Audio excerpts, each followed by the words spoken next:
Today's Sunday session is proudly brought to you by More Beer at www.morebeer.com.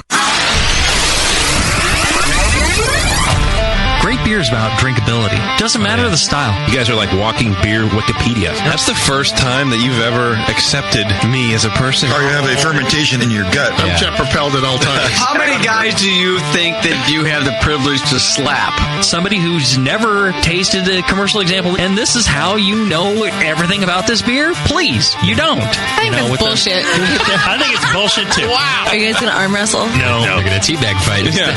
You heard of Junkyard Wars? Can I get another high five, Beavis? Now, live from the Brewing Network studios in Northern California, this is the radio program for home brewers, craft brewers, beer lovers, and beer geeks. It's your only source for live beer radio that brings expert brewers together with, well, expert drinkers. This is the radio program with a head on it. This is The Session.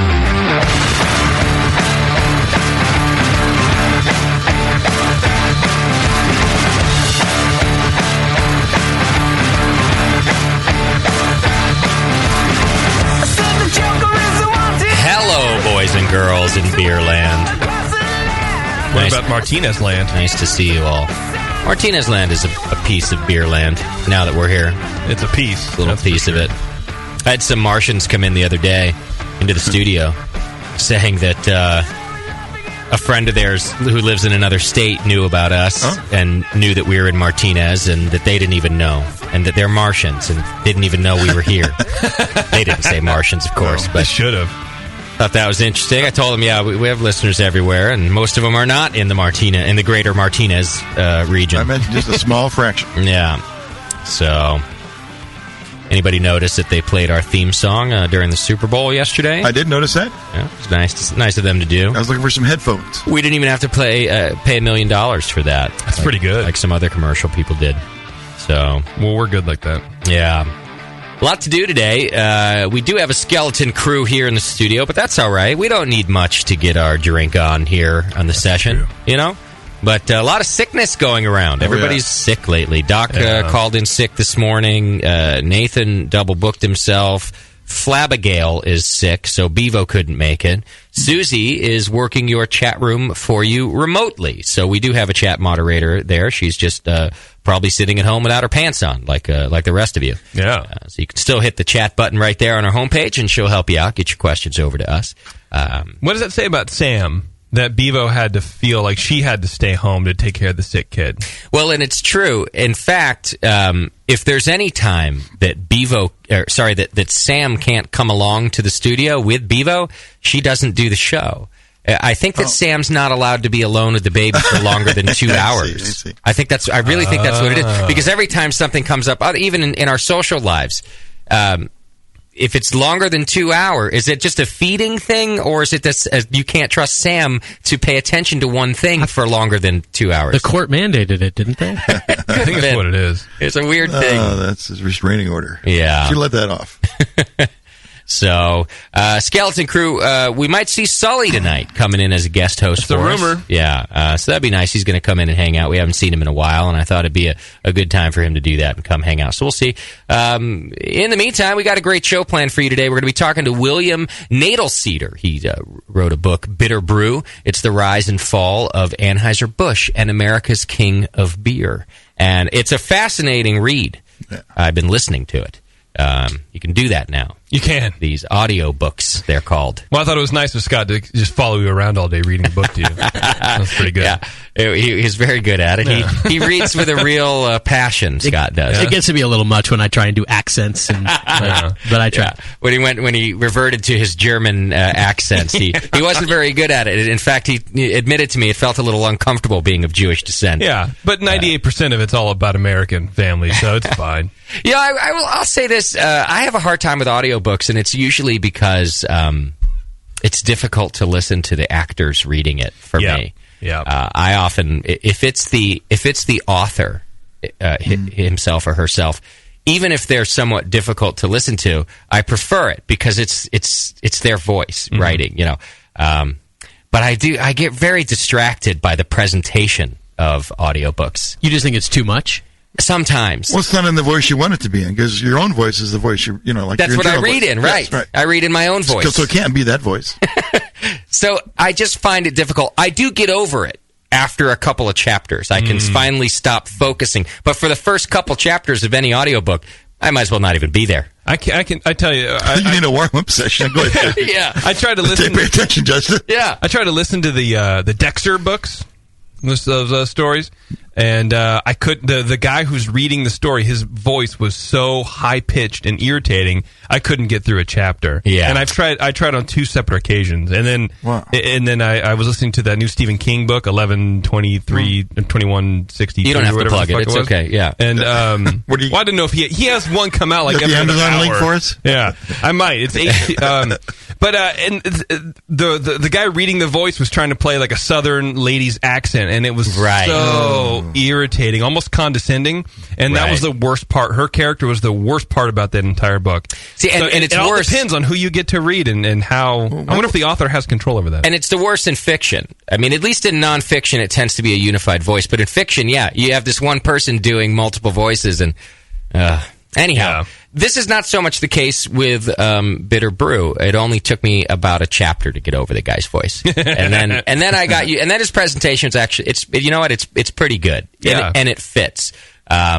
But it's a fascinating book, and the story of the Anheuser-Busch family, as you will learn a little bit about today, there's a lot of lore surrounding them, and we'll hear some of that from William. But it's amazing that they were able to accomplish anything. When you learn more about this family, you know what you start to think? You start to think that the Brewing Network family is a picture of health. that JP... We don't need any Zoloft. That JP, could counsel anyone on Earth about how to be a better human. I can. That's the thing. You start to... I'm real good at it. So... It's going to be, I'm excited to have this interview today, and I'm excited to, I've listened to most of the book. I'm excited to finish it because it's just a really interesting story. So we're going to be talking to William Knoedelseder today, the author of Bitter Brew. If you've got questions, like I said, you can go into the chat room as usual, or give us a call later on in the show. We'll have Moscow working the phones, 888-401-BEER, 888-401-BEER. So that's going to be fun. We're also going to be playing you part 2. I know this has been a stretched out interview process that we've done here, but Moscow interviewed the Shelton brothers, and we played part 1 a while back, and we're going to play part 2 for you tonight so we can get that out of the way. Got a little beer news up ahead and a few things. So a good show planned for you. Let me get through a couple of announcements. The first one I need to do is about our new DVD. Wouldn't you know it, the Brewing Network screwed something up again. Which is weird. We have all the best intentions, and boy, what a bunch of professionals we are. And then we just, we screw it up every time. One time in 7.5 years is pretty good.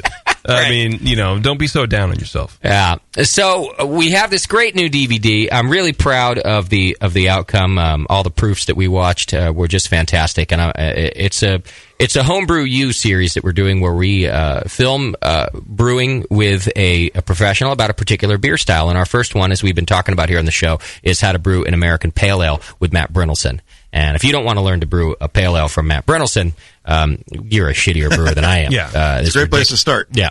You don't want to brew a pale ale. You don't want to brew an American Pale Ale. Right. So anyway, we order an enormous amount of these DVDs, and we get them, and they're all flawed. We shipped out all of our pre-orders, and it turns out that about halfway through the DVD, the video starts over again, and the audio keeps right on going. So the second half, really, you could think of it this way. The first half is an instructional brewing DVD. The second half is a kung fu movie. Right. Because you have this audio going and our mouths are doing, it's ridiculous. So we have... Well, that's a collector's item now, you're saying, right? It's right. That'll be worth $1,000 a copy pretty soon. There's only 100 or so out there. Ooh, yeah. Hey, that's it. Okay, hang on to yours. Yeah. We've issued a recall of all DVDs. And by recall, we mean just, use them for trap shooting. Yeah, so I've gotten a lot of emails from you, and we did send out an email notification to everybody's email that we have on file with our apologies and that the problem is being remedied. A new batch of discs is on order. Plus, most of you will be happy to know that a digital delivery system is in the works anyway, and that might be done as soon as next week, at which time we will issue all of the pre-sale orders a digital copy and try to fix that. So I just wanted to get the word out there again for those of you, if you haven't thrown your DVD in the player yet and you're all excited, you take your pants off, you got a roll of paper towels, and you're ready to watch the latest BN DVD, you're only going to get about halfway through, so finish early. 19 minutes is more than long enough. Right. More than enough time. I was so disappointed too because it's such a great DVD. I think that finally our first try at it was a really successful product. I think that we had a good team and we did a good job on it. And then to see them just have to all come back, it bummed me out. But the new batch, they said they're going to rush the whole new batch of DVDs for me. So that's great. Apparently the extras work also. So you can watch all the extras. Yeah, you getting your rolled paper towels? Oh god, allergy or something. The first half is fantastic. And look, if you're used to listening to the Brewing Network anyway, you could just keep listening, right? To the rest of it because the rest of it's accurate. Yeah. And all of the extras are good and solid, and you can watch all those. So whatever. There you go. So we'll work on getting you a new copy as soon as possible. If you have any questions, you can email jp@thebrewingnetwork.com. That's true, and I'll forward them to Scott at the Brewing Network. All right. JT feed is down. Okay. Just so you know. It'll be back up at the next segment? Yep. Okay. So there you go. So just do your normal listening here, and we'll get the video going for you soon. There's nothing to see right now anyway. It's just 4 of us in here. Yeah. Just hanging out. But we're all really handsome. Right. So. Right. Okay. Next week is San Francisco Beer Week, the start of San Francisco Beer Week, or as I like to call SF Beer, like 180 days. Right. Because it's ridiculous. I think it's like it ends up being SF Beer 12 days. And in fact, for us, the reason I'm bringing it up is because for us it starts this Wednesday, even though SF Beer Week is next week. But we're going to be headed out to Anchor Steam on Wednesday, and we'll do coverage. It's basically their SF Beer Week kickoff party, their pre-party before any of the events happen. And I've been to it before. It's a really good time. So what we're going to do is go out and bring you some video and audio and photos back of that whole situation. And you should be able to get a little content, because I think you can only get in if you're media or in the beer industry or anything like that. But, we don't like that sort of thing. We don't like it when it's that exclusive. So we'll go in there and knock down those doors for you and bring back as much content as we can that you'll find on the web and through the show in the coming week. And then at the end of SF Beer Week, I wanted to mention, so that'll actually be not this coming Sunday, but the Sunday after that is the end of SF Beer Week, and that is the Celebrator Anniversary Party. And we've broadcast from there a couple times before, and we're going back this year. Nice. So come join us. You can get tickets. Just go to Celebrator.com, go to the magazine homepage, and you can buy tickets for that event. I think there was something like $45. A lot of great breweries. It's a fantastic event. I'm glad we're going back. It's their 25th anniversary. And I think that they have a whole section of breweries that have also been around for 25 years. Oh, wow. So that'll be interesting. Craft breweries, of course, that have been around for 25 years. And then, in addition to that, lots of our favorites. So what we're going to do is go there and interview a bunch of the brewers and industry luminaries that are in town for the party. It'll go to be drink Anchor Steam in that area. Yes. That's the only one that I can Who else think is of there? Yeah. Right? I wonder if the new Sam Adams beer gets in that list just because the new Albion beer is 25. It's a loophole, right? Right. So that's at the Oakland Marriott this year too. Right. Yeah. And because of that, and this is why we are able to do it from there again and have agreed to do it, is we'll be able to bring it to you live. So there will be our normal live show. We might have to adjust the time by a little bit, an hour or two. We'll keep you up to date on that when I have all the details, but they do have internet for us, so we will be streaming both audio and video live from the event. All right. I did want to thank everybody for coming out to our Winter Brews Festival last Saturday. What do you think, Tasty? Another successful event? It was wonderful. It was great. Yeah, it's one of our best ones, I think. We had a little more people than we've ever had. It was good. I didn't know that. Yeah, it was our biggest day, and we got blessed with great weather again. Just the quality was good. Yeah, the weather was great, but the lineup, the way the park was set up, great. It was wonderful. Yeah, I'll be honest with you. The bigger the festival gets, I get worried about the selection of beer. I start to worry that the distributors or whoever is just going to send us their standard, whatever's on tap down the street. Yeah. And our Winterfest started out with us getting really special beers, and that's why we like to do it. Well, I was not let down. Basically, we still got a great selection of beer, and it wasn't people's standard pale ale or other beers. Yeah. How was Tasty's tasting room? It was great. I think we had 16 beers, great variety, a lot of unusual beers that the public really goes after, like the jalapeno saison or the almond joy stout. Right. Sounds good. Then we had another big popular beer was Nate's Mosaic IPA. Oh, I had that. It was good. It was awesome. That's what everybody said. And Nate's other one too. What was it? A Brett Saison. Yeah, that's right. Yeah, that Brett Saison was also incredible. Yeah. I tried to get both of those, and the first one I pulled the IPA all foam. Oh yeah, like shit. So I poured it out. Saison all foam. I just struck out twice. They let me down, man. He only brought like 2.5 gallons of each. It's not going to be long before Nate. I mean, how could he still not be a professional brewer? It boggles my mind. Yeah, he's making he'd money. Have to take like a 40%. He's got a mortgage to pay, right? Yeah. Because every time I try his beer, I just go, "This is world-class beer." There's nothing, there's nothing wrong with this beer. There's nothing home-brewy about this. I'm sure he gets hit up all the time. Yeah. His job. I don't know. I bet he hasn't gotten like a lot of job offers. You don't think so? No, because just for the same reason you're not going to get paid. Breweries don't have a lot of money to pay a guy. They're not going to solicit. And you know what they do instead? They just have him come in and help them brew a beer, like he does at Triple Rock very often. And right? They say, "Come on." That's not so different than me. That's plenty of brewing. All the brewing I want to do is just stand on it, do it once in a while. Yeah. I don't know. Just, going in, you start out at a brewery, you're going to be either bottling or, taking grains out of the... Right. Yeah. He doesn't want to do that. Or running the office. Right. Yeah, you don't start it like a production manager necessarily. I wish he was here today. Moscow, write this. Don't let me forget to have him talk about his Brett Saison next time he's on the show. I think he might be back with us next week, and that beer was just incredible. We'll have him bring some. Yeah. Put that in first. He doesn't have to show up. Right. Just the beer. Yeah, I don't really mean I need to talk to him about it. I mean, I want more. Well, the foam tasted real good. You're right. Yeah. There you go. Get the aroma. You got that. Even his foam tastes good. Ooh, wait. That's how good of a brewery it is. Anyway, I had a great time at the event, and I just wanted to thank all of our volunteers, all of our staff. JP and Moscow worked real hard. I wanted to thank Tasty for putting together the tasting room once again, and all the home brewers that helped you do that. We wouldn't be able to do it without the generous donations of all that beer. Exactly. And Tasty sent me an email this week. It sounds like we get a few new home brewers every single year by doing that, right? Yeah. They show up at the home brew club meeting. Yeah. And they become interested in it after that. And you know what? Then that settles the whole thing. That's why we do it, right there. Get some new community outreach. That's right. That's our ritual. So it was a good time. The bands were great. I had a lot of fun. Got drunk by the end. So what more could you ask for? All right. As usual, you can keep shopping at Amazon through us by clicking the Amazon link right on our homepage. And then everything functions as normal, but we get a little piece of the action. And it's a great way to support us. A lot of you have been doing it, and I appreciate it. You can do the same thing by clicking on the Micromatic banner. And then if you need new tap handles or beer lines or kegerators or all sorts of stuff over at Micromatic, we get a little chunk of that too. Also, you can just shop in the Brewing Network store all the time, and JP's doing a great job on the BN store, trying to keep it stocked and things moving every week. In fact, I'm pretty sure I haven't gotten my shipment doesn't show up on time complaint in quite a long time, JP. Good. So stuff's going out fast if you order through the BN store, and we got a whole new shipment of merch on order too. And JP and I are also working on some new products that we're excited about. So just stay tuned to the store and help support us that way.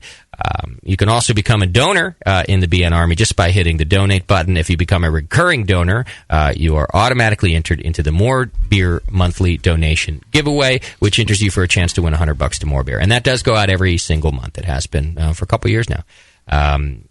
Also, just by donating, you're put on our email list. I know JP sent out a new BN Army email just today.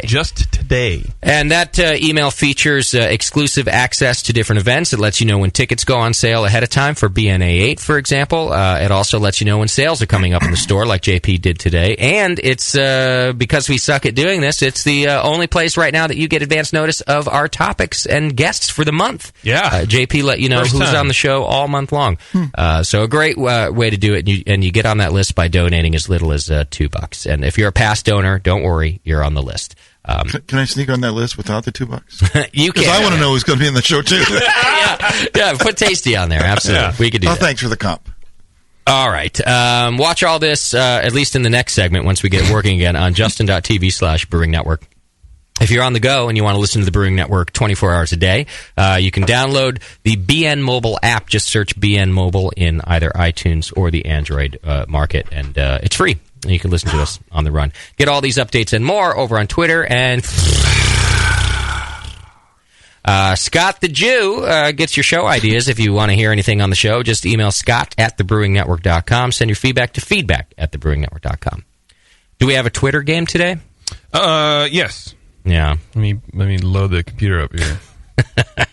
I normally have it open, but since I'm not doing anything with the video, I don't have it open. It's quite all right. I just realized I didn't get our feedback ready either, and I think we're going to do that here in the first segment. Yeah, dude, sorry about the feedback. I try to trim it down, but there's a lot of good stuff. Do we have a ton today? It's kind of long, yeah. Which might be good. Is it like unfurling a scroll when I open it? It's not that. No, it's not that bad, though. So, hey, Tasty, how was that younger release? Oh, that'll help us out in the meantime.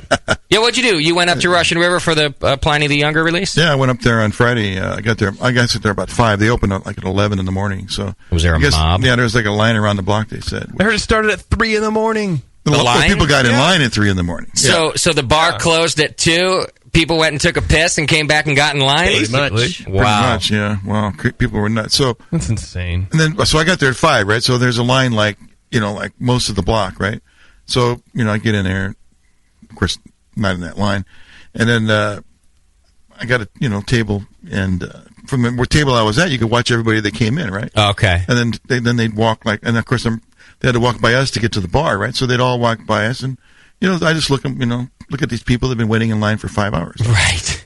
And what are they getting for that 5 hours? Like one glass of Younger? No, they can drink all they want. Oh, they can? Yeah. So it's just once you're in. So they're not like making people go in, get a Younger, and leave. No. That line is just to get into Russian River. It's just for the head count. And you can stay as long as you want. Sure. Okay. Yeah. Get a table. Well, no wonder. Not a long wait for tables because they have, the number of people in there is controlled. All right. Okay. So that line doesn't hardly move, right? I mean, I'm picturing people camping out. Right. 5 hours. Okay, so you're watching them go through. So yeah, and I'm thinking like, wait a minute, I'm in a place full of people that'll wait 5 hours for a beer. Right. They must have a lot in common besides that, right? Like they think alike. They're like patient. Sure. They're the meek, Right. They're going to inherit the earth. So I better get some earth from them, right? So sure, half of them are fucking homebrewers. I went around just randomly talking to people. Yeah. Yeah, they're all homebrewers. Right. Yeah, that's who it is. Well, that's who's willing to stand in that line. Yeah, because they want to be there. It's the event as much as the beer. Right. Because most people really know, come on, it's just beer. Yeah. Right.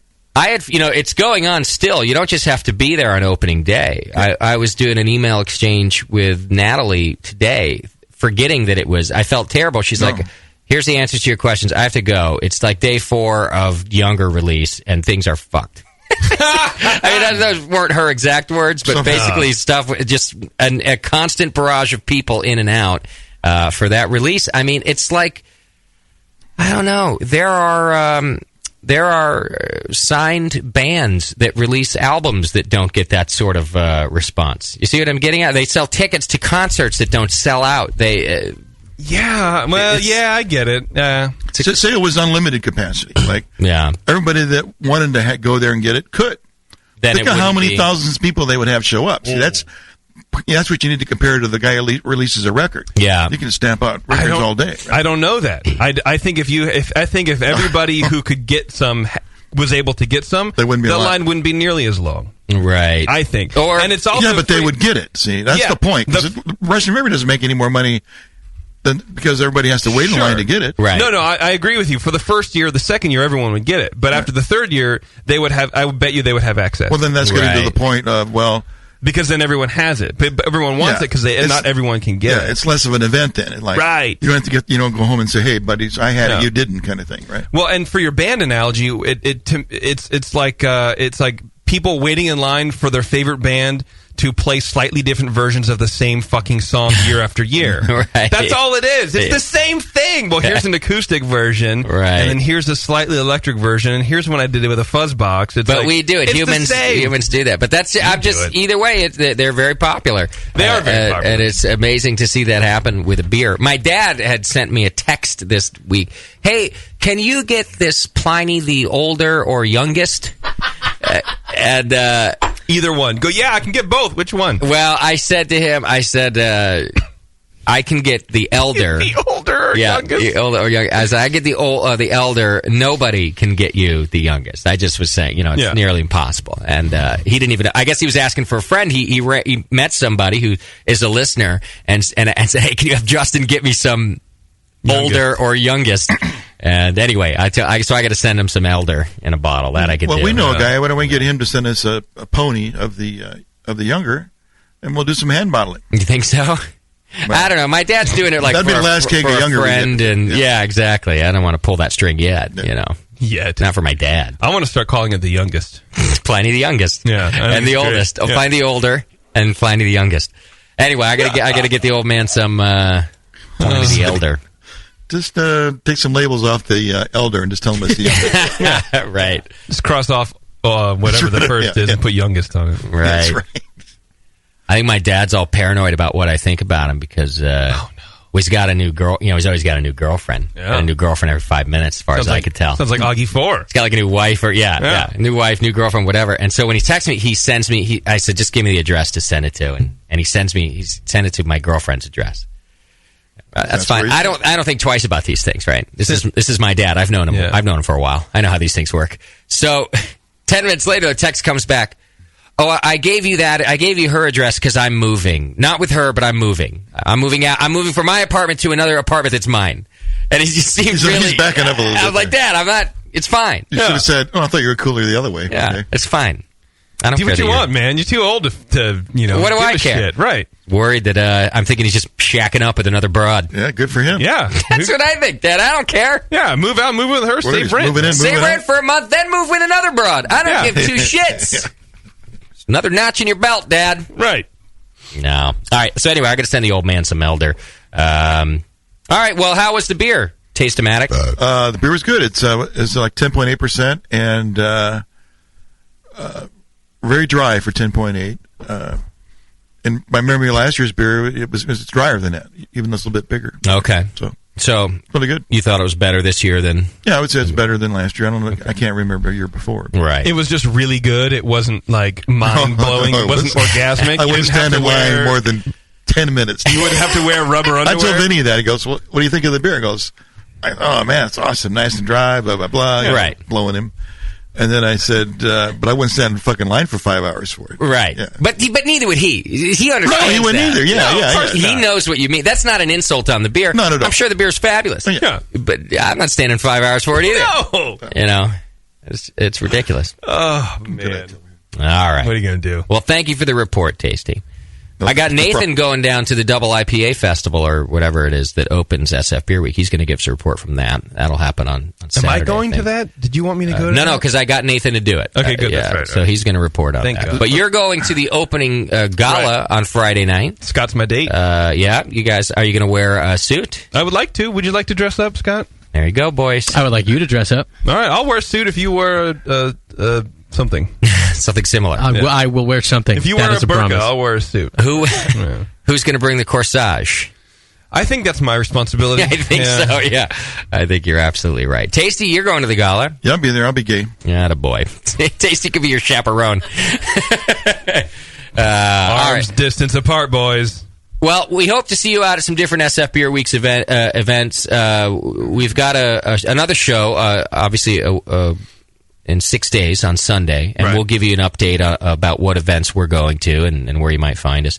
I know that these guys are going to the Sour Beer event on a week from Sunday at Triple Rock. I'm going to miss it this year. Blizzard. What event should we go to? That's what I want to know from everybody. Now send an email to jp at thebrewingnetwork.com. Well, yes. But here's one. On the 11th, the Monday, Bear Rev, it's a Heretic Meet the Brewery night, Green Flash, and Marin Brewing all in one night. All together. Yeah.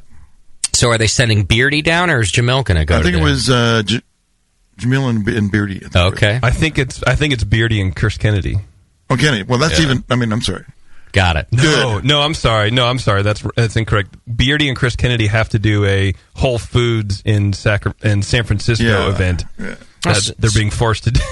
So it might be Jamil at Beer Revolution. It might be Jamil. And Noah, the sales rep. Probably. Oh, that's probably what it is. It's that same. Yeah. So there you go. All right, that's a good event. I like Beer Revolution, so good thing to do there. I like Whole Foods also. All right, what's our Twitter game? Our Twitter game is, my fear of death and dying by a massive either coronary or aneurysm, or some weird combination of both. I'd like to know, how do you think you're most likely to die? Me or the people writing in? Well, the people writing in. How do they think they are going to die? Yes, sir. I want to know if I'm the only one who has bizarre health issues. I see. You don't actually have any health issues. You have a fear of that being your health issue that kills you. Potato, dude.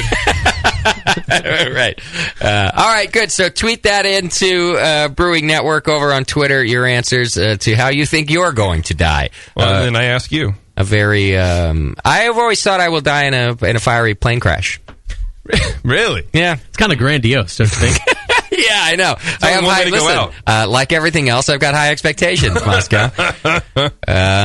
What about you, Moscow? I'm surprised I fly, and believe it or not, I won't say I get nervous flying, I get anxious every time I'm on a plane because I'm like, this could be the one.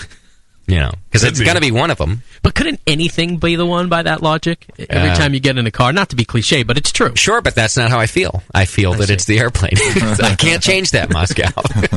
How do you think you're going to die, buddy? It'll probably be something really uncool, like pancreatic cancer. I'll slowly wither away. I'll be 68 years old. So you're you're going to be a typical old Jew. Pretty you're much. just going to, it'll be a slow and boring death. I can't die fast enough.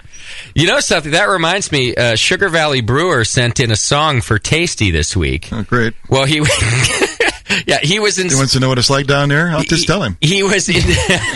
Lonely. I don't have time to do all the feedback right now anyway, so we'll save it till later. We'll do this instead. He was inspired by us talking about your death on the last program. Great. And we're the segment on that then, I guess. Huh? Well, what's funny is that on one hand he was saying, I can't believe that you'd sit there in a room with a dude and talk about his dying with him. But then on the other hand he said, but then it inspired me to write a song. Oh, I see. I bet it would. I'm going to bet right now that this song will make Tasty cry. Oh, no. So, in other words, it has lyrics? Well, I cry. I cry because I'm sad. Also, when I'm laughing, I'll cry as well. So, I mean, right. That's okay. I think this one, it's touching. You already heard it then. Okay. I listened to it, and it's not like Sugar Valley's normal songs to it. Oh. Do you guys want to hear it? He's finally found his niche. I did not get emotional. No, I have no emotions. Except anger. Right, yeah. I got angry at it. That's all I have. Yeah. Well, let's try it out here. Fire it up. Breath. I remember the year the Tasty McDole died. Oh, God. Said for the last 2 weeks that the party was wild. It made a big impression on me, although I was miles away. They said he got religion at the end. I'm glad he went that way. Oh, there you go. Tasty was the best down home brewer in the land. In the land. He taught us how to brew Johnny's Brown and do them one-night stands. King of the stands. I often wondered why Tasty, a beer expert brewing machine, never took his brew stand and brewed his beer commercially. Well, the funeral was a sad thing. I got there just as soon as I could. The Brewing Network Army said nice things, as you know they would. There were so many friends there, a bunch of them hot young babes. They cried harder than anyone seeing old Tasty to his grave. Really? It kind of made me wonder why so many fine babes were there. So I asked one of the sweethearts sitting in the back row of chairs. She chuckled when she told me, said, yeah, I guess you wouldn't know. He was hung like a horse, and we all sure hate to see him go. I remember the year they cashed his Knoedelseder. Oh, there you go. Another gem from Wow, that's his best work. I am crying, for sure. See? Man, when he went to all the girls in the back scene, that was... so fucking true. I have to admit, it's a fairly accurate depiction of your funeral, even though it hasn't happened yet. I was thinking you could play until they got to the... But you could, he could put another version out. Right. Well, I'll fly him out. I'll put that in my directions. Well, listen, I'll put it in your Brewing Network contract that when you die, I have to fly out Sugar Valley Brewer to play at your funeral. Perfect. It's a fairly accurate picture, I think, of what we can all expect. Yeah. So... another good one from Sugar Valley Brewer. Thanks for sending that to us, buddy. That's amazing. All right, let's do this. Let's take a break. When we come back, we'll be talking to William Knoedelseder. He's the author of Bitter Brew, The Rise and Fall of Anheuser-Busch and America's King of Beer. It's going to be a fascinating read for you, and I'm happy to be able to interview the dude. Hang in there. It's The Session. We'll be right back.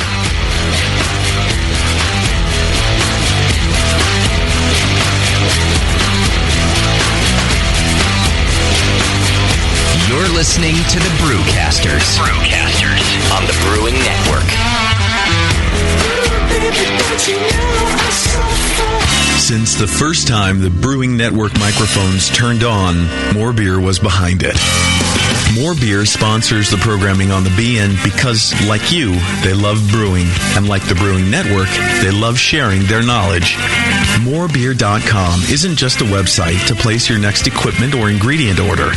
Morebeer.com also gives you access to free beer information that will make you a better brewer. Go to morebeer.com and click into the Learning Center. You'll find podcasts, technical facts, video tutorials, and more, including access to The Buzz, More Beer's social network of more than 5,000 members. And some of them might even be crazier about beer than you are. Get over to morebeer.com today and take advantage of The Buzz, the forum, the Learning Center, and make sure you're signed up to receive the newest More Beer catalog. More Beer, bringing you absolutely everything for beer making. Hi, I'm Jamel Zanishev, and in addition to my work on the Brewing Network, I write the Style Profile column in every issue of Brew Your Own magazine. Hi, I'm Sean Paxton, and when I'm not prepping for the Home Brewed Chef on the Brewing Network, you can find me writing articles on how to cook with your home brew for Brew Your Own magazine. Greetings, cretins. This is John Palmer, and when I'm not writing for Brew Your Own, I'm reading it. John Palmer, Sean Paxton, Jamil Zanishev. If you love listening to them on the Brewing Network, you'll love reading their articles, tips, and recipes in the pages of Brew Your Own magazine. Join Jamil, John, and Sean 8 times a year in Brew Your Own. And when you subscribe to BYO on the Brewing Network website, half of your subscription price goes right back to the BN to support great beer and food programming.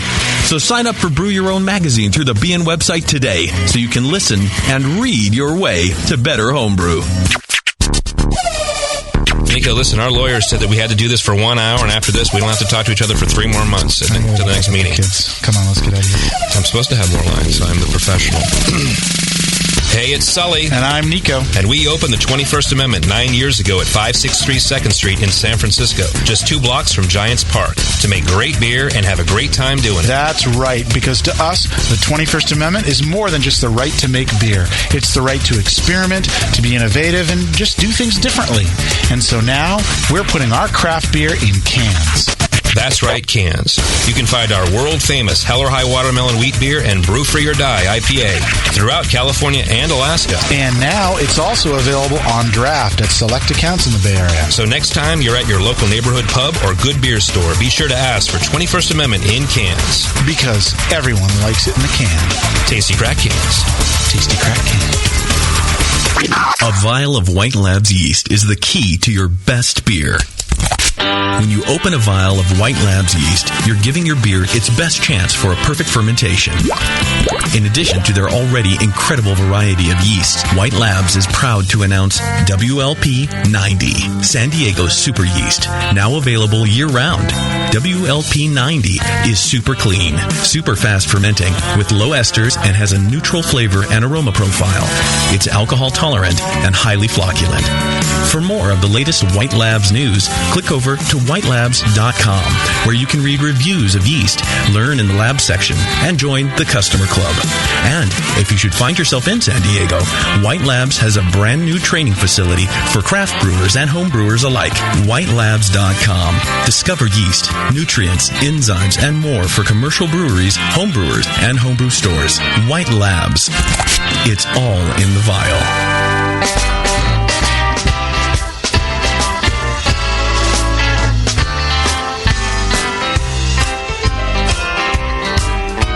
The doctor says I'm living on precious borrowed time, with all the time I'm given to liquor, beer, and wine. The x-rays of my liver look like molded old Swiss cheese. My heart pumps blood and alcohol through hardened arteries. Everybody knows me down at the local bar. I drink until I can't see, and I wonder where you are. I guess I let my health go since you quit being mine, but there was nothing to replace you except liquor, beer, and wine. Liquor, beer, and wine is a flashing sign I see. Every single morning I get up, it's a buzzing down at me. I look up to the heavens for a ray of hope to shine, and there it is in neon. Liquor, beer, and wine.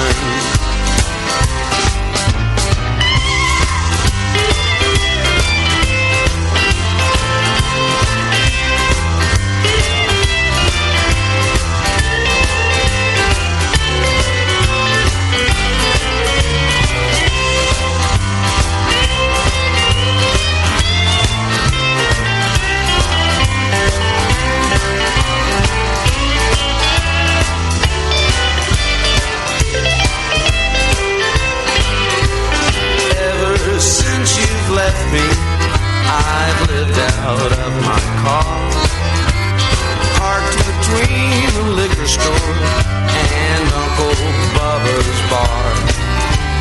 Booze helps ease the heartache, but you're constantly in mind, as constant as that buzzing noise of Uncle Bubba's sign. Liquor, beer, and wine is a flashing sign I see. Every darn morning I get up, it's a buzzing down at me. I look up to the heavens for a ray of hope to shine, and there it is in neon. Liquor, beer, and wine.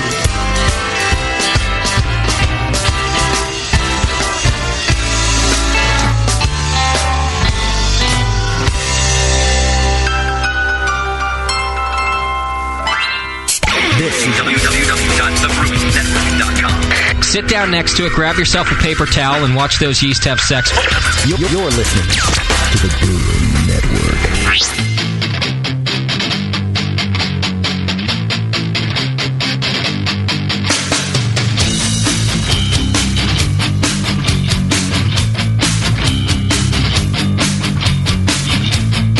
The session.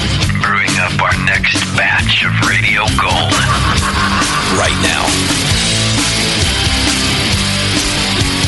Yes, sir. Welcome back to the program, and thanks for sticking with us. We got a lot to do today. I'd like to welcome Sean Sully O'Sullivan to the studio. He came in to hang out with us today. Hey. It's nice to have you here, Sully. Dude, it's been a long time. It's been a long time, man. It has. I haven't done a show with you in maybe a couple years. I know you've done a couple mixtape shows here, but Yeah, I've been basically working the studio with JP. Yeah. And it's different. Right. It's more romantic. I know that. But it's good to be back. It's great to be back. I saw some pictures of us, by the way, the other day. And, man, we have aged.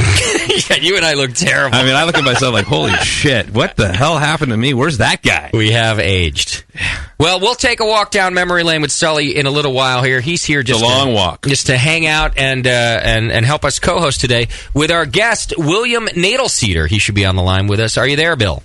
I am indeed. How are you? I'm doing wonderful. Thank you for taking the time to be with us today. You can call me Bill. Perfect. So, Bill is the author of Bitter Brew, The Rise and Fall of Anheuser-Busch and America's King of Beer. And I've listened to most of this book today. I'm sorry, Bill, I hardly know how to read, so I did the audio book version. But I'm intrigued by the whole story.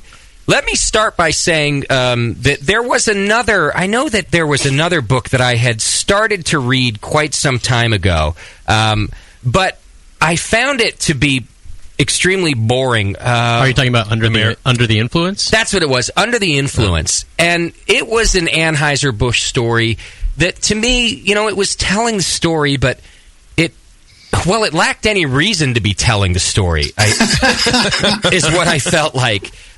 I'm sure you're familiar with that book. I know that book. They did some terrific research on the first two members of the dynasty that ran that company, but you're kind of correct. They didn't have an ending in the sense that there was no summing up. It was like they had to deliver a book, they had a contract, and they sort of wound it up with a sort of a scandal that happened in 1980 that wasn't that big of a scandal, and that was it. Right. So, I grew up in St. Louis, and I read that book and wished I had written it. Okay. I kind of agree with you on how involving it was, and then some 20-some years later, I got a chance to write my version of the story.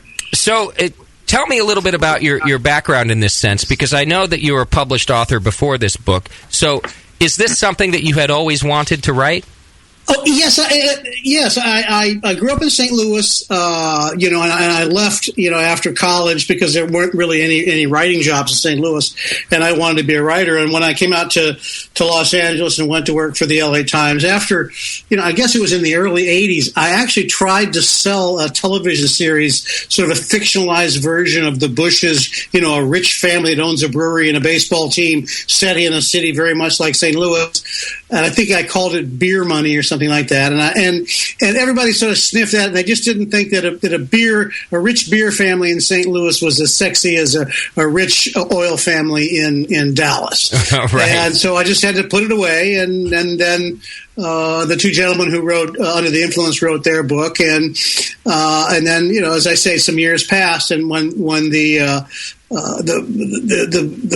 the company, Anheuser-Busch, was taken over by the foreign guys, that gave me, now there's an ending to the story. Right. And of course, all my family and friends are in St. Louis. So if you're in St. Louis, it's sort of like if you're in Los Angeles, everybody's second business is show business. In St. Louis, everybody's second business is the brewery. Everybody knows somebody who works there, who got fired, who's an executive, blah, blah, or family member. So you know all the scuttlebutt all the time. Right. So it was a natural thing for me to do. It's the story of my hometown. You cannot separate the two stories. Sure. Well, I tell you that those TV executives were wrong. I know. Even back in the 80s. What is I agree. I mean, especially after hearing the way that Bill tells the story, if oil is the structure of our country, which it is, and I can see why that's an appealing television show, beer itself is the fabric of our country, and the Anheuser-Busch family is an incredibly fascinating story that does not lack drama for 5 minutes. It would have made a great TV series. Yeah, you can't make up the stuff of their personal life. You cannot. Right. And I also saw it as I thought this is a chance to tell. It's a really American story because all of these beer. It's a story of how beer came to America and became the national drink. Right. And all these little breweries started up as little craft breweries. When Adolphus Busch climbed off the paddle wheeler on the banks of St. Louis, there was some 40 little breweries working in 1857 in St. Louis alone. Wow. Yeah. And they sold in their neighborhood. And so this was a story of how one of those guys, the littlest, most struggling brewer of all of those 40-some breweries, became the world's biggest beer company, and that's a great story. And you have a very colorful family, and I couldn't resist it. Well, and as we get into some of these stories with you as we go here, your listeners, you're going to find out it's not only this American story.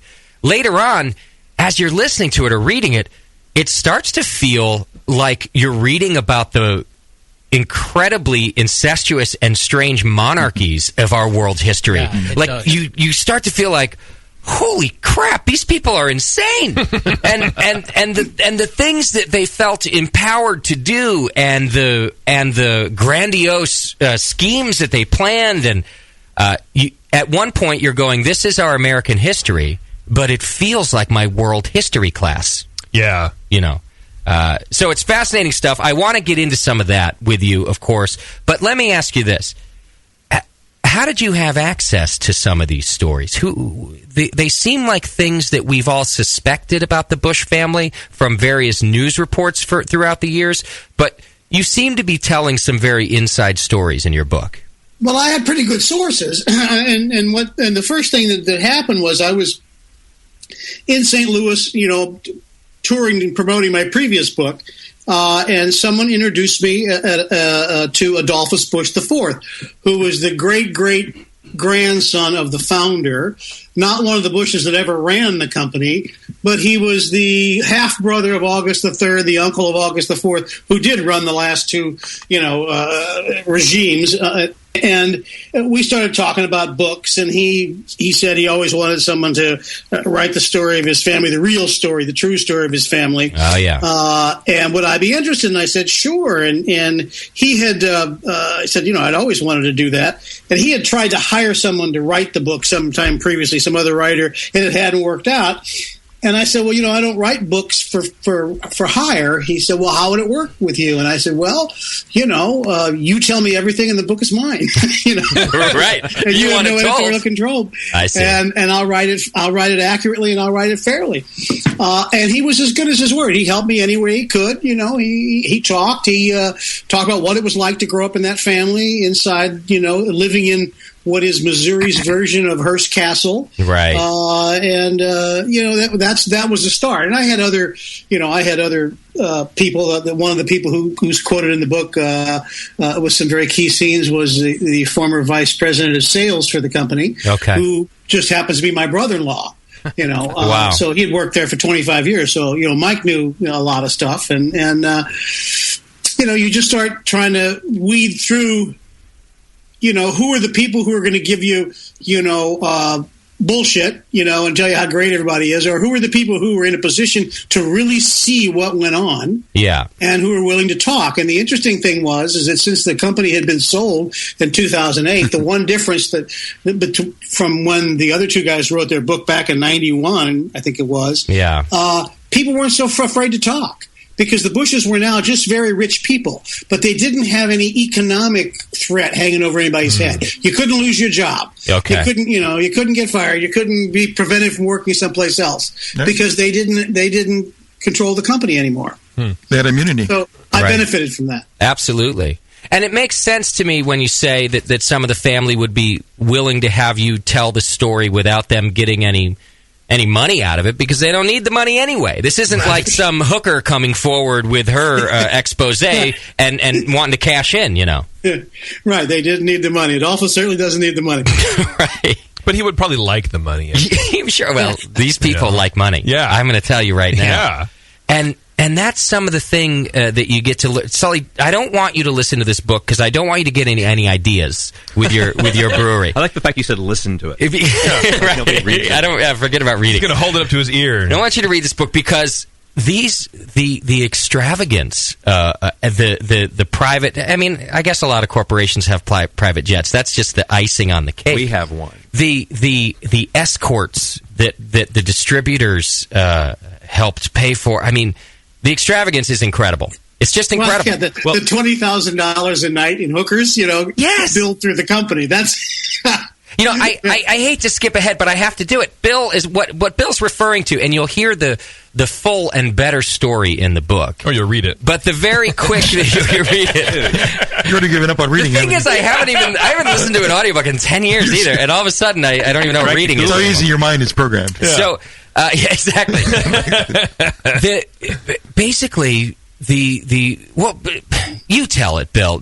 Some of these, especially Augie the Fourth. Late in the dynasty, when August the Fourth was, I guess he was head of marketing when he was president. He would take his guys, his group of executives who were very loyal to him and who were like his enablers and surrounded him, right, and who owed their careers to him. They would go on an annual, or actually biannual trip down to Key West. And they would just take over the town, and it was just there was nothing they couldn't get or wouldn't do. They would send a helicopter to Miami to get bigger snow crab claws for dinner because the ones they had weren't big enough. Wow! And they would send people up and down the coast to buy all the Cristal champagne that there was, and there wouldn't be any left anywhere. And then they would call these escort services. They had a very elaborate way. They'd be entertaining, okay? They'd be having these parties on these big boats. They would throw parties on the boat that would cost $200,000 in provisions. Wow. Yeah. And in that there would be women, and there would be two classes of women. And I remember people telling me this and describing and laying it out for me, the people who were involved in provisioning the boats. They would have, for early in the evening, they'd have the good girls who were very smart and really pretty, funny women who would come in, and they would be on their arms, and they would entertain the people that they're doing business with or they're trying to schmooze with and all that. Yeah. And they were the good girls, and they would leave, like before midnight, and they'd get $500. And then the other girls, they would call them the finishers. Right. But says it all right there, I guess. That was a great line. I love it. Finishers, right. They would show up around midnight, and they were expected to perform sexual favors for the executives and whoever else, I guess. And the way they would do this is that they would launder it through the local distributor. They would write a check, okay, and the local distributor would cash it, and give the money to the provider, the provisioner, who would then give cash to the guys, so they could pay the women in cash, and then the distributor would bill the company for advertising models and things like that, and that's how they did it. Models. And they would regularly run for $20,000 a night, and they'd be down there for a couple weeks. Right. Doing this. It sounds like a massive infusion. The thing was, it got to be that they'd had so much money for so long, and they were just so profligate in their spending, and nobody watching this, that this seemed completely normal to them. This did not seem outlandish. This is just sort of like this was what was expected. They were the princes of Anheuser-Busch, and of course the people in the town, the waiters and all that, hated them because they didn't tip very well, and they were very arrogant, and they got very drunk. So that's just one little story about, And yeah, that's it's the icing on the cake. And look, my tax guy won't let me get away with anything. I can't turn in a Safeway receipt to this man. But these people had figured out. You try and get a hooker past your tax preparer. You just try. Yeah, these guys were having the distributors cash a check made out to cash to pay for the thing and then bill it back. I mean. It's illegal 6 different ways. Right. Of course. Yeah. I guess I shouldn't be complaining. It means I have a good tax person. But the balls on these people is what I guess I'm getting at. Sully, being the only professional brewer in the room, could you imagine calling your distributor, when you're headed to Portland and saying, "Listen, I'm going to show up, and you better have 10 women there for me when I get there"? Justin, no, but you've been to Portland before. You don't need to there. Bad example. Right. But kind of getting back to St. Louis for a second, I'm kind of fascinated by what you said you grew up there. What was it like? What do people think of the Bush family? Is it do they hold him in high regard? I mean, like you said, a lot of people work for that. It's a love-hate thing. They hold them in high regard in a lot of ways because they're the Kennedys of St. Louis, and you can't walk down a block without seeing something that Anheuser-Busch has paid for that's in the civic interest, or that they have put money. They've been very, very generous, the company and the family, with their money and all kinds of things. I mean, Gussie Busch, he had this. He believed that if you did something in the public good and the public interest that also helped the company, well, that was the best business you could do. Right. And that was his philosophy. So he constantly was doing things that, there was an upside to the company, but he would always make sure that there was some public good because that built goodwill for the company. That was their business. He always said, and it was something handed down from Adolphus I, was that they really weren't in the business. They were in the business of making beer, of course, but what they were really in the business was of making friends. And if they made friends, they sold beer. Right. And that's how they built their empire. So St. Louis, loves them, reveres them, is jealous of them because they're rich, thinks they get away with a lot of stuff. But there's a lot of, genuine good feeling because they do represent St. Louis. And people in St. Louis don't have a whole lot of things in recent years, to be proud of. And they're really proud that, all those commercials that said Anheuser-Busch, St. Louis, Missouri at the end, that was about the only thing they had to brag about after a while. That and the Cardinals, and they went together. Right. Well, I guess after a while, the newness of that arch kind of wears off, right? Yeah, the arch. Yes. People don't love the arch. No. They love the Cardinals, and they loved Anheuser-Busch. They love that brewery. I mean, they get worked up about it. Now, the brewery, they're sort of angry at the brewery because they're no longer owned locally. Right. And a lot of people in St. Louis were shocked to find out that the Bushes didn't own it. Because they always operated as if they did. They only owned when InBev came along and made their hostile takeover bid in 2008. I think they owned the Bush family owned 3% of the company. Warren Buffett owned more stock in the company than the entire Bush family did. Wow. Which is not to say they didn't become very wealthy from the sale, but people in St. Louis were shocked at that, and they couldn't quite figure out who to be mad at, whether they should be mad at August the 4th or his father August the 3rd for selling the brewery out. Right. What's interesting? A lot of them said, I'll never drink a Budweiser again. You hear a lot of that, Which was bullshit. Come on, let's be honest. No, I know a lot of people who don't. Oh, is that right? I think it's silly, but you either like it or you don't. There's other reasons not to drink a Budweiser again, but that would be right. Now you make the reference that they're sort of like the Kennedys of St. Louis. What I find fascinating though is that they're like the Kennedys, but without any of the class.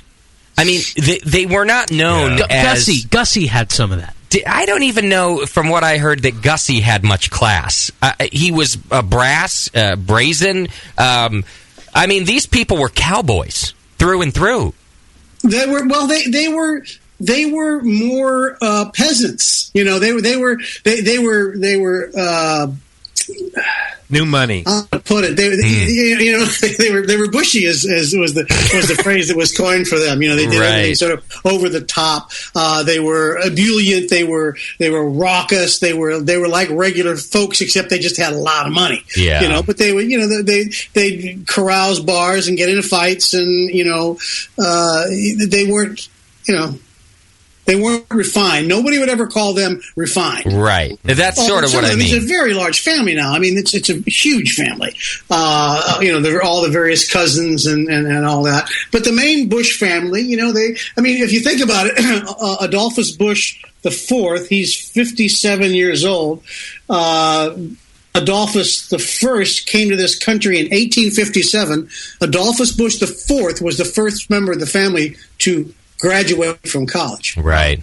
So you had three generations that didn't, or two generations at least, that didn't have anybody graduate from college. So education wasn't their thing. Their thing was, livestock and horses and hunting and fishing and drinking and carousing, and that's what the men did. And the women weren't really a factor. They were not involved in the business of beer. They were to be pretty and chase after and produce heirs. Bill, when you put it that way, you've changed my whole opinion. This is the American dream. Yeah, the conclusion we draw is education is wildly overrated. I'm jealous of these guys. Right. Was it We need a Gussie? distributor here. Well, education and beer are always kind of at odds, aren't they? Yeah, they sure are. That's true. That's why our jobs are so futile over here.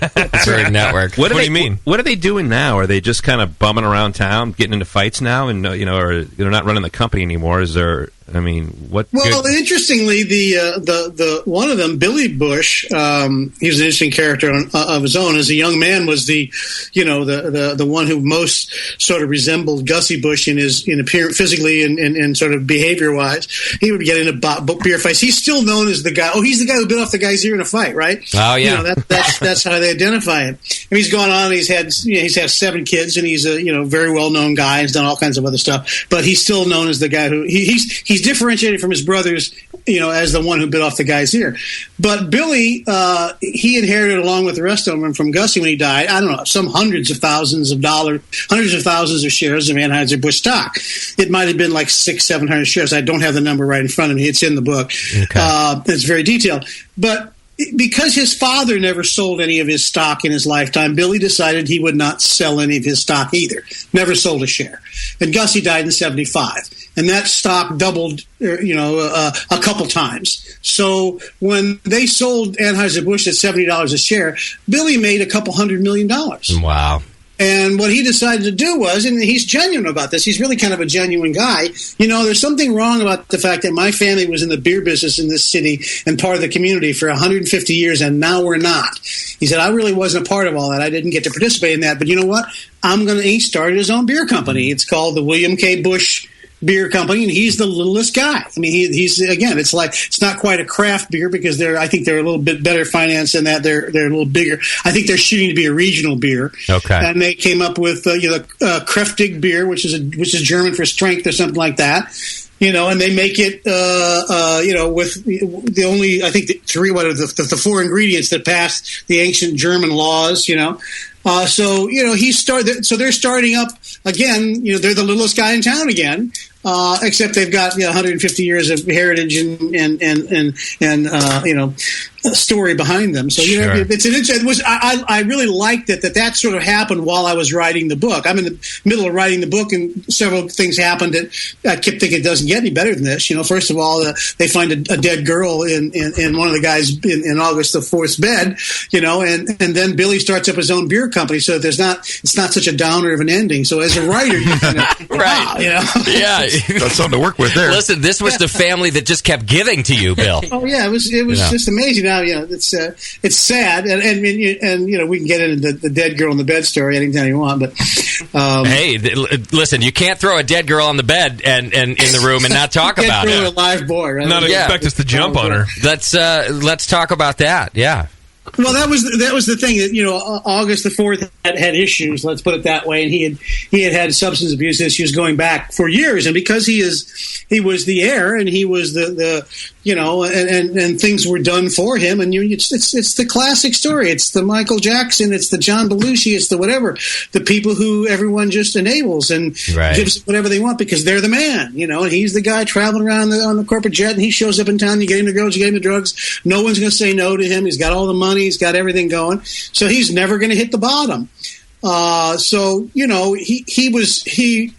after the company was sold, and right around that time he was having some severe problems, with it was getting out of control. Mm-hmm. And after the company was sold, for the first time in his life, he divorced his wife. He didn't have to pretend to be a good husband. He didn't have to show up for anything at the company. He didn't have to, and he just went off the deep end. Wow. And I was talking to people who were aware of what was going on with him, people pretty close to him, who were talking to me because they thought he was going to die. And they thought, well, maybe if a book comes out, he'll finally get the help he needs. And that's why they were talking. I see.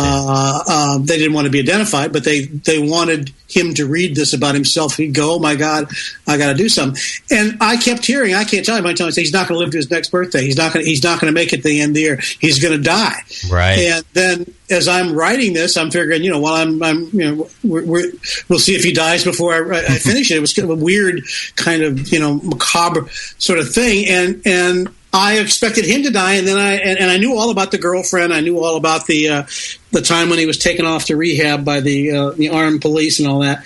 And I was surprised that when it turned out that it was her that they found dead in the bed. I thought that they would find him dead in the bed. Because it got very ugly at the end. The final scenes were, as I say in the book, it was just like something out of Scarface with Al Pacino. Say hello to my little friend. 900 weapons in the house. Cocaine, OxyContin everywhere. Craziness. Right. Heaven, if you ask me. Just a little slice of it. And all the beer you could drink. I mean, if they call all it the that. Bud Light Lime you could swallow. Wow. And that's what I mean. Just the story. There are many points throughout the story, and with each generation that you hear about, and their various wives and the problems, that you start to ask yourself, how did this family do anything? How did they accomplish this? You do hear about their great ideas, and you hear about the beer in the beginning, which we should talk about as well. But you go, I don't know how they functioned day to day enough to create what they created. Well, the guys that ran the company, except toward the end, the last one ran the living hell out of that company. They worked really hard. And they were smart, and they were absolutely bound by tradition, and the traditions are fairly sound, laid down, by August Adolphus I, and then August A, his son, and then Gussie. And Gussie were all his foibles and unpleasant personality traits. He was also had great charisma.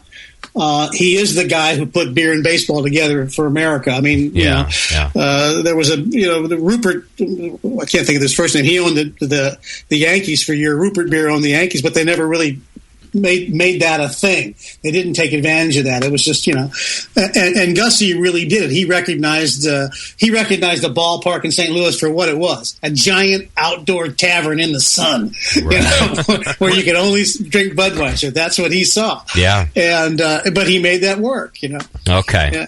Well, that does make some sense, and they did put those things together, particularly, and the story pretty much begins, I think, to really take some speed and some steam after Prohibition, and right. I was interested to find out, and Tasty, I don't know if you you were around back then in 1900, right? No. I was surprised to hear how long Anheuser-Busch resisted putting out a light beer. Putting out Bud Light, right? One of the, if not the best-selling beer on the planet. It was and they didn't want to do it. They didn't want to do it. Their competitors. In fact, the only reason they ever did it was because their competitors were stealing market share with it. And even then, it took years. Their clock cleaned by Miller. Yeah, right. And I found that fascinating. And part of the reason was that they also felt that it was a watered down and a beer without substance. Yes, part of their tradition. It was. Yeah, and you'll hear different parts in the book where quality was very important to them, which I think. So, Bill, you may or may not. The thing is, it was actually more than very important. It was everything. Right. It was the whole deal.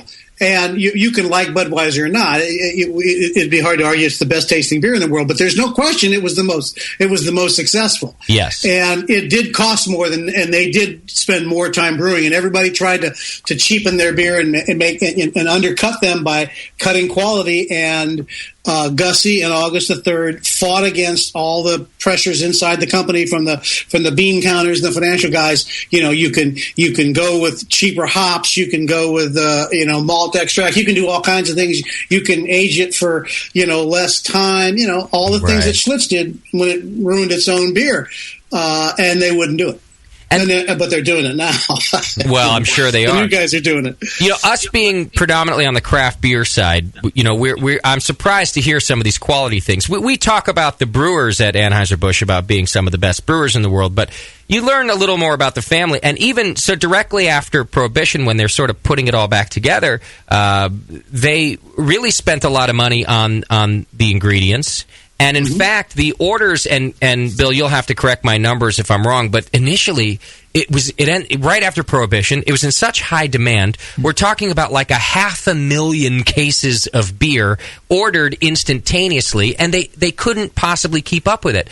And they were pressured to shorten the brew process, like Bill just mentioned. Their process was 45 days, I think. And right, they were constantly all through the years pressured. And they felt that, listen, this is how you make lager beer. It needs to be lagered, just like the Germans had done it before us. Right. And even with the opportunity right then to, triple their profits instantaneously, if they could shorten their process, they said, no, that's not the beer we're going to make. And this stuff is fascinating to hear, I think, from our perspective, that their quality was so important. You know? And they also knew, and they really sensed, and the first one to sense it was the first guy at office, that they had a story to tell. And when people buy beer a lot, they're buying, they're buying beer, but they're also buying something else. They're buying, into a story. And Anheuser-Busch had a great story, and as it went on and got older and older, they had more of a story to tell that people sort of latched onto. Yeah. Whereas, InBev's got no story. It's 5 years old. It's just an investment portfolio, Exactly. They're trying to latch on the Anheuser-Busch story, but it's not the same place anymore, guys. So anyway, and they were very aware of that, and they remained true to it. So in that sense, they were the classic family business. They all the good things and all the bad things involved in a family dynasty business. Right. Came to bear on that beer. Even some of the things, when you talk about their story to tell, some of the things that my generation kind of makes fun of now, because it seems so cheesy, the Clydesdales. Right. The wagons being pulled. Yeah. You look at it now in today's beer world, and it seems like a dupe, like they're trying to pull the wool over our eyes with something classier than it is. But when you hear the story of it that's in the book, when you read the story of it that's in the book, after Prohibition, breweries all over the country were sending their beer into the White House and trying to get press and this and that. And the Anheuser-Busch family actually put this sort of circumstance behind their beer. They put this promotion behind it. They put this pageantry, this class behind it. Yeah. And it really told a story then. It made the others just sort of pale in comparison. Nobody remembers any other brewer on that day. Yeah. Except the brewery that put it on the wagon and marched that wagon right down, Pennsylvania Avenue. Right. And it's amazing. And the thing is, the thing about that was, it wasn't a cheesy thing to do. It was a very organic thing they did. It was really organic with their history. They did it because of their dad, because that's how they used to deliver beer. They had 800 teams of horses that delivered beer, and they thought, let's do this for Dad. It'll, who used to stand, with his father and watch the teams go by and award them, prizes for the best kept team. And that's what they did. They had a sense that it would be a good promotion, but it was organic. It wasn't just out of left field cheesy thing. Right. And this book helps you understand that. If you watch the Super Bowl this weekend, you realize that InBev is still trying to tell that story of the Clydesdales. Right. But it's not. There's no connection anymore. It just doesn't relate the same way. It doesn't relate. That commercial. Let me tell you, that commercial they put on about the little Clydesdale. Yeah. I can't tell you how many emails I got from women saying, because of your book, I cried at that commercial. It still does work. It really affects people because for some reason, there's something about those Clydesdale horses, and there's something about that. And of course, they haven't had. Anheuser-Busch used to have the #1 Super Bowl commercial every year, and the number 2, 3, and 4 one. They haven't had one since InBev took over. But this one, this one really connected, and it's that story. It's the story of, they're also sort of borrowing the story of the little horse who's born and then separates from his trainer and then goes off, and then that story is kind of borrowed from a story in the book.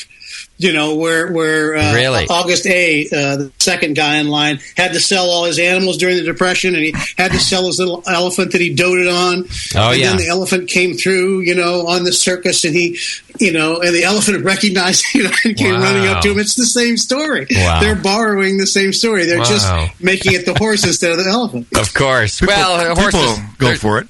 Horses are better looking than elephants. Well, those are Brazilian Clydesdales, by the way. Yeah, they're much more aesthetically pleasing. Does it look Brazilian to you, those Clydesdales? Yeah, that was not an American Clydesdale. Yeah, I'm looking at that. Those don't come from Grant's Farm. They were whacked. Right.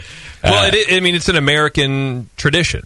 Yeah. And that's the story they're still trying to tell, regardless of who owns. I think maybe they're trying to, realize, look, InBev owns the thing. It's not necessarily an American-owned company anymore, but enough time has died down where people kind of forget that, especially if they're passionate about the brand.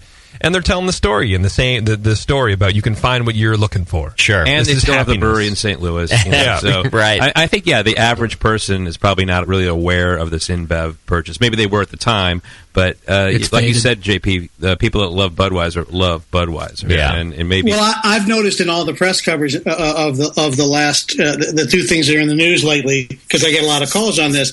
You know, the attempted merger with the Mexican brewing company, Modelo. I call it Modelo. I guess that's how it's pronounced. And the story of the Clydesdale, where all the people in the media aren't even mentioning InBev. They just keep talking about Anheuser-Busch. Right. InBev doesn't get mentioned.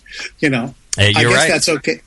That's probably exactly how they want to keep it transparent, and no one knows the difference. Nobody's correcting Yeah. them. Yeah. Bill, I have more to ask you. I want to know more about this family, but I also got to take a break. Do you have more time with us? As much as you want. I'm sitting here at my house. You know, I'm not going anywhere. Fantastic. Let me do this. I'm going to take a quick break. When we come back, we're going to talk to Bill more about the Bush family and this. I'm telling you, it's an American story that you don't want to miss out on. Whether you love them or you hate them or you're indifferent, you want to know this story. It's pretty fascinating. So hang in there. It's The Session. We'll be right back with more on Bitter Brew. Hang in there.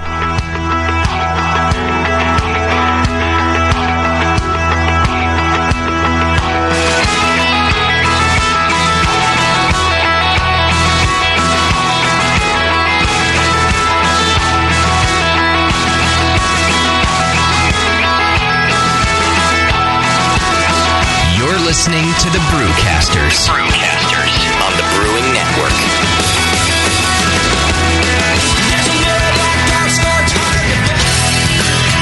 Brewers Publications is thrilled to announce the release of For the Love of Hops, a practical guide to aroma, bitterness, and the culture of hops by Stan Hieronymus. For the Love of Hops is a resource for brewers of all experience levels. It explains the nature of hops, their origins, and how brewers can really maximize their positive attributes throughout the brewing process. Ken Grossman from Sierra Nevada Brewing Company says, This book is an amazing compendium on the hop, written at a level of detail that will captivate historians, chemists, and brewers alike. For the Love of Hops is available now from Brewers Publications at brewerspublications.com. Order your copy today and wrap yourself in the binds of bitterness with everyone's favorite brewing ingredient, the love of hops.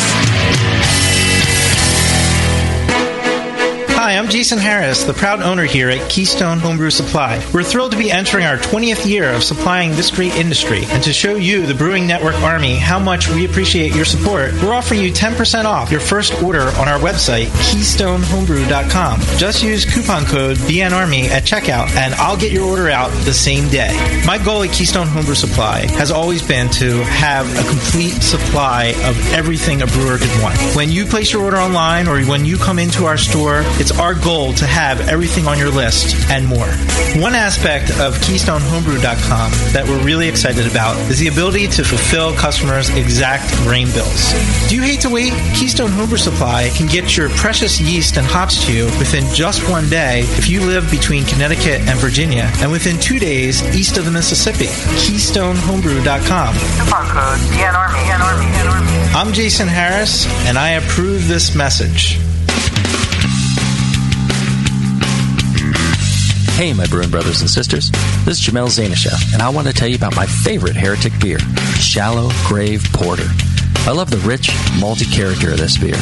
While full and rich, Shallow Grave has an easy drinking finish that isn't too sweet. I've always loved my homebrew porter recipe, so when it's time to brew Heretic Shallow Grave, I started with that in mind. But I tweaked it with all my latest recipe ideas. Just like in homebrewing, I made sure we used only the finest malts that would produce the ideal flavor for this beer. We used select British malts to get the rich chocolate and caramel flavors, but we spared no expense. The result is a beer as dark as a moonless night, with hints of vanilla, coffee, and chocolate, perfect for a cool evening out in the woods. Cheers.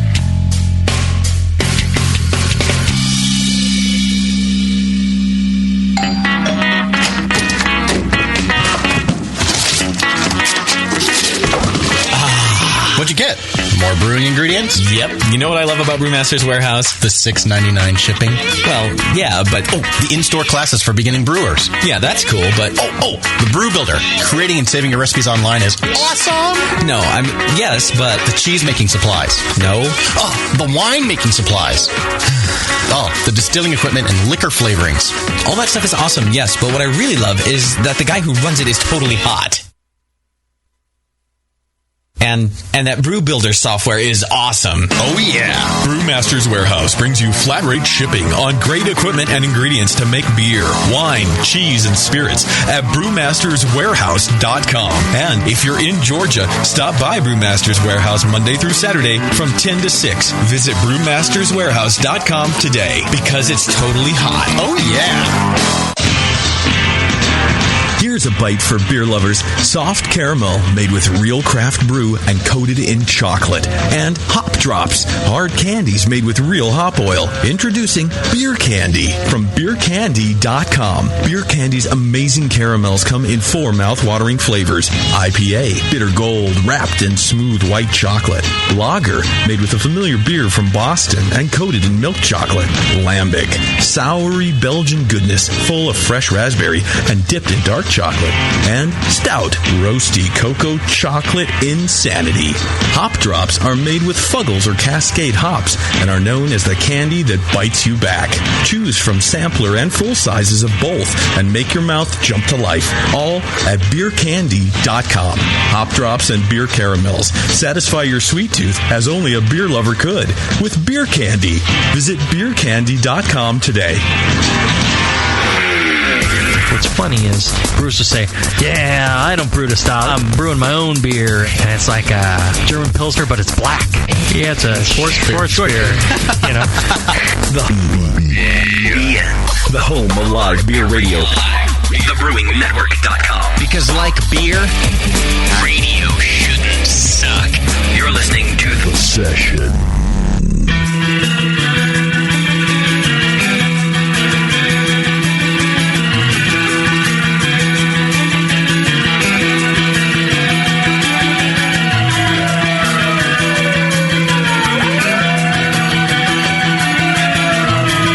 tuned into this session. Because life's too short to listen to crappy radio. All right. Hey, welcome back to the show. Thanks for sticking with us. We got Bill Knoedelseder. He's the author of Bitter Brew, the story of the Anheuser-Busch family on the radio with us today. And I am enjoying this story. I'm glad to hear it. Yeah. Thank you so much for being with us today, Bill.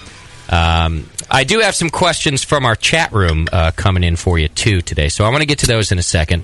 But okay. I wanted to ask you, you had to research the whole family tree here. Is there somebody who stood out to you in particular that you either enjoyed writing about or just found particularly fascinating? Gussie. Okay. Gussie Busch is the kind of character that doesn't come along, all that often in terms of just his size, his stride through the world. He was a fascinating person to write about the good and the bad and all of it. Very many admirable traits in there and some terrible ones, but just huge charisma. And it's, if you think about it, I remember, and I've said this a number of times when I was in St. Louis, I remember going to a Cardinals game, and with my brother-in-law and my two nephews, and as I was walking into the stadium there, I think I was the only person out of 50,000 that didn't have a red shirt on. Yeah. And you look at that crowd, and the stadium is just full all the time. And there's and you're struck by the fact that what if Adolphus Busch hadn't gotten off the boat here? What if he'd gotten off in Cleveland? What if his son hadn't managed to keep that brewery open during the Depression with 2,000 people employed? What if Gussie Busch hadn't bought the Cardinals? What would the story of St. Louis be? And it's hard to imagine. So the ripples that go out from these flawed but very strong, guys, they're almost incalculable. I mean, they've provided good lives and good livings for countless thousands of people. Right. over the period of time. And the company back then was about more than just returning the absolute maximum amount of dollars to the shareholder per share. That's what it is now. That's not what it was back then. It was about something else. Sure. Gussie was my favorite character to read about as well. I especially liked how he met his wife. Can you tell us that story real quick? Yeah, well, he was already married at the time. He was on his second marriage, and he was over in Switzerland traveling through, and he saw this good-looking blonde who was the hostess at a restaurant in. I don't know, I can't remember what town it was, right? A big town in Switzerland. I think Zurich, maybe, or something like that. And he walked up to the owner and, wanted to know who that good-looking broad was, and it turns out it was his daughter. Yeah. So he proposed marriage to her by the first day that he spent with her, and he was despite the fact that he was 27 years older and married, and he brought her back to this country, and that was an interesting story because I talked to her that Adolphus IV, he arranged for that. He said, my mom will talk to you. I'll make her available to you. And so I interviewed her, and here was somebody who lived that life. She was the Queen of Camelot. She was Guinevere in Camelot to Gussie's King Arthur. Right. And so it was a very inside story there. And I remember, her telling the story of how when she came to this country sort of surreptitiously, and he brought her in, and he brought her on this private train car with servants all the way across the country. Of course, they went to Broadway shows in New York, and she was this little girl from Switzerland, from Switzerland. And she said she was sitting there. She's 83 years old, and she sort of leaned across to me, and she said, "When I saw him, telling everybody what to do at the brewery, she said, I thought it was very sexy." She said, "I was in lust. He was the first man I ever made love to. I'd never had sex before." Wow. And she's sitting there with her son. She's 83, telling me this, and I was like, right. Again, I was like, "Thank you, Jesus." Yeah, it's like a Betty White movie. Seriously, exactly right. She was kind of like that. She's kind of bawdy and kind of a character. Right. He entered my vagina. Even though she's 82, she's kind of like that. And she was dismissed as like this bimbo because when he married her, she was 25, and they didn't even in the newspaper headline says August Bush marries Swiss girl. Wow. Today. And that in the society pages, you always named the woman, but she was dismissed, and it turned out to be a very formidable person, and was his partner for quite some time. Right. She ran that place, man. When the whole world was coming to Gussie's door, when he was the most famous brewer on the planet, she took care of everybody. Wow. What was the age difference? 27 years. She was 25, and he was 52 when he met her. Well, you'd be the judge. What answer would not have been okay with you, Sully? That's fine. 42. Sully's going, see, I like this family. We have something relate to the beer business here. The more I listen, the more I'm thinking about this story. They knew how to live. Let's put it that way. They did know how to live. I think I'm fascinated by this story because the biggest difference between my dad and some of these guys is that my dad's been married more times, and he's broke. Yeah. But other than that, he's just as insane as these people. And I think that's why I'm so fascinated by this. The story is great. Let me do a couple questions from our chat room listeners for you. Now, you did mention what was it, Billy Bush, what he's doing now, but some of the folks are asking, what about the rest of the family? Is everyone just kind of living off the money now? Well, let's see. I mean, they're involved in polo. A couple of the brothers that were born and raised at Grant's Farm. August the 3rd is retired. His second son, Stephen, has a beer distributorship. His daughter has a beer distributorship. They tend to have beer distributorships. Like a golden they run goose. those businesses. They diversified. So yeah, they don't really have big careers. I mean, Adolphus IV was he's sort of a private equity investor. Okay. And a sort of a what's the word? He's an outdoorsman and a conservationist. He's involved in all sorts of I think he's the family's resident liberal. Okay. And we all need one. Oh yeah, the only one. We all need one. Yeah, only one. Okay. Okay. All right. What else do I have here? Some people had questions about the brewers at Anheuser-Busch themselves, and I don't know if you had much contact with that, but we talk a lot here on the show and with other professional craft brewers. Like I mentioned before, that while craft beer drinkers and craft brewers might not have a ton of respect for the flavor of the beer itself, there's a lot of respect for its consistency as a product and how difficult it is to brew. But the question is, if you would know if any of the brewers at the place, do they know how they're seen to the rest of the craft beer industry? And I guess I don't know. I talked to people of the period that when before that, the people there now. I don't know. I don't know about. Okay. Up until they sold the company, I'd be pretty sure that they hired the best brewers they could find. Sure. And paid them top dollar because to August the 3rd, that was still the most important thing. You had to have the best ingredients and the best people, and that was his pride of ownership, and that's how they did it. It was, and you're right, making 100 million cases of beer taste the same, day in, day out is no easy job. It was amazing effort, and the tasting that went on is just like astounding, and I'm not a brewer, so I don't, there's funny stories in there about, August the 3rd and him and his head feel that he would get when a beer had too much hops in it, or the IBU was too high for him, and stuff like that. They are funny stories, but they're also, for beer lovers out there, our listeners, you guys will enjoy that part. August the 3rd was known as the palate of the family, and he had the palate above all. He, rumor has it, he could tell you whether a Budweiser was 3 weeks old or 2 months old. He could taste it and knew the difference, and was in all of those tasting sessions. Quality was paramount to him, and in fact, he would do different. If he was traveling around where there was not a Budweiser plant, he would buy the beer at the local place to make sure that it was up to quality standards. And if it wasn't, heads would roll, apparently, back at the brewery. You'd hear it all. And he'd also have it sent. They know he was going to be someplace. It'd be sent. He'd make a surprise. I want the beer from Newark from Friday, and it'd be there. So he was God. He could do whatever he wanted. His plane would just drop down out of the sky, and they knew what was happening that day. He was going to have a tasting, right? And oh my God, and again, he'd gather everybody together, and you're going to taste some beer, and then he'd say, okay, what'd you think? And the wrong answer was be the one he didn't have, right? So, and they lived in fear of that. I mean, but he was. There's a very funny scene in there that I got from my brother-in-law who was standing there.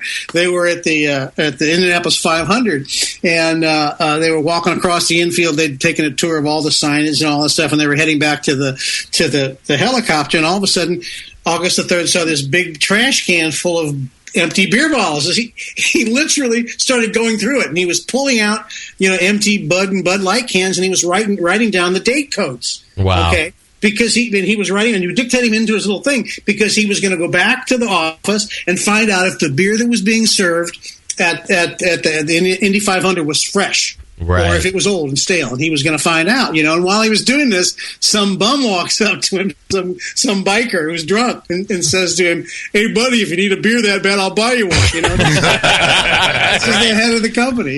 He was the king of beer himself. That's how he was. He's got like 6 cars he owns on the track. About that. Yeah. Well, that bum is now head of sales in that region. Right. Well, and those stories in the book actually answer my questions about how the family made it this far, because some of their principles were really principles that other companies take a cue from now.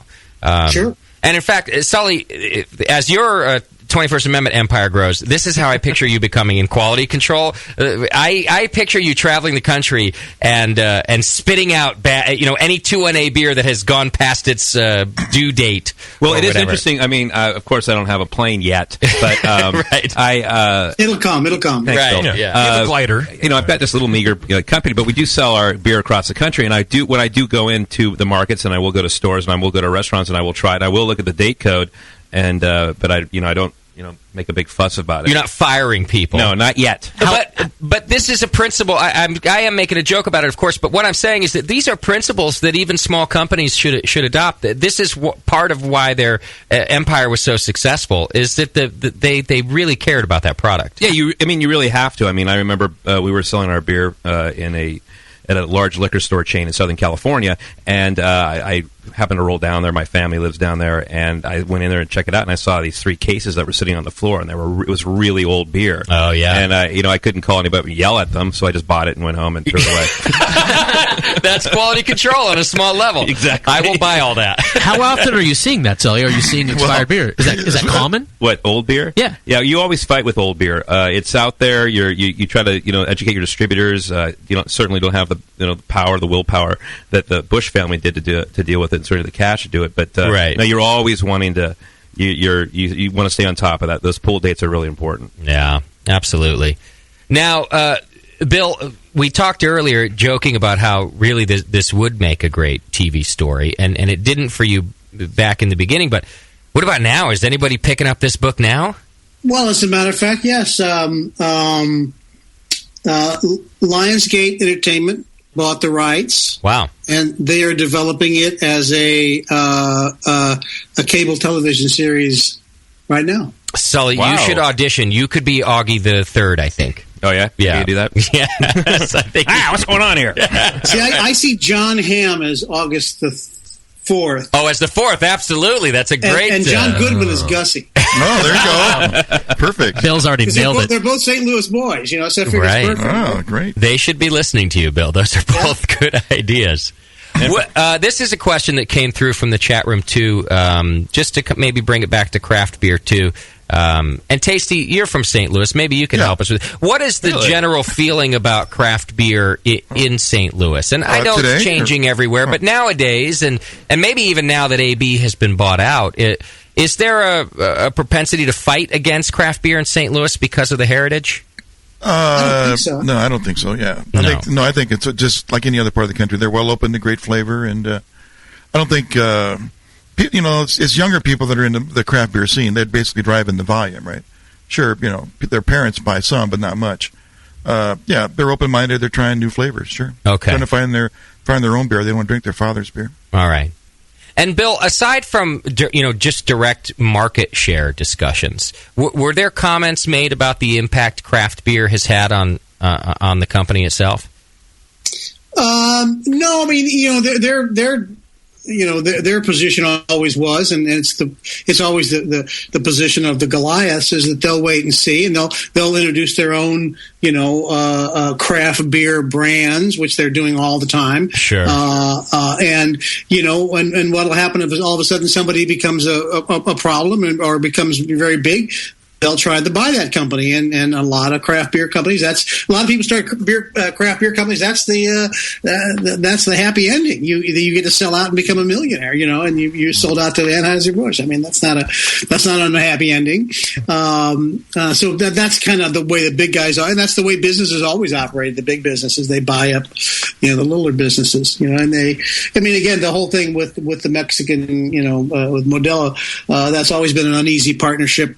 As it is, and as I remember, even though they owned 32% of the company and had been in partners with them for a long time, and they did not have they couldn't import Corona, which was killing them.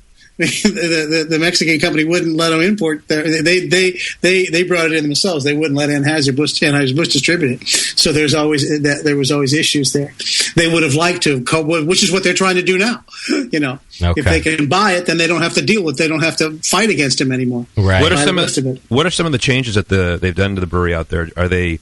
I've heard rumors that they're not using oak chips, or Beechwood aged chips anymore. They're not. They might be making Stella out there. In Business Week that they've done exactly what Miller did back when they started telling when they were first started importing Lowenbrau, and then they started without telling anyone started making it in Houston themselves without really letting the world know that, and they had all kinds of stuff in it that the German beer didn't have. Well, now Anheuser-Busch is accused accused of doing the same thing with Bass and Beck's, which are two, historic, storied brands, and that they are using cheaper hops and extracts and stuff like that, doing all the things that Gussie would have fallen over dead over, right? In a fit of rage, at the top of his head would have exploded, but that's what they're doing now, because these guys are not necessarily brewers; they're investors. Sure, it's interesting. They've got a portfolio of 350 brands. They don't, It's very interesting that many of the same things that are making craft beer begin to take market share and have become so popular are the same principles that the Bush family had from the very beginning, which was, no, this beer better be good. Yeah, I'd read somewhere that actually rice was more expensive than barley back in the day. And I know we poo-hoo rice in beers because we think it makes it kind of dumbs it down a little bit, but it was making a lighter, drier beer, and I'd heard that it was a harder ingredient to get in the beer, and that's why they'd celebrate putting rice in their beer. Right. And it was expensive, and at periods of time, like in the 70s, the price of rice skyrocketed. Oh yeah, and they could have. That's another thing they could have done. They could have done something else. They could have. You can get rice that's broken, but August the 3rd, because he had this thing that he would get head feel if they bought rice that was where the kernels are broken. It's weird, but that's It was. That's the thing about. So back to just quickly, relentless about that stuff. The tasting of August the 3rd. There, he did have interesting things. He had that great palate. Bud Light, when it came out, and maybe still today, I don't know, had 17 IBUs. Okay, and the third, and you can read all this in the book. He didn't like that kind of bitterness. And he would get, what did you just call it, Bill? He called it head feel. He would get a head feel when he would taste it. Like a little bit of a headache right by his eyebrow, right behind his eyebrow. Wow. No one ever felt it, but him and Denny Long, and Denny Long only felt it twice. Right. That's a stress headache right there. A guy he had trained. But he was originally convinced that it was a bitterness thing, and later on convinced that it was a cut of rice, a certain crush of the rice that was going in.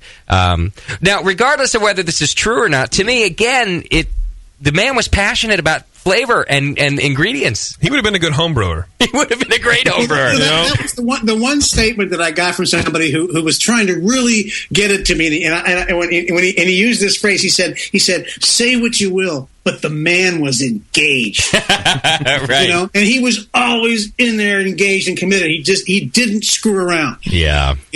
Yeah, he would have been. You're right, JP. An amazing home brewer. They're saying Bud Light now IBUs 6.4. Yeah, I really? Bud Light.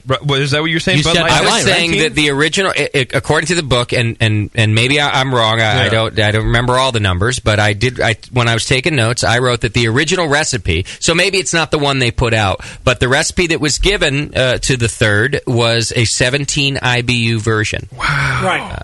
So, which then he thought was a little too bitter, even though the European beers at the time would be like anywhere from 24 to 40 or whatever. Right. And I heard Budweiser's that been changed, and it's all that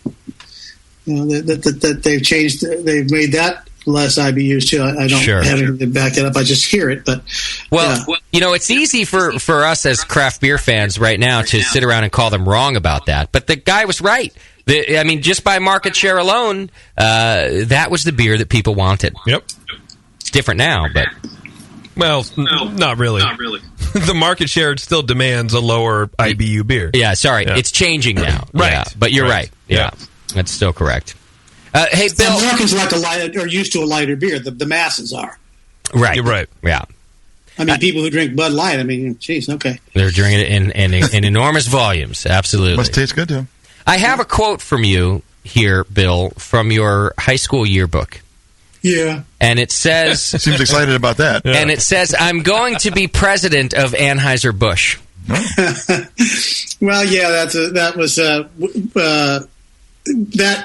the thing about our yearbook that year is each of the graduating seniors were asked what their ambition was. And it really wasn't my ambition to be the president of Anheuser-Busch. I think I said the president of Budweiser and didn't even know how it worked, but I think I was just trying to be cool and tell everybody I drank beer. I think I was just sort of like, hey, yeah.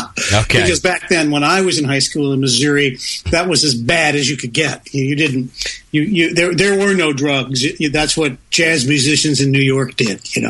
In St. Louis, you drank beer if you were really wild. Unless, of course, you were part of the Bush family. Then you did drugs. Well, yeah, exactly. They were the one family in... off of jazz musicians in New York. Right. But I did think that was pretty ironic that is there in my yearbook, and some 40, some 50 years later, whatever it is, I don't know how many years, right. That I would write a book about Anheuser-Busch. Well, the reason it is ironic, but the reason that I bring it up is because going through the book, I get the sense that you don't like the Bush family very much. No, that's not true. Okay. Actually, I see it. Everybody reads it different. Okay. I mean, for example, my agent, reads the book and she thinks it's really sympathetic to August the 4th. Oh. Other people read it and think it's not. I have tremendous respect for the family, and because they did something. Sure. They made something happen that most families don't. They didn't arrive there wealthy. It wasn't given to them. A guy did this, and so in that sense, I have great respect for them. They've remained in St. Louis. They have a loyalty to that community. They've got so much money, they can go anywhere. Right. They stay in St. Louis. Even August the 4th, for all his Hollywood stuff, he stays in St. Louis. That's their community. So there's a lot to admire. There's a lot to question too, but it's not. I don't like them. Okay, it's so interesting. I didn't find anyone to say that August the 4th was a terrible person. Right. I guess, and I certainly don't mean to say that I felt you were attacking them at any point. I don't get that at all. It just seems that the tone, and maybe that's just how the story told itself, is that they're a difficult to like. They have admirable qualities, but are overall a difficult to like family. Well, the men, that you're talking about, these were very driven guys, and guys like that are difficult to get along with. I mean, I've seen that in other, areas of life. The people who are these great men who are feel called upon to move a lot of people to do their will to create something, are tend to be very abrasive, and they leave a lot of wounds behind. Yeah, and a lot of but it's like they think that's not their destiny to worry about those people. My destiny is to do this. I'm going to do something great. And if they didn't behave that way, you could make the case that the stuff wouldn't happen. But right. It doesn't make them, nice guys. I think JP and I should use that from now on. People don't like us because we're men of action. We're driven. Yeah. Right. I will keep reminding you. No, you're just abrasive assholes. No, you may not like my ideas, but in the end, I'm right, and and then I'm just a pussy because I backed out. I worked for years for a guy who was very much like August the 3rd. His name was Barry Dillard. He was a big Hollywood mogul, and he was very much like that. He was. I liked him a lot. He was very tough on people, and he drove you, to within an inch of your life trying to stay up with him. But he got stuff done, and I remember one telling me I was doing something, and I guess I was defending the staff, and he looked at me, and there was just two of us in the room. And he said, "Don't let your destiny be caught up with these people. Your destiny is not their destiny." And I was like, "Wow!" And I realized that what he was telling me was that's his secret. That's how he operates. My destiny is not the destiny of the people. My destiny is my own. I'm trying to get them to do what I want because I want this done, and I think it's right. Well, that's sort of how I perceived August the 3rd to be. Okay. That's the way he operated. It's kind of like Kevin Spacey in Swimming with Sharks. He plays that ruthless agent who just belittles and abuses his assistant, but in the end, he's like, "I'm training you to be something better." Right. But he did it in a more asshole-ish way. But still. Right. Yeah. All right. I'm sorry, go ahead. Bill, I want to ask you a question. In writing the book, could you take advantage of the media archive? Oh, sure. Or was the media just really giving the Bushes a pass throughout the years? No, sometimes yes, sometimes no. It's all there, and it's when you go through 150 years worth, it waxes and wanes. I mean, the fact that Gussie Busch could be deposed by his son, and tossed out of the company, and have that remain a secret for 15 years. Yeah. In a town where they had people on the staff of a major metropolitan newspaper who were assigned to cover Anheuser-Busch. That's kind of surprising. Right. But that sort of happens institutionally. The Bushes put out that story. Given that Gussie went along with it and never said anything else, I guess no one chose to doubt it or look at it. But that's what happened. But then there was times that there were things that they would get. There was things that were reported about them, and and this always happens with rich people or people of prominence. That if I had done it at 13, it wouldn't have made the newspapers. It wouldn't have been a headline in the newspaper. It's just a teenage thing. Well, if you're a Bush, it's put up there and it's embarrassing, and you got to deal with it, so it cuts both ways. You get out of a lot of stuff, and you kind of get hit with a lot of stuff, and sort of come to the territory. Have you gotten hit with anything? Have you any sort of backfire because you wrote this book? Yeah. No, nothing. What about any of your sources? Did they feel threatened at any time? Nope, I haven't had anybody say anything other than that they were happy with the way it came out, thought it was accurate. You're always glad to hear people say, "Boy, you nailed it," Sure. And I get emails every day from people saying, "I worked there for 35 years and you really nailed it." Well, that's great. Wow. I didn't talk to them, but it's.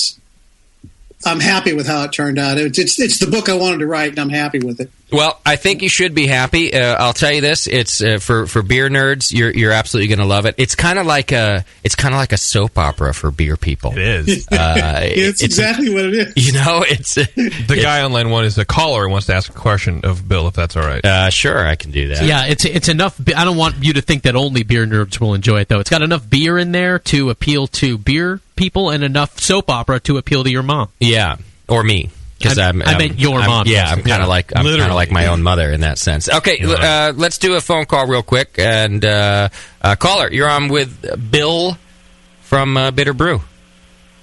Hey, Bill, how you doing? I'm doing fine. How are you? Oh, not too bad. I was curious about because I kind of kept up with the while the sale was going on with AB to InBev, and I remember reading like certain articles where there was like either pushback either from the board or from Augie the Fourth or somebody that kind of it almost looked like it was going to stall out and never kind of happen, but then all of a sudden it came through. Did you ever see like in the research for this like anything like having to do with the sale that kind of made you believe like it wasn't going to go through at one point? Well, there were stories that they were pushing back, and they certainly didn't want to sell it. August the 3rd didn't want to sell it. Whatever August the 4th and his acolytes said, he initially did not want to sell it. That's one of the things I address in the book. But the thing was this, when InBev stepped forward with a $65 share offer, okay, the deal was done. There was no way they could walk away from that because it was so far and above what the stock was trading at. Had they walked away from that and said no and tried to fight it off, they would have spent the rest of their lives in court being sued by stockholders. So what they did was they tried to figure out how ways they could get around it. They did this. If we buy the Mexican company Modelo, then that's going to make it worth $15 more million. Maybe they won't get the financing. It'll be too expensive for them to swallow. We'll fight them off that way. And then eventually, the InBev guys got tired of waiting around, and they kicked the price up to $70 a share, which made it the most expensive transaction in business history, cash transaction. And they were able to do that because the euro was trading at 3 for 2. They got a 30% 3 for 2, so they had 30% discount on what they were really spending. The moment was right. Everything was in their favor, and there was really nothing that they can do. There was a lot of drama in the papers, and there was a whole book about it, Dethroning the King, about the drama, but it really wasn't that much drama. It was over. The InBev guys knew what to offer, and they knew that they would get it because there was no defense, and that was it. It just took a couple months for them to settle on the price, and it was all over. A great explanation. We got another caller on the line. I don't have a screener, so I'm assuming it's another question for you. Caller, you're on with Bill. What's happening? Am I on? Drunk of the week. Oh, okay. Sorry. I had it on my phone, and then I called in to cancel it out. I had a question about Anheuser-Busch, I know in one of your previous shows that it talked about Coors actually helped. I think it was Coors. They helped like Anchor Brewing Company or something because back then the grain had some scare with the public or whatever, some sort of substance. Correct. And this small brewery called in. I wanted to know if there was like another instance where maybe Anheuser-Busch did something like that to help a small brewery. That's a good question. You got any instances of that, Bill? I've never heard of such a thing. Anheuser-Busch didn't do much to help small breweries. Right. That I know of. No, they bought them out. Yeah, crushed them. Made the owners millionaires. That's pretty helpful. That's true, right? Yeah. Right. Other than that, but yeah, I don't know. I don't know that. They would be more likely to try and knock the brewery off. Sure. All right. I heard from a guy. I actually heard from somebody today who worked for the Bush's longtime PR firm. Who said that, and this is one of the things the people send stuff in through the website and stuff, that when he was at Fleischmann Hilliard, they got paid by Anheuser-Busch and a lot of money to start rumors that the Mexicans were urinating in the beer that they were distributing in Corona back in the United States, just to cause problems. Sure. This was a corporation paying people to do that. It's just crazy, but that's what they would do. A rumor that lives on today, I will remind you. I think had linked. Wow. Maybe because it tastes. No, never mind. That's viral marketing at the finest detailed level. Social media, take note. The original viral marketing, right? Yeah. All right, the book is Bitter Brew, The Rise and Fall of Anheuser-Busch and America's King of Beer. It's a fascinating read. Bill, where would you prefer people purchase this book from? Do you care? Don't care. Okay. It's available on Amazon. Wherever it's easiest for them. There you go. So long as they buy it. Of course. And I suggest that it's much more satisfying when you pay full retail. But that's just me. Yeah, my favorite part was about the pre-interview was Bill was like, I talk to people all the time who are like, I loved your book. I lent it to my whole family. Right. That's right. Well, I will, since we're talking about it, I'll give you I paid full retail. You could be damn sure. So I bought mine through iTunes today. And the audio book is more expensive than the regular book. What? I'm going to point What is that about? And even though I have it's my iTunes account on several different devices. Yeah. I purchased it on one device, but I needed it on another so I could, listen throughout the day. Right. I couldn't even move it because of stupid iTunes. This is not Bill's fault. This is iTunes rules. So I paid top dollar, and I couldn't move the goddamn thing. I had to erase my phone for you, Bill. I had to erase everything on my phone to put this book on it. I'm so sorry. What can I do for you? No, nothing at all. I'm more saying. Well, does he have connections with the distributors in Florida? Yeah, can you call Steve Jobs? It's too late for that. Shit. I have a Ouija board you can borrow. No, I paid full retail, and you know what? I wouldn't even ask for a media copy from Bill. It's a fascinating read, and you guys should get this book. You're going to enjoy it. Yeah, really well done, Bill. Yeah. Thanks, guys. This is the most fun I've had on an interview. Well, good. I'm glad to hear that. I'm very glad to hear that. Wow, and he's done Letterman, too. Dave must be a real dick. Oh, then he's lying to us. He must Don't have tell Dave I said that, though. Okay, right? He won't hear this. I am golfing with him tomorrow. Just quickly, I haven't watched Letterman in a while, but I saw his Super Bowl ad yesterday. And terrible. He's dying, right? Yeah, I think he is. Everybody is. He's a skeleton. You think this is a skeleton crew? He's dying, this man. Yeah. See. Hey, he's a contemporary of mine. Hey. Oh, I'm sorry. Whoa. He's a young man. That's true. He's a vibrant young man. That's right. On death's door, young man. All right, it's Bill Knoedelseder's new book. It probably says William Knoedelseder on the cover. Bitter Brew. Go check it out. You're going to enjoy it. Bill, thanks so much for your time. It's really been fun to talk to you. Thanks, gentlemen. I appreciate it. All right, take care. Bye-bye. There you go. He's a good dude, and I mean it. You're going to like this book, especially if you... See, I don't really do fiction very often. This has all the intrigue of good fiction. Yeah, it really does. Yeah, and the best way to... We touched on it earlier. The best way to study history of anything is to pick a specific story from a time period. And like the Bush family in the 50s in America, and that'll really teach you... to learn all around it. Yes. The other thing I wanted to say to him, because he was talking about the impact that the Bush family has had on St. Louis. What if they landed somewhere else? And it did make me think that kind of a family impact, a family saga of that much impact on a country, it doesn't happen so often, if at all. Like right now, the name that comes to mind is very negative. The Madoff family had an enormous impact in such like a negative way to our country, right? But those times aren't they're not the same as they were. I'm not saying that individuals and families can't impact this country anymore, but it's a little rarer, isn't it? And the Bush family is from that era, and that is part of a good story. That he's right when you listen to some of these things that happened. I think that sometimes you do feel sympathy for the family because they had your everyday problems that the rest of us have. There's drug abuse. There's some psychosis in there. There's murder, prostitution. There's millions of dollars. Dick in their pants. Yeah. But it's also a family that is a big family, and there's a lot of roots there, and there's a lot of wives and kids, and it's still a family name, and like it or not, they've all impacted our lives. I mean, the distribution network that we use, that I know that Sully uses, that craft beer uses, came from this place. And refrigeration in transportation. I heard the reason that they put the beer in the bottles was that they didn't. Certain bars were actually using tap handles of competitors or beer of a competitor and saying it was called Budweiser. So they said, we got to put our beer in bottles because you cannot copy a bottle. Wow. So, and in the refrigeration thing, that's a big thing. Yeah. I mean, they're the first nationwide brewery that basically refrigerated all their train cars and during the transportation of the beer. So yeah, it was huge. And certainly there was a lot of negative things that they did to the marketplace too, trying to stomp out competition and all that. But I'm probably preaching to the choir because it doesn't take much to sell a good beer story to our audience. I guess I'm just really saying it's fascinating. It kind of very surprising to me, even some of the craziness that came out of that family. Yeah. It just made me go, well, it's a big part of our beer history, right? Yeah. I mean, really. Yeah. Well, if you think about it, you wonder, you were asking before the interview, how does a family like this with all the craziness survive?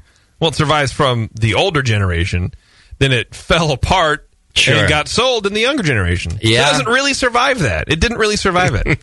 It didn't, but you know what? Bill's explanation at the end there about the price of the stock, about the offer that was made, is an excellent point. That if you're not really paying attention to the business rags and you're not really a stock market watcher, you might forget the fact that Augie IV, as fucked up as he was, if he's looking $70 a share in the face and says no. He's right. Bill was right. He has to answer to shareholders for that. For saying no to something that they were paying probably double what the company was even valuated at. If he would have said no to keep it in America or to keep his family name, would have been worse repercussions than he faced for saying yes. His grandkids were shareholders too. So, and these are things, like I said, that if you don't, I'm not saying you have to be a genius to figure this out, but if you're not paying too much attention, you might just look at him as the bad guy, as the younger generation who fucked it all up. Well, maybe he didn't fuck it all up. The times change. Craft beer is here. The wine is taking away market share. It's not just craft beer. It's not just us. And anyhow, we get into 5 generations of family. Right. There's no clear line of succession. It was easier earlier on, right? The eldest son would be the next, the big. Beer czar, right? Sure. But once there's like uncles and nephews and all that other stuff, the only way to get out of that whole big fucking mess is to sell the place, and everybody gets their shares. Yeah. Didn't he say that they only owned like 3%? Yeah, in the end. So they had basically been selling it off, slowly. Again, because probably they didn't have a choice the whole way. Once you become a public company, I mean, these things happen. I think they fucked it up. There's also, though, in the fast, and some of that's there, though, JP, too, especially when you start to hear about how Gussie lost control of the company. It was a family coup. Yeah, it was. And so you not only hear about them as a family, you hear about them taking from each other as a family. Yeah, fallouts where they didn't speak for years at a time. Money ruins, man. Money ruins families. Or it makes it good, because who needs a family when you can buy all that many hookers? Right. For free. Yeah. And blow. Yeah.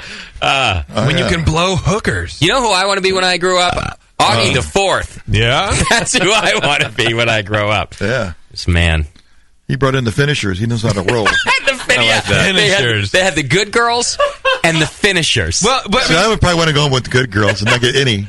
I think you're right, Tasty. I thought about that with you. Tasty would hang out till midnight with the good girls. And I'd just go home. He gets the side boob action, and that's it. And me and Sully stay for the finishers. Right. But, how I don't think they were good. I think they were just super prude. Like, okay, you're not going to stay and get laid by some multimillionaire and hopefully steal some China on the way out. Why wouldn't they lay the good girls? Why would they go for the finishers who were clearly less qualified than the good girls? They were cheaper. Why would they do that? They were it was paid tradition differently. It was and this is the way things are done. These are the rules. Good girls finishes. God damn it! If you're flying a helicopter across the coast to get bigger crab claws, right? What's the difference in $200 in a hot hooker versus a mediocre hooker?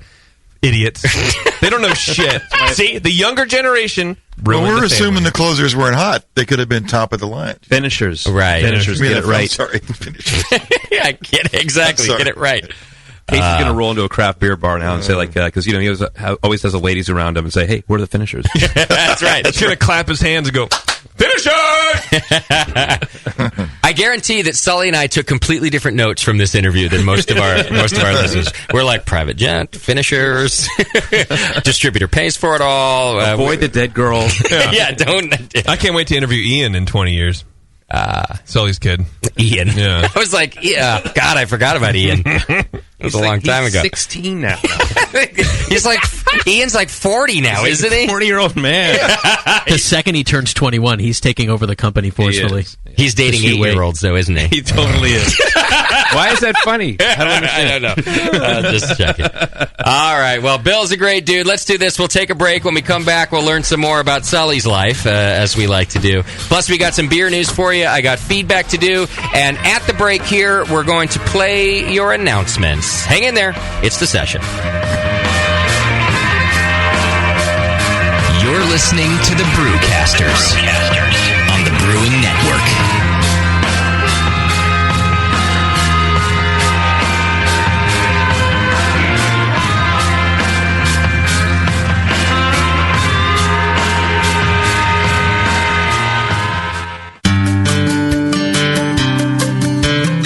Williams Brewing is your online resource for prompt delivery of quality home brewing supplies. Since 1979, Williams Brewing has offered the finest equipment and freshest ingredients, and the best customer service in the business. Cut hours off your brewing sessions by using one of their 11 varieties of famous Williams malt extract. Their new Snap-Lock stainless steel cam-lock fittings will make connecting your pump or heat exchanger quick and easy. Or check out their exclusive paintball tank-based draft beer equipment. They even have their own line of precision hydrometers. Go to WilliamsBrewing.com to browse their vast selection. That's WilliamsBrewing.com. Orders placed by 4 p.m. Pacific Time weekdays ship the same day. Brewing is easy. The Williams way. When Michael Fairbrother started moonlighting, he had no idea how quickly his dream was going to grow. Having homebrewed for 15 years, Michael decided to go pro, but not with beer. While attending his homebrew club meetings, he saw ladies knocking their men out of the way to try his mead. Moonlight Meadery is now 2 years old and can produce 200,000 bottles a year. It's the first New Hampshire winery to ever distribute to California and Australia. In fact, you can now find Moonlight Meadery meads distributed nationwide. And they ship direct, too. They produce 56 different varieties of mead and are unlike anything you've ever seen on the market. Michael Fairbrother at Moonlight Meadery is a real success story that can make the BN Army proud. Visit Moonlight Meadery in Londonderry, New Hampshire, or online at moonlightmeadery.com. Moonlight Meadery. Romance in a glass. That's it. I've had it. I am never putting hops in my beer again. What? Why? It's just too ridiculous. Insane prices, stupid contracts, high shipping costs, crappy selection. Dude, you need Nico Brew. Nico Brew will rock your f***ing face right the f*** off your f***ing skull. $5 shipping to all 50 states. Plus fantastic international rates get you low prices on Nico Brew's great selection of hops and more. Whether you're a home brewer, a pro brewer, or a homebrew shop owner, Nico Brew can get you the hops you need in increments big and small, single orders, spot buys, or full contracts. And there's only one place to join the uber special secret elite bare bones club where you'll get the best deals anywhere. Holy shit! NicoBrew.com. NIKOBREW. Nico Brew, your bare bones buddy in the brewing business.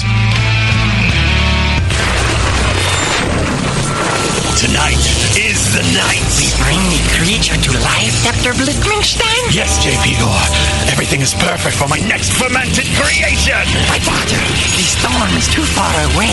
We'll never have enough power to isomerize the creature's alpha acid. Yes, J.P. Gore, we will. For I have in my possession the Tower of Power. Blickman's new Tower of Power is the evolution of automation. Control hot liquor, sparge, and mash temps like a pro. The Tower of Power is a high-quality gas-fired rim system that works with your current brewing setup. With ultra-precision, the tower can hold your mash to 1/2 of a degree Fahrenheit. Precision and repeatability. The Tower of Power is the answer to automatic, fast ramp times. See more at BlickmanEngineering.com. Bring your next creation to life with the Tower of Power.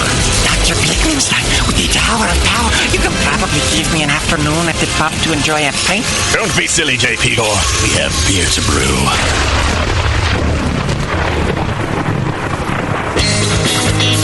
BN Army, HopTech has a great discount waiting for you.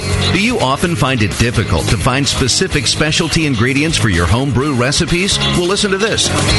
HopTech stocks 59 different grains to choose from, 39 varieties of pellet hops, and 8 kinds of whole leaf hops. And HopTech not only carries Y yeast and White Labs yeast for you, but also Fermentus, 04, 5, 6, 23, 33, and T58 Belgian yeast, plus Cooper's, Nottingham, and Windsor yeasts. Got your recipe ready to go? Pick up some great brew gear like new long and short sleeved shirts, games, and more. HopTech's new website is being updated every day with new items. If you don't see it, call the shop. They're open 6 days a week. BN Army and AHA members get a 10% discount, and active military personnel get 15% off. Visit HopTech.com today for great selection, great service, and a great discount. HopTech.com. Mix me your 100-grain amber recipe, and I'm going to eat it. And then it can ferment in my gut. It totally works. The beer is almost identical to the grain sandwich. Your colon won't know what hit it. The home of live beer radio. TheBrewingNetwork.com. Because like beer, radio shouldn't suck. You're listening to The Session. Yes, it's the Brewing Network's rarely heard announcements. I'm Moscow, and these are yours for February 4th. Well, it's time to get geared up for the 3rd annual Humboldt Homebrew Festival. It'll take place once again at the Arcata Community Center on Saturday, April 6th. It was great last year, and this year it is sure to be bigger than ever. It is not a BJCP-sanctioned event, but homebrewers are encouraged to donate and pour their beer there. It's a great event. It helps fund clean water projects and infrastructure improvement and scholarships and all that good stuff. Go to HumboldtHomebrewFest.com and type beer in all caps. Next up, the 2013 Mazer Cup International Mead Making Competition is coming up. Compete against the finest mead makers in the world on March 15th and 16th. They are accepting entries now. March 1st is the deadline. You can even enter electronically at their website. Go to mazercup.com.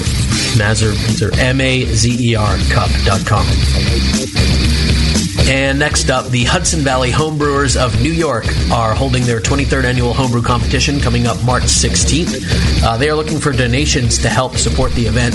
Those donations will be given away as raffle prizes. Their website is hvhomebrewers.com.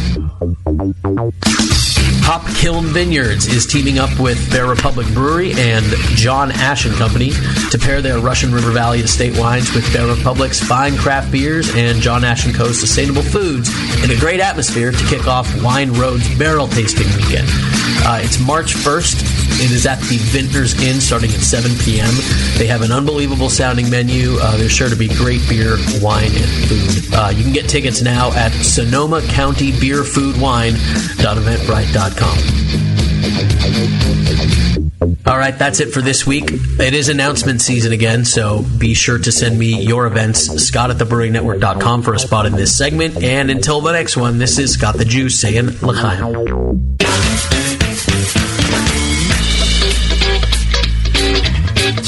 888-401-BEER. This is The Session.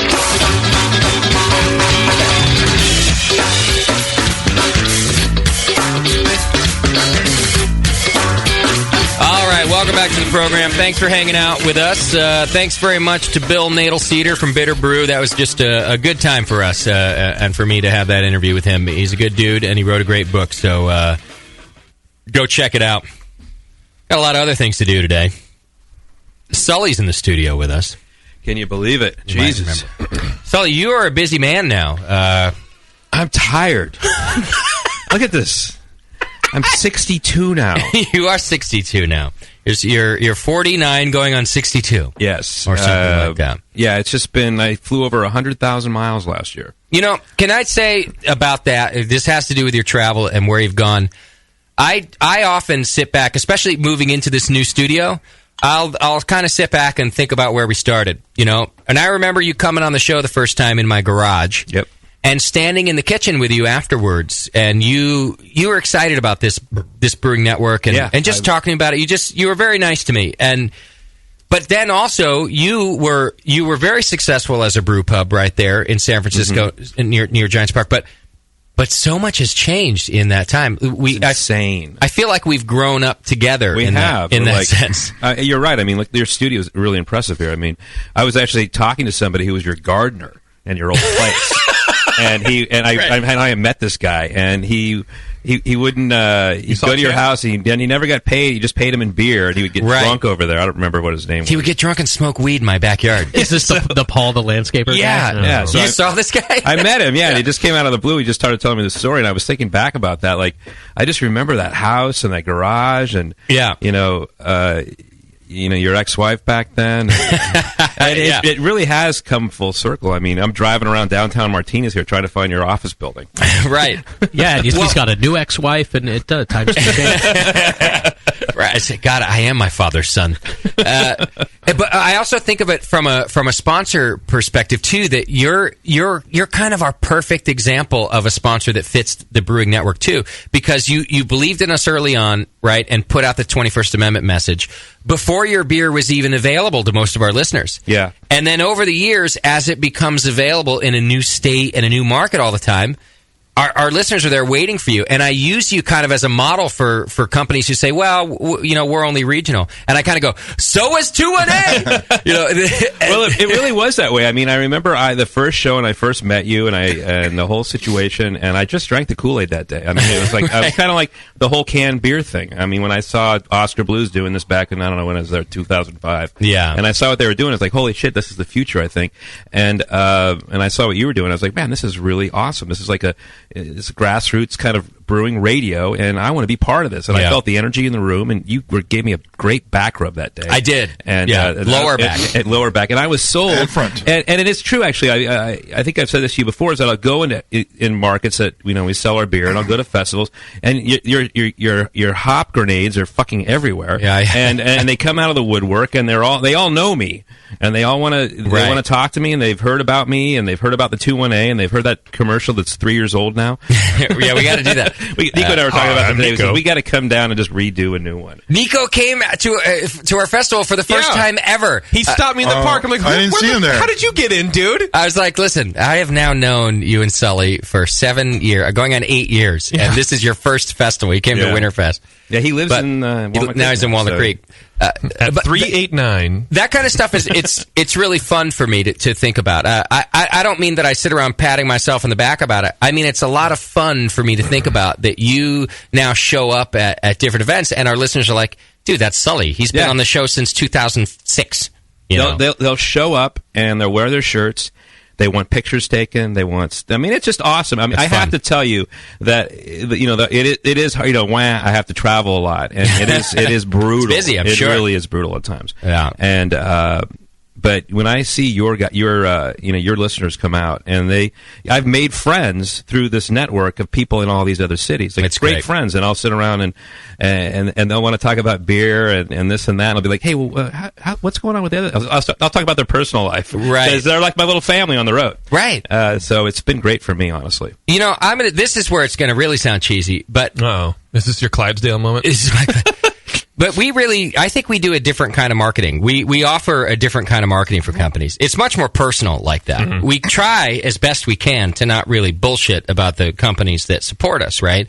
Now, you can put an ad in a magazine, and it's effective. I'm sure it's effective. Yep. It must be that people are putting ads in magazines. But Sully has friends that are from our listenership. There's a personal message that comes out of him, and I genuinely think that that's a different type of marketing that we do. Definitely, and I mean, they say, the market industry people, personal.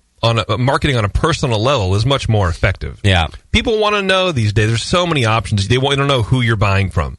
They want to know. Right. They want to know who you are. Well, what Bill- you have to do. Tell a story a little bit. Bill said it best. I mean, people want to hear a story. They want to hear, like, that's why craft beer sells really well, I think, is because there are real human beings behind it. Right. And like this place here, there are real, people behind it, Yeah, I wrote down with aside from Scott. But sure, that man's a robot. He has got a great voice though, and his hair is fucking perfect. Yeah, he's a robot. It's looking nice and red, isn't it? Red. What a ginger.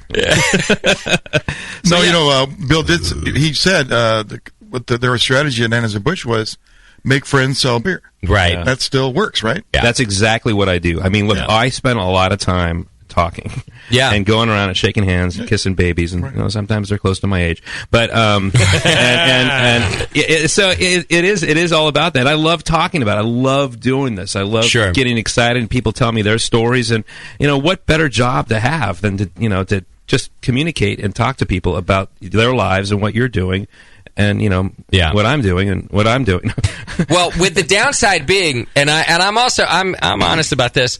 Sometimes it's awesome to meet listeners, and I know you know this too for yourself. Sometimes it's so awesome to meet listeners and have the personal relationship. Other times, maybe you're tired, maybe it's been going on for a while, but because you've been on the show for 7 years, they're also like, "Hey, Sully, remember that time that you did this or that you said that?" And you're just kind of like, fuck. Actually, no, I had successfully paid my psychiatrist to get that out of my memory. But thank you for bringing it up again. And no, you're exactly right. If I have to hear that your head's not as big as it's portrayed on the show, that woman doesn't look as young as I expected her to be. Right. I don't know why I keep going back to that. Well, I can tell you why. Because if you don't, we're gonna. Right. No, so it's great. I mean, there are those guys. There's two guys I remember meeting in Decatur, Georgia, that were just so rabid to say hello to me that I thought, I'm going to die right now. They're going to love me to death. Yeah. Haven't you gotten distributors out of listeners from the BN? Yes. Just that happen to work for distribution companies? David Little down in the Savannah distribution. He grew a great friend, and they courted us for years, and now we're selling our beer in Georgia. So, yeah, absolutely. I love it. Best part about Georgia. Well, all this brings me to also just another success story because it's not often that I sit back and think about this stuff. I feel like if you spend too much time thinking about how you got here, you rest on your laurels. But sometimes it's fun to do. And Moonlight Meadery is a company who signed up with us last year, and they kind of have a 2-1A feel to them, except with a much faster growth spurt. So there's not a lot of commercial mead available. And we interviewed Michael Fairbrother a year ago, and just a home mead maker, and by just I mean just one of the best mead makers ever, and a really good home brewer too, and a great home brewer, and he found so much success with his meads, and he had admittedly among females that he thought, well, there's not really like a fermented beverage for females that's doing incredibly well in the market, and my meads are extremely well received, so I'm going to do this, and we interviewed him, and his meads were fantastic, so we taste them on the show and we rave about them. And listeners, as always, respond because like I said, we try not to bullshit here on the show. You kind of get the feeling. What happens, we never really say stuff's terrible on the show, but, if we're quiet, we'll kind of leave it alone. We don't want to bullshit anybody, but we don't want to insult anybody either. But we were just very happy about these meats. So, so Michael's getting emails and requests for his meat everywhere, and he signs up as a sponsor for most of 2012. After that show, he got an order for like 10 cases to Australia or some nonsense like that. It was amazing. Right.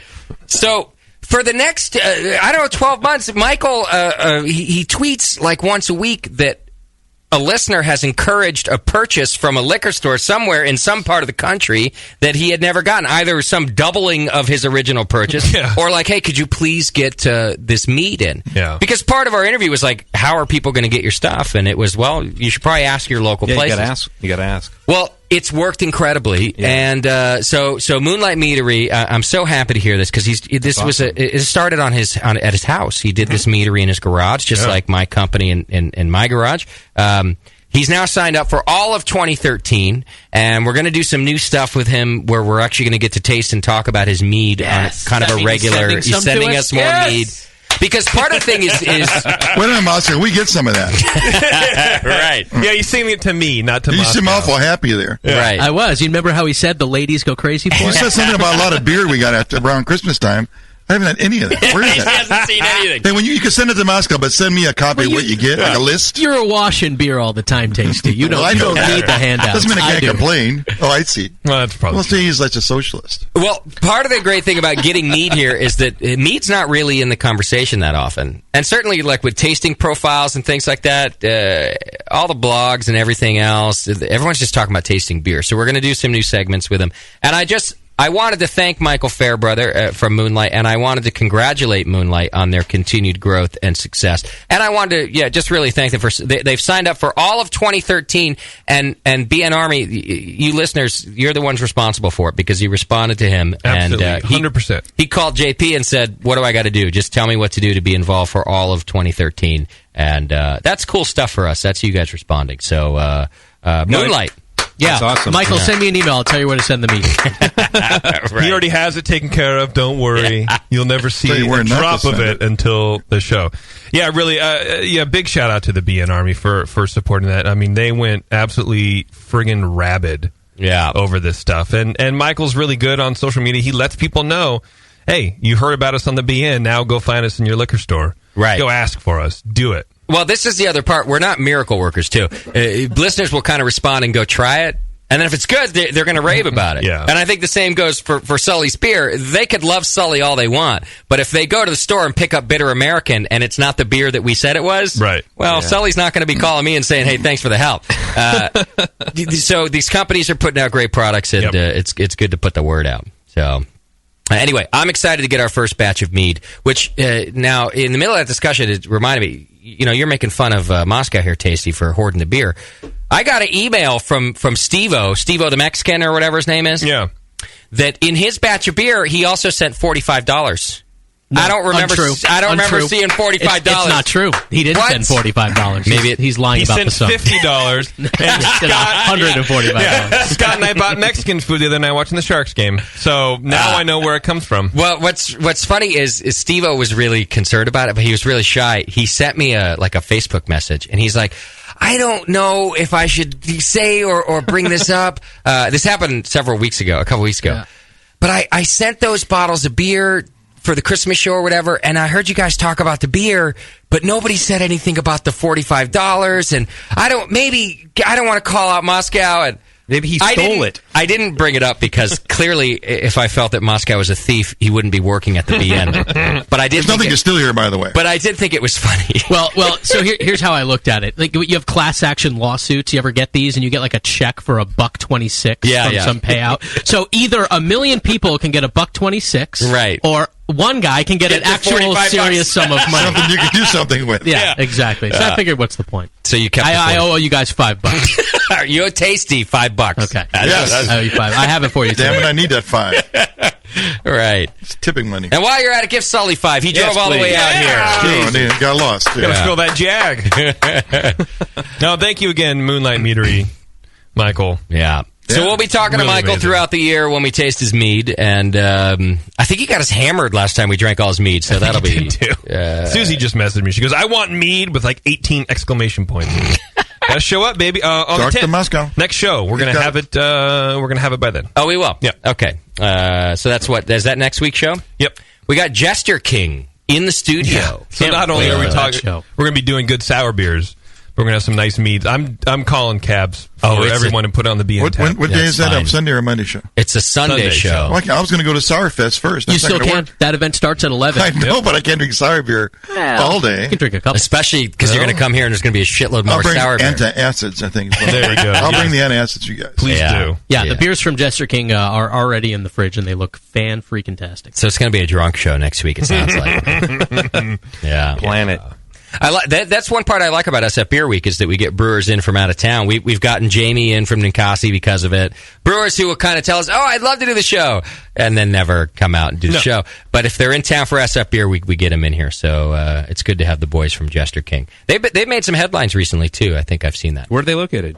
Austin. Yeah. Okay. Yeah. And speaking of headlines, how about some beer news, Moscow?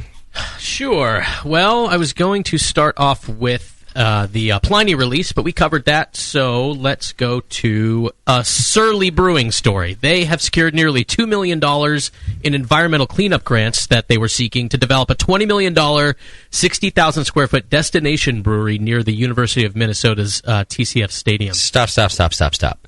How do environmental cleanup grants fund a brewery?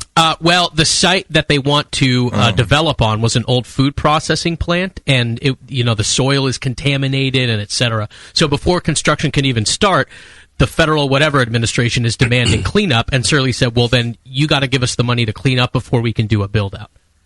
Yeah, but wow. So clean it up, and then it's a clean piece of dirt. It's not a clean new brewing destination. Yeah. Well, they're putting up the other $18 million. Yeah. That's I suppose they're borrowing it. Yeah, that's correct. They're putting up the money for the build out, but they wanted a grant for the cleanup. I see. Yeah. I hope that's the case. Otherwise, as a liberal, I'm feeling duped. I'm feeling like they're playing on my heartstrings. They might be. Well, the dirt needed to be cleaned before anything happened, so whether they're going to go in there or not, it just so. I see. What is this brewing destination anyway? Is there a roller coaster? Next to what? The stadium? It's plans for it's going to be a brewery, a production brewery, and a restaurant, a beer garden, and event center is what they're describing. You might remember in 2011, Surly was the brewery that persuaded the state legislature there in Minnesota to pass the so-called Surly Law. It allows breweries to sell beer on site in tap rooms, the law has fueled a huge brewing boom in Minnesota. Right. Crazy, right? That a regulation, a lack of regulation would lead to wild prosperity. Oh yeah, who knew? And lots of tax revenue. and exactly, lots of So let's I guess yay that they're getting money to clean up the dirt. It is yay. I don't know much about Surly. I did not like them in the beginning. We worked with them just a little bit on an anniversary party, and they were friends with Northern Brewer, and I tried to thank them personally, and they treated me like I was a piece of shit. So I was not happy with them. Well, but they are called Surly. They are called Surly, Omar I is know. a very surly guy at times. But then I met Omar at GABF last year, and it turns out they're cool people, so I have nothing against them. They were nice. Apparently, maybe I caught them on a Surly day. I don't know. Great beer, though. Great beer. And they put their beer in cans. That's right. And some tall boy cans, Yeah, too. 16 ounces. Yeah, I like that. That's what beer should be in. I like that. 12 ounce. Well, good for them. I hope that the environment gets cleaned. A startup Brooklyn beer company known as Narwhal Brewery has lost a battle over its name with one of the biggest fish, no pun intended, in the craft beer sea, Sierra Nevada, who will continue to make an imperial stout that they call Narwhal. The brewers behind the startup, totally understandably, sought to avoid a lengthy legal duel with Sierra, and they have renamed themselves Finback Brewing. They had registered as an LLC in 2011, and then Sierra created the stout a year later and then filed for the federal trademark, and the startup had never secured it. So there was a dispute, but it didn't last long because the guys didn't want to fight Sierra. Right, they could have won because all you have to do is start first, but the battle would have bankrupted them. In other news, both names suck anyway. Right? I mean, what is it? Backfin, the new one. Finback. Well, the Narwhal. Who wins that? What's that? Fatback. It's almost as bad as flat tail. Back fat. Oh wait, Finback. fat. Finback. No, I mean, Narwhal is an okay name for a beer. It's the unicorn of the sea. Okay. I mean, that's all right. It's a shitty brewery name, and so is Fatback. Right. Finback. Whatever. So, Justin, I actually own that. damn it. Yeah. Where's their brewery located? Where is it anyway? This is in... God, I didn't write it down. Sorry, Google it. You know, Google it. I'll Google you. is anybody against this stuff anymore? I mean, I feel like you don't go after the little guy or anything, but look, if you've put a bunch of money into a brand, you protect it. I love it. It goes on so often. Yeah. Now. It happens with us all the time. It happens with me all the time. People are doing something, and you go like, no, there's a 21st Amendment in San Francisco. Yeah. Southern California. Right, that's been here since. And I suggest, and you just have to have a friendly conversation, and then you take notes, and you talk to your lawyer, and then, but it's happening more and more. I mean, it is. Even guys like Vinny, I've heard, have had issues in the past, and you got to do it, man. It's just, all the good names are being taken. Yeah, Pliny the Older risk. Yeah, which is why they got stuck with Narwhal. Narwhal. Sierra Nevada was certain that they would not have a copyright problem with Narwhal. And that friendly conversation you mentioned, Sully, that did happen. Sierra agreed to chat with them, brewer to brewer, but the conversations with Brian Grossman, they just failed to resolve the situation. Right. And the Finback guys, they had sunk some capital into merchandising under Narwhal, and they just ate it. Yeah, you have to do at very least a Google search. Your due diligence. New brewers out there. Well, your Sully tip of the week. Narwhal Google. didn't exist though at the time. Well, Narwhal, but the beer didn't it? No. Narwhal was made after these guys started, but they just never secured a copyright. I see. That's what I'm saying, is that the truth is Narwhal, the brewery, if they had anything to show date-wise that they started first, they had a case. However, the litigation would have bankrupted them. Yeah. So it's a weird thing there. But still, look, you were going to get beat anyway. If Sierra Nevada has Narwhal and you had it a little bit first, but you don't even have a product, it's time to move on. Yeah. Which it sounds like they did, and that's fine. And what are they doing making merchandise before they make beer? They're open? Right. Who does that? Right. Heretic had this problem too. They were a T-shirt company. What was it? I'm kidding, because I know that's what they do. Evil Twin or whatever? Evil Twin Brewing? Or is that what's the name of the brewery? Is it Evil Heretic, Twin? Yeah, There is Evil an Evil Twin Twin, Brewing yeah. Company Okay. out of So Denmark. Jamel had Evil Twin out in the marketplace beforehand, both as a sold homebrew name because he was selling homebrew kits, and then as his own, and then Evil Twin Brewing Company came out. And as far as I could tell, Jamel was like, "Look, I'm not even gonna. You can do it, but it has to be licensed by me because if I don't give you the okay, then it shows that I didn't say it's okay, Exactly. and anybody can do it. So as long as I'm not even going to stop you. Just let me write you this piece of paper that says I'm letting you do it. And even that, it turns out into a stink. The hop grenade is the same thing. It comes up about twice a month now. And I have the friendly phone call, and sometimes it goes okay. Most of the time, they talk to me like I'm an asshole. Twice a month, that frequently? Now, it didn't used to be that way, but now it's crazy. It's happening all the time. Are they breweries that all want it? It's usually small breweries who may or may not know about our logo. I don't know. And usually I say, look, if you've spent money on like merchandise and stuff, sell the merchandise. I don't give a shit. But you can't produce anymore. You have to stop. You can't make a big brand out of this. I actually own the trademark. It's an actual registered trademark. I don't have to prove that I've been in business longer. You can look at the trademark office. But it happens, and it sucks. And I hate it. And Sully, you probably do too. Every time it comes up, I don't want litigation. I don't even want to make the phone call that says, "Hi, I'm the guy who has to tell you it looks like a great idea." I'm always that guy. Nico doesn't do it. I always do. I hate it. Hey, come here, man. Yeah. I want to talk to you about something. We got to have a talk. Okay. So did you know that... Yeah. No, I mean, honestly, it's gone very well up to this point. It does suck getting lawyers involved because you don't want to have to, have them do that because it's expensive. But right. I did make a hop grenade IPA, and you did talk to me last week about that. Yeah, and I'm not doing it, by the way. Yeah, I did. My call to Sully wasn't as friendly. I was like, Sully, fuck you. Hello. Yeah. Anyway, all right. Well, I'm glad it got ended quickly and no one went bankrupt. Although I wish they had picked a better name after their first shitty name. Honestly, just for their sake. Go ahead. Well, apropos of our conversation with Bill, AB InBev is trying to salvage its $20 billion acquisition of Grupo Modelo. We talked about this a whole bunch. They're trying to gain a clear path into the beer market in Mexico, which is a potential bonanza, needless to say. But in a move that surprised everybody, just last week, the U.S. government sued to block the merger on grounds that the deal would, quote, substantially lessen competition in the market for beer, end quote, in the U.S. and cause higher prices and fewer choices for American consumers. And I don't care about the fewer choices. I don't think that's a valid argument, but the cost issue is a valid argument. Not that I'm buying any of the big beer company's beer anyhow. But historically, what has kept the Miller Coors, or I guess it's SAB Miller, and InBev Anheuser-Busch from raising their prices willy-nilly, because basically Anheuser-Busch sets the market price, and SAB Miller usually just follows. Whatever Anheuser-Busch does, SAB Miller does. The one factor that has kept them at bay have been the Grupo Modelo, because they keep their Corona and Modelo, all their products, at a lower price, and they're selling a shitload of beer. So they've kept a competitive advantage, because Anheuser-Busch, and for that matter, SAB Miller, has known that they would lose market share if they went up here, $3 more, and Modelo Group kept their stuff lower. Well, if Modelo Group is owned by InBev, then there is no longer a giant buffer left in the market for those beer drinkers. No third person. Now, exactly. Who's the third?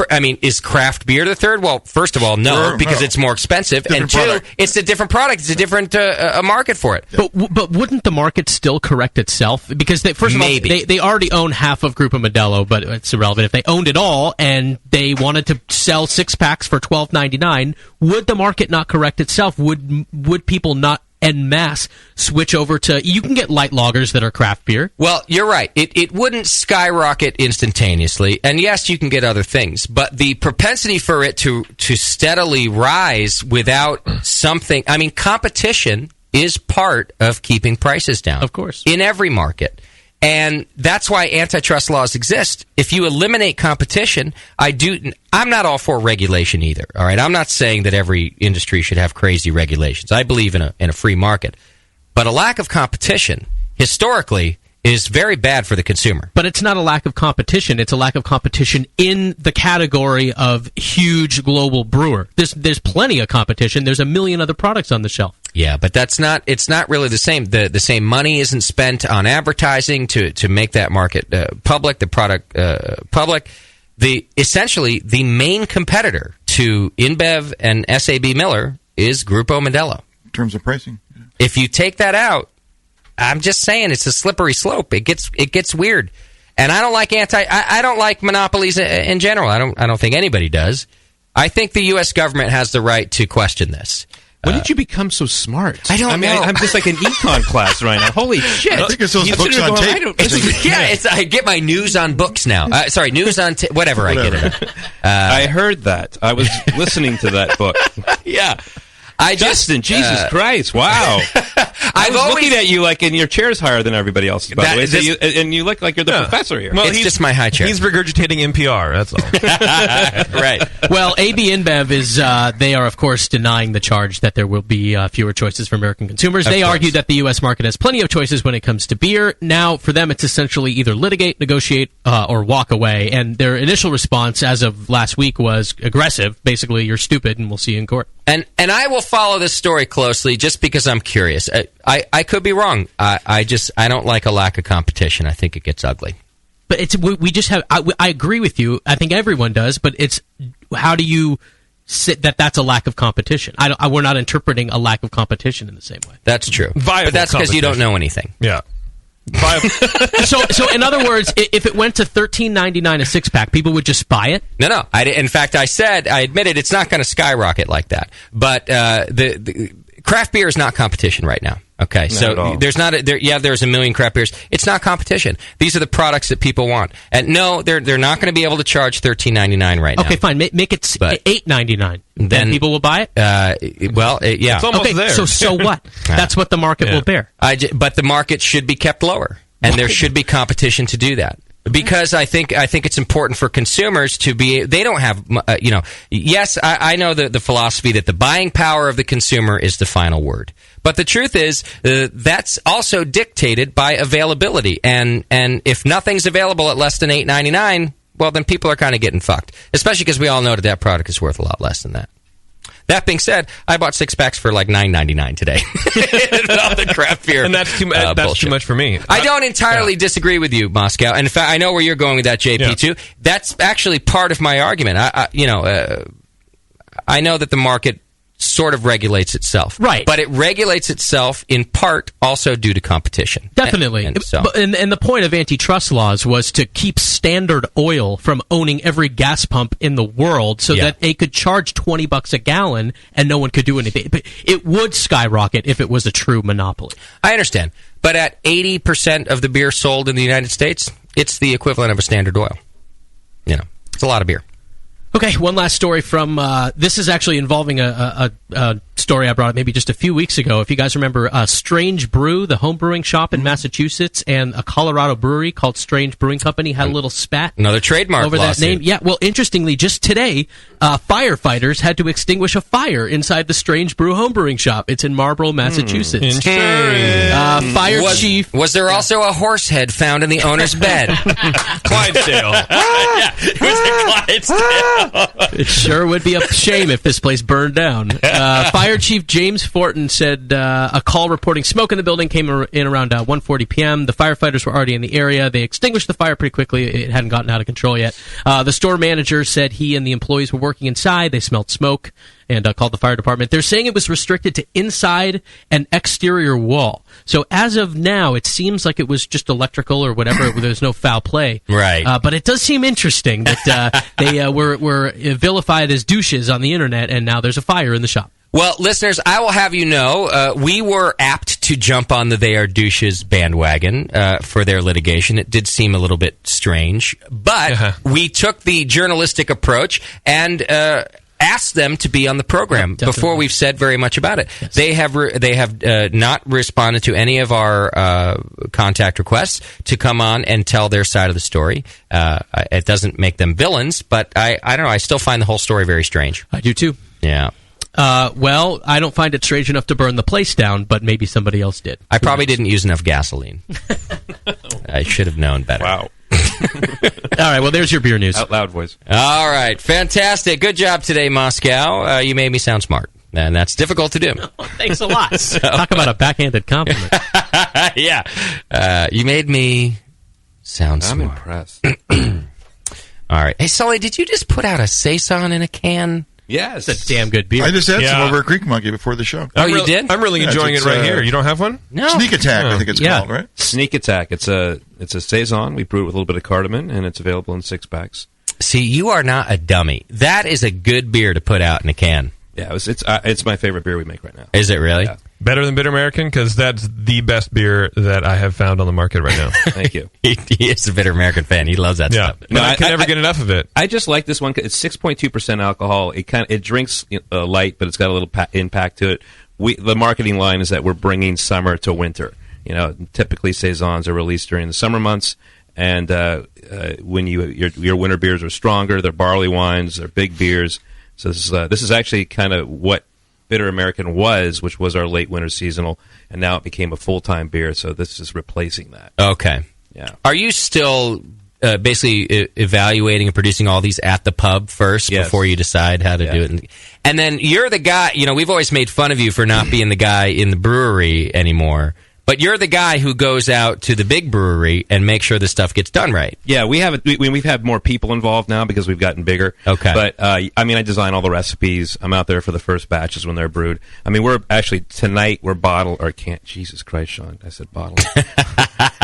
Can we do this over again, the whole show? Right, yeah. We're canning our barley wine. It's coming out in an 8.4-ounce slim can. Nice. It's called Lower to Boom. It's 11.5% alcohol. Nice. And, it's going to be awesome. A little 4-pack. It's really cute. So I know that you had anybody going into a new brewery. Caller, I hear you on the line there. Just hang on a second. Any new brewery, you have difficulty getting the beers exactly where you want them to be. And Cold Springs has made a ton of changes because of you guys. Yeah, they've installed a brand new 75-barrel, 5-vessel Hoopman system, same system that actually Firestone Walker installed last year. Oh, yeah. And brand new building, 450-barrel conical fermenters. Big stainless, hard-on. Right. It's been great. And it's been a little bit of a struggle dialing those beers in.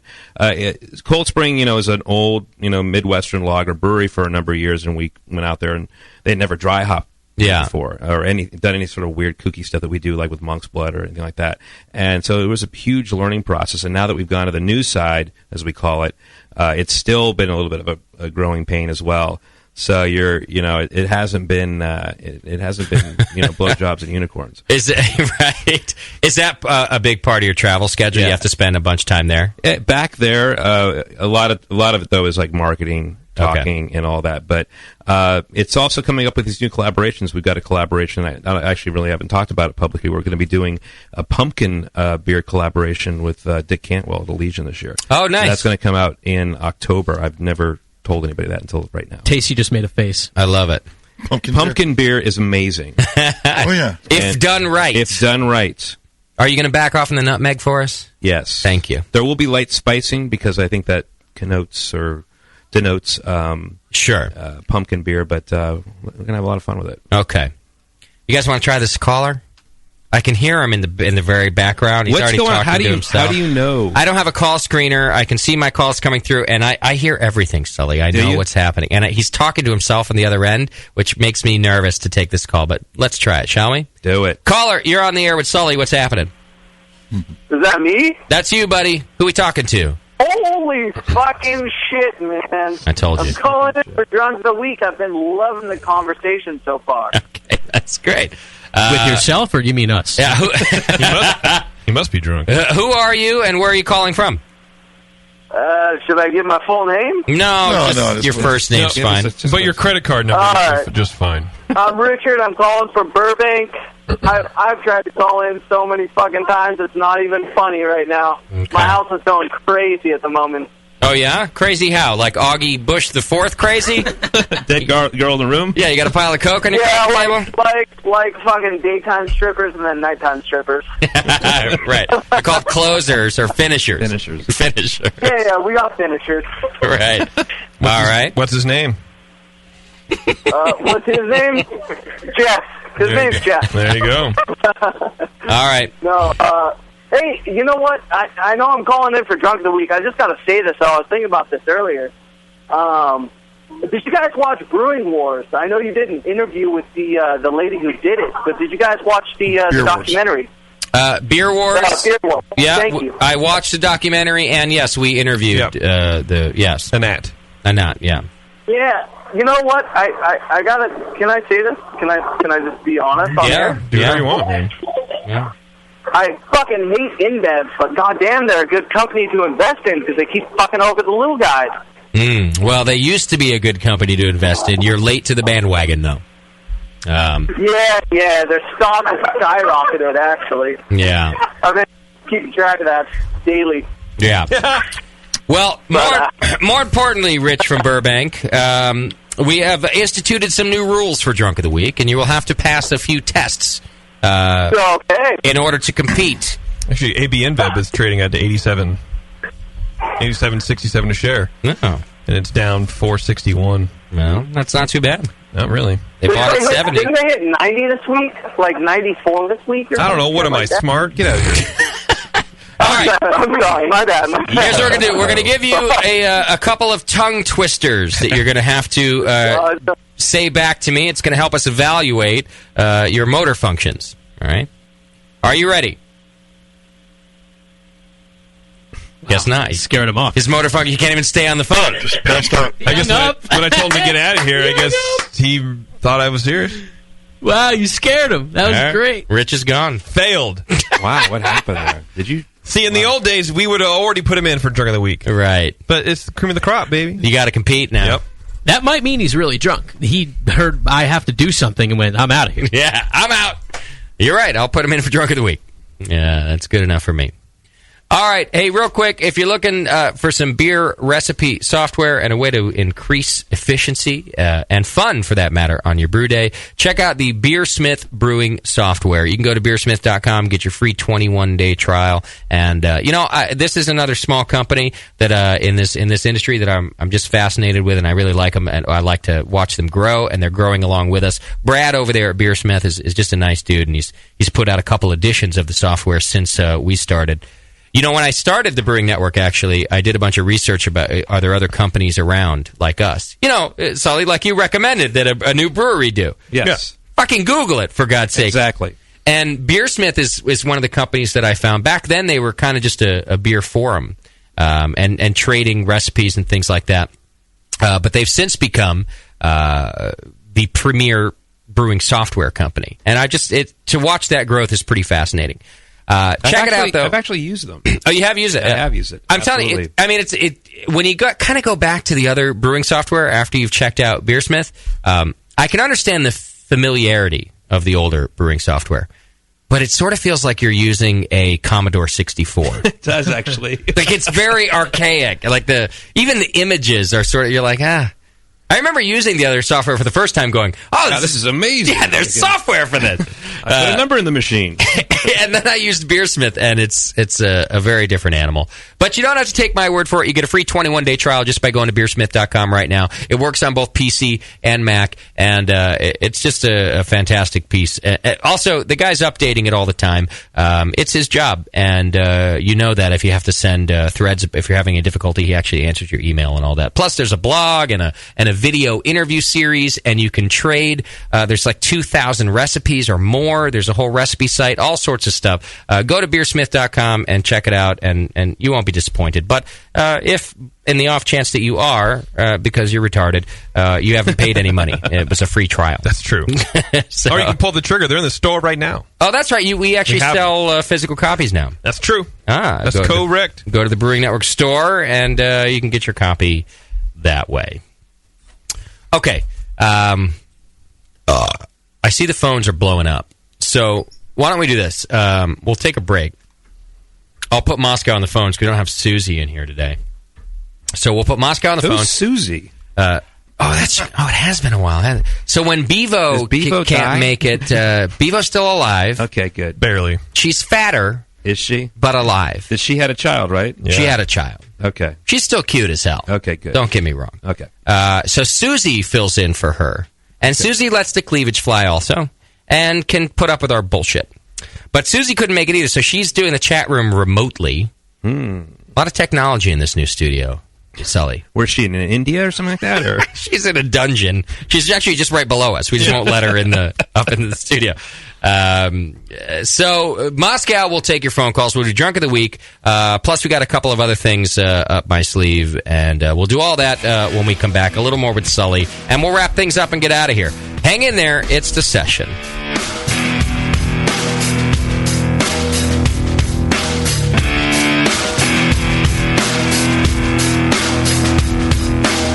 You're listening to the Brewcasters. On the Brewing Network.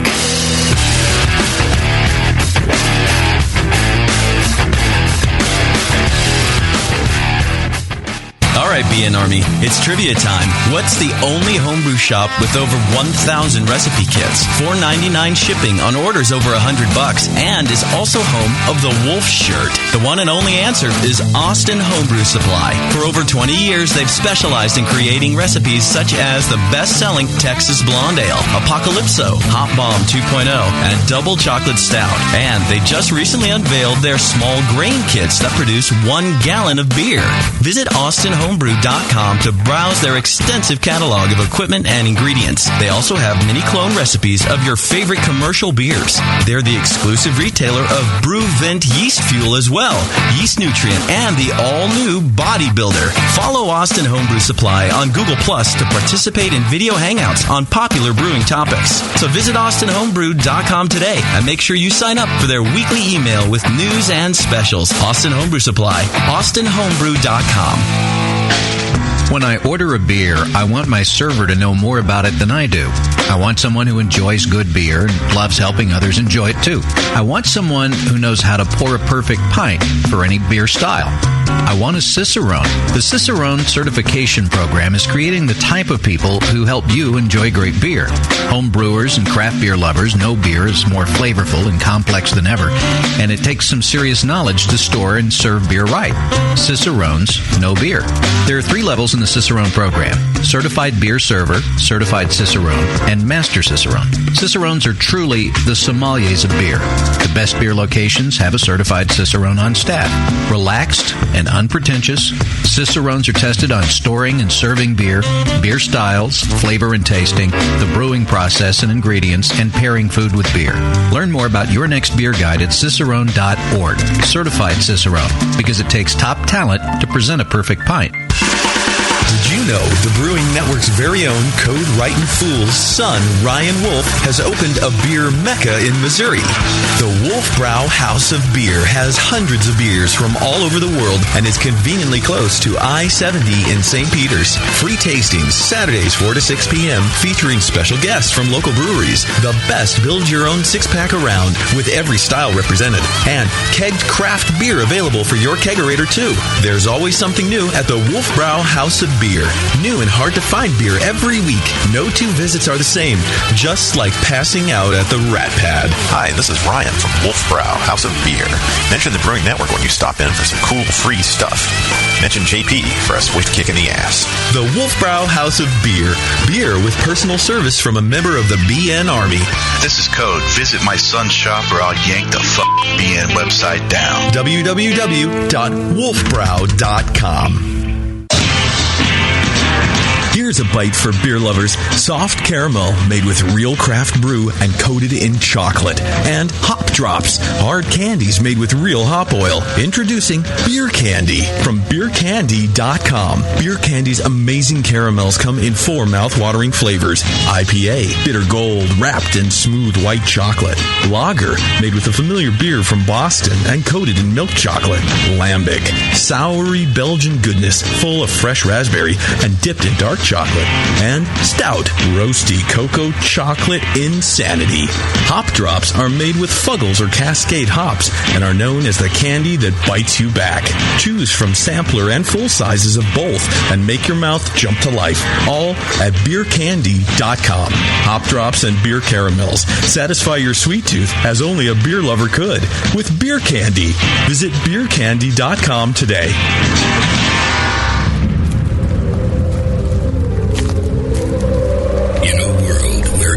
Has been lost. What happened to the city? It's in ruins.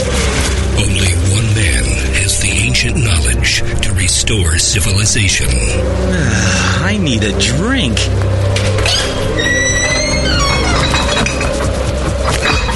Oh no, the liquor store's been ransacked. You looking for beer, stranger? Boy, all the liquor got drunk up in the first 25 minutes of the apocalypse. Wait, there's still some bottles over... Oh, no. Those are non-alcoholic beer. I reckon you better stick to arrowroot tea and a desperate nomadic existence like the rest of us. People, I'm a home brewer. I know how to make alcohol. It can't be done.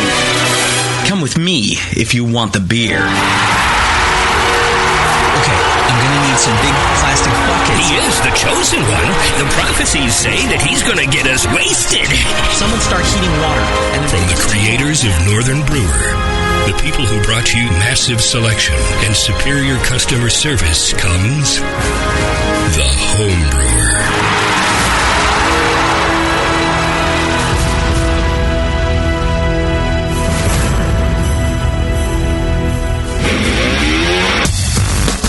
Wait till you can pour it out of your own kegerator. Yeah.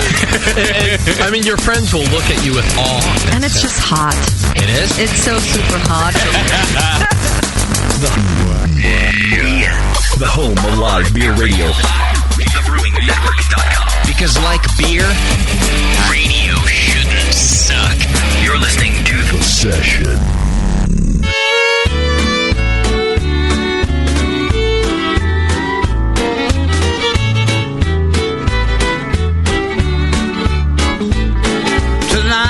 In a bar alone I'm sitting, apart from the laughter and the cheer, while scenes from the past rise before me, just watching the bubbles in my beer. And I'm seeing the road that I've traveled, a road paved with heartaches and tears. Seeing the past that I've wasted, while watching the bubbles in my beer. A vision of someone who loved me brings a long silent tear to my eye as I think of the heart that I've broken and of the golden chances that have passed me by. Oh, I know that my life's been a failure, and I've lost everything that made life dear. And the dreams I once dreamed now are empty as the bubbles in my beer.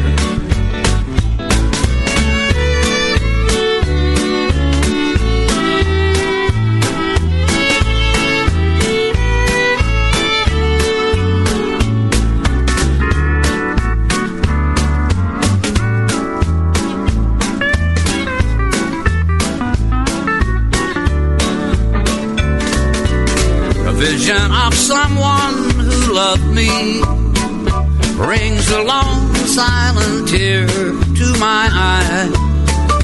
And as I think of the heart that I've broken and of the golden chances that have passed me by, oh, I know that my life's been a failure. I've lost everything that made life dear. The dreams I once dreamed now are empty as the bubbles in my beer.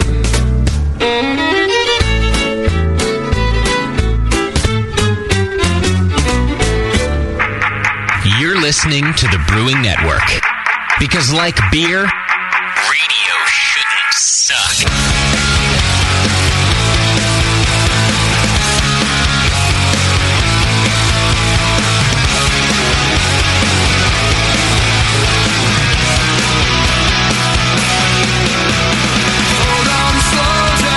All right, welcome back to the program. Thanks for hanging out with us. Real quick, hey, if you're looking for things for sex,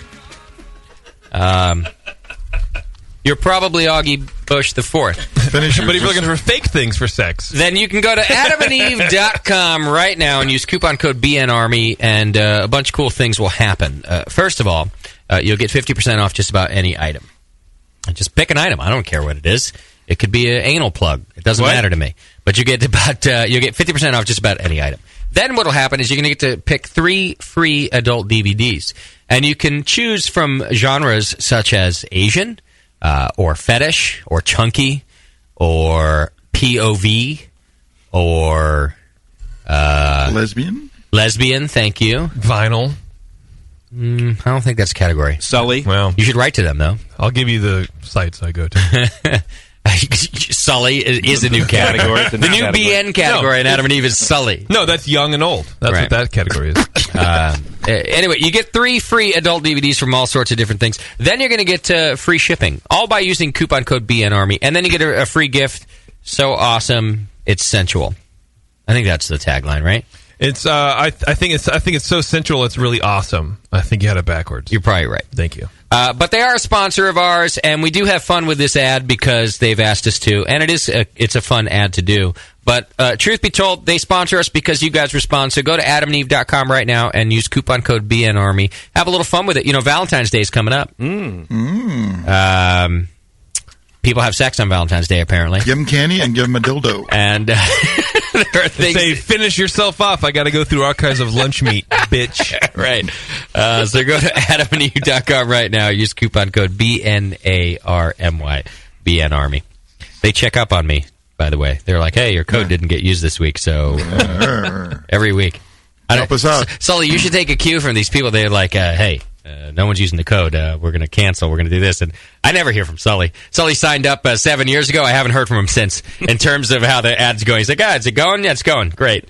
Adam and Eve, every week, hey, that code's not getting used. It's got to get used. I'm totally going to use it tonight. Yeah. And tomorrow night. Tomorrow night. Great. I can keep going here. Right. 50% off. All right, so check it out. God, we got to do feedback before we go, too. But the phones are lighting up. I guess we have Susie Q, who's operating our chat room remotely on the line here. Suzer, what's happening? What up? How you doing out there? And where the hell do you live? Like Los Angeles? Los Gatos. Los Gatos. Not Los Angeles. Los Angeles. I forget. She drives 6 hours. Yes, I drive from Los Angeles all the way up to go hang out with you guys in Martinez. It's bad enough that I do it. And it takes me an hour and 45 minutes, but yeah. I knew you were dedicated, so I forgot. Hey, did Shane come to the Winterfest? I didn't see him. No, he was sick, so he wasn't able to make it there. And he's been sick, so he hasn't been able to work on JP's bug, which is why I couldn't be there today. First of all, that shit's legally yours. Right. Second of all, it was in perfect working order when you took it from me. Is it me, or does JP sound like he's covering his ass right now for the defective No, I still love Volkswagen? Delilah. She's really cute. What? Did you say you had sex in a Volkswagen? No, I said he's covering his ass for the defective Volkswagen that he sold you to. It wasn't defective at all. It worked perfectly when it left my house. Yes. And by perfectly, I mean I hadn't driven it in a year because it didn't work perfectly. It towed very well. Right. I'm starting to think... Anyways, go ahead, Susie. Carry on. I was just... What were you saying? You're Nothing. starting to think. Never mind. Oh. You want us to talk Anyways, dirty? Just let us know. Right. Anyways, I just wanted to say that I had such a great time at Winter Brews Fest. Oh, good. I'm glad. Susie worked in our merch booth the whole time. I did. I did sneak out and get a lot of drinks from Flat Tail, though. You didn't right. come by my tasting room then, did you? I did. I had some beers in the tasting room, too. Okay. I had beer runners. I didn't need to leave. Beer came to me. Flat Tail was awesome because they brought a beer called Wallet Phone. Yeah, it was, I think, 13%. They they name all their beers after BN inside jokes Apparently, now, yeah. and I love that about them. And 2 of the members of their team got hop grenade tattoos that night. Oh, yeah. Well, super drunk.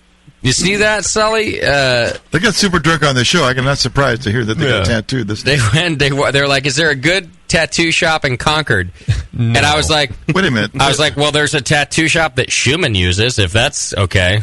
And they were like, "I don't know. That doesn't sound too good." And Susie was the Pied Piper of the tattoo. She's like, "Follow me. I'll tell you where to go." And I they're will like, take "Fuck you." it. Let's go." Do you have any idea of how many I just thought it was funny that I think Schumann's getting ripped off because Schumann told us that it'd be like $500. I'm like, no, dude. Tell me it's not going to be that much. Right. And Schumann didn't pay for his, so he doesn't know what the fuck he's talking about. Sully, to answer your question, I don't How many are out there? There's a lot. There's 2. more than 20.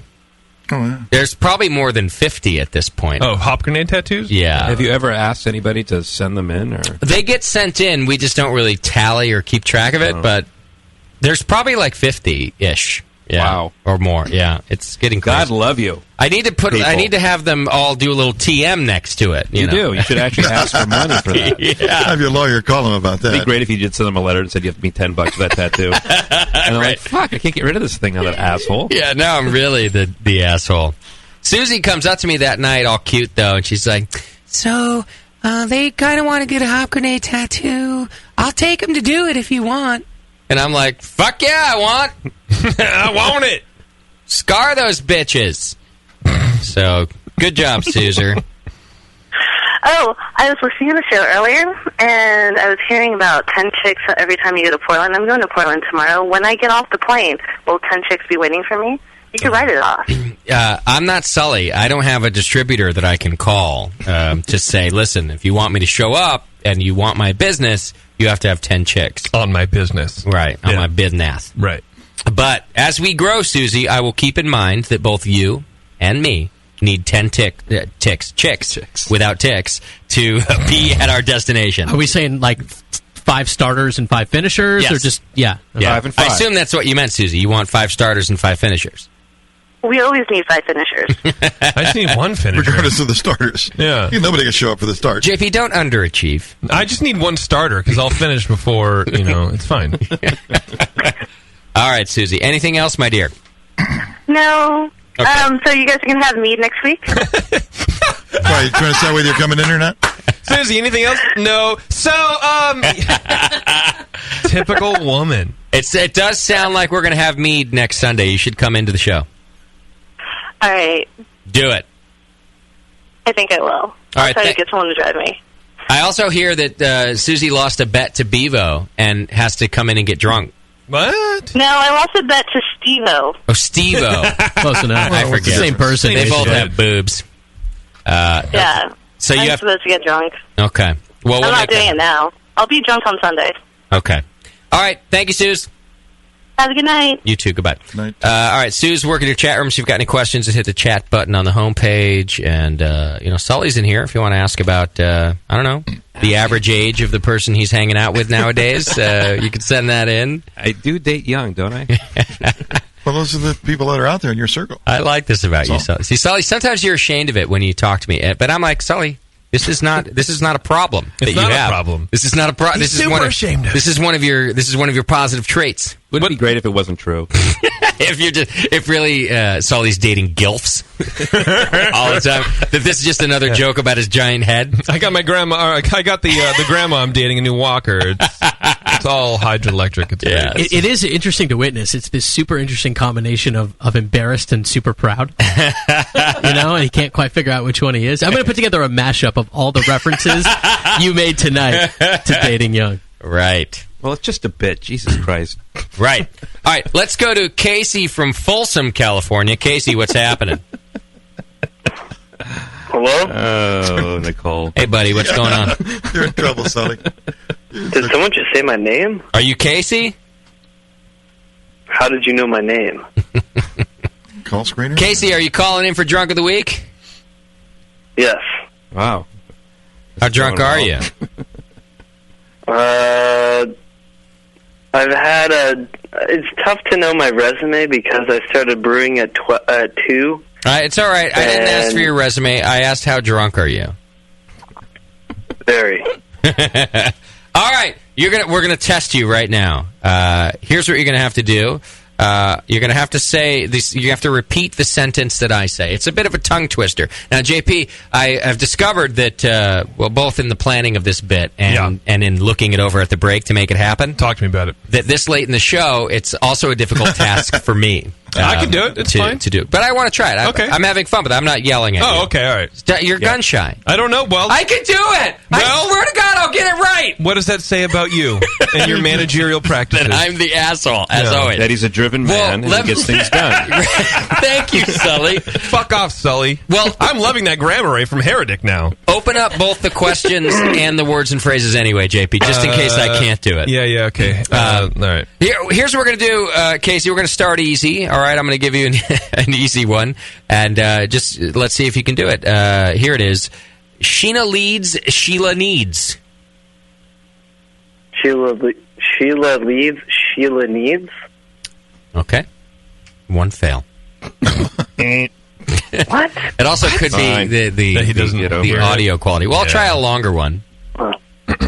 Here we go. How can a clam cram in a clean cream can? How can a clam cram in a clean cream can? Oh, that's +1. He's pretty good. That's not bad. But we do have to make him say it faster, I think.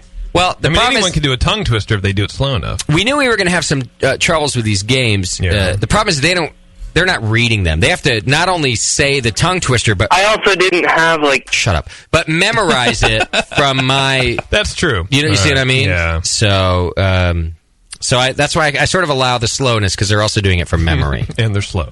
We're gonna have to somehow. They are drinking. We need to figure this out better, I think. No. If we're slow, it should be obvious that we've had something to drink. All right, here we go, Casey. Let's try this. Let's go with 5th grade questions. This one shouldn't have too much difficulty with it. You've done well on the tongue twister. So far, you're not that drunk.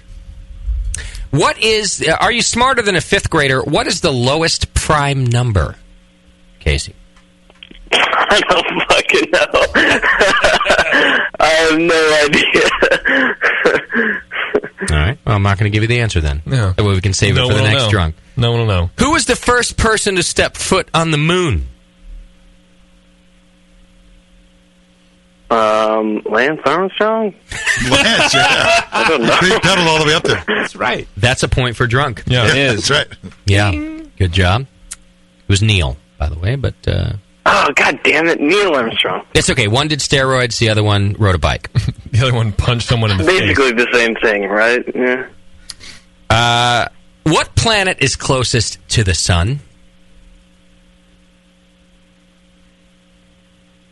Oh, shit. I don't know. The Earth?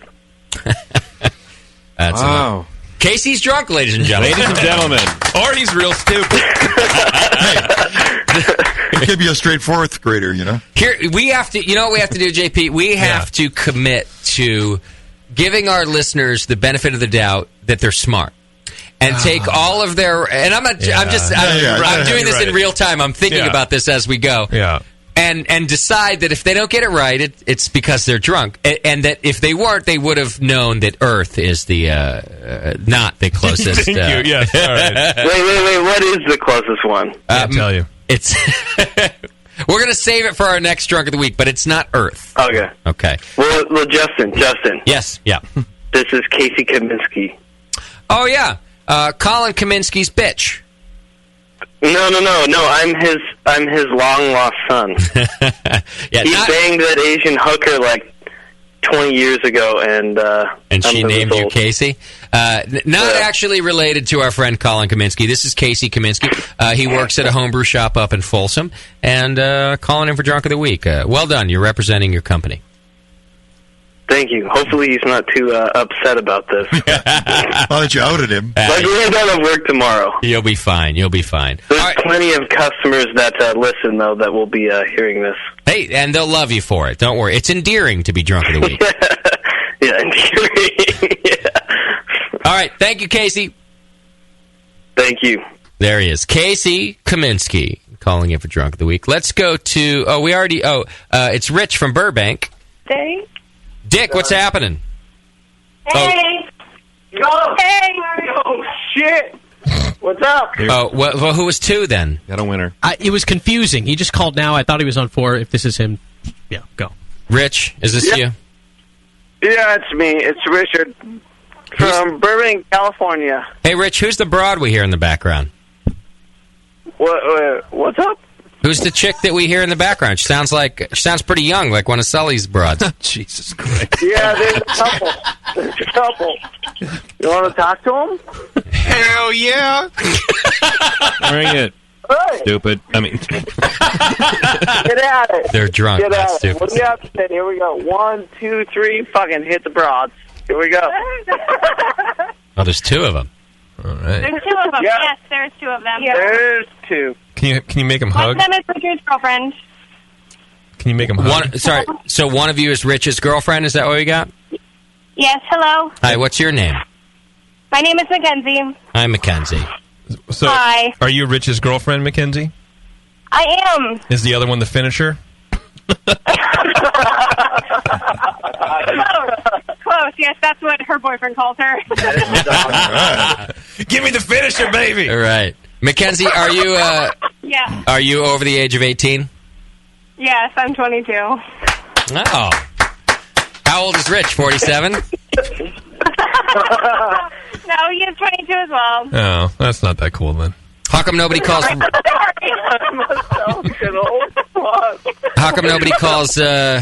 Richard Dick? We do. He has a pair of socks that say Dick all over them. It's really fantastic. You have to put them in him. I have a pair of socks that has Dick all over them. You know, you ever notice that guys will only call Richard's Dick, but girls will never do it because they don't think it's funny, but guys just want a legitimate excuse to go, hey, Dick! Yeah. And like, you know. Guys are stupid. That is true. That is true. All right.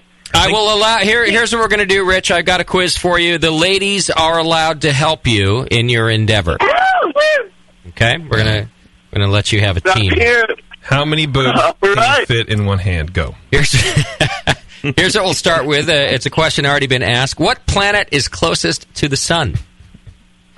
Mercury. All right. Mercury. Sounds like he's drowning in water right now. That's one answer. I love Mercury. Mercury. Stop thinking me. Justin, I love it when you're Please doing don't this because stop. you're over there diligently taking notes. It's like you're like performing an interview. This is very important. And listen to what's going on the other side of the phone here. It's hilarious. You're like, you are the picture professional right now. He's got one right, and he puts a little check mark there. That's right. Yep. He's measuring a shit show. Sully, this is all very important Very stuff. important stuff going on here, sir. Meanwhile, Rich is getting a chubby. Of all the nice stuff we said looking back on my career, measuring drunk of the week is not one of them. That I'll look back and I'll go, you know what I gave to this world? I gave them drunks of the week. Everyone needs a legacy. All right. What state is the Grand Canyon in? Oh! Wait, what state? No. It's calling from Burbank, right? Arizona. All right. That's Arizona. good job. I like that they're like, I know this one. I know it. Oh, I know it. It's a state. It's a state. It's a big one, too. Its abbreviation is 2 letters. People live there. Okay. Well, the girls are definitely not drunk. Right. Who's not drunk? The girls. Oh, fuck. They sound a Wait, little what was that again? No. Oh, you didn't give me all the answers to the other ones. Yeah, I did. They're all there. I don't have them there. What? What was I'm the looking other at the one? same thing. Come again. Oh, I see. That's good, because I don't want to be the one who's dumber than a 5th grader. Than a remedial 5th grade student. The fact that you didn't bold them and I couldn't find it already makes me dumber than a 5th grader. We could do the spelling bee. You want to have them spell? Yeah. Do it. It's time for some spelling, B. All right. I love me. All right, Rich. Yes. Spell bandage. What? Come again. Bandage? Bandage. Yeah. Oh, he's drunk. Hold on. We're not helping him this time. Hold on. He's going to lose then. Hold on. Bandage. B. Yes. A. N. D. I. T. C. H. Oh, fuck me. It's like a sandwich. Bandage. Wow. Use bandage in a sentence. I have a bandage on my fucking pride. All right, Rich, you are now in the running for Drunk of the Week, my friend. My ex-girlfriend made that bandage.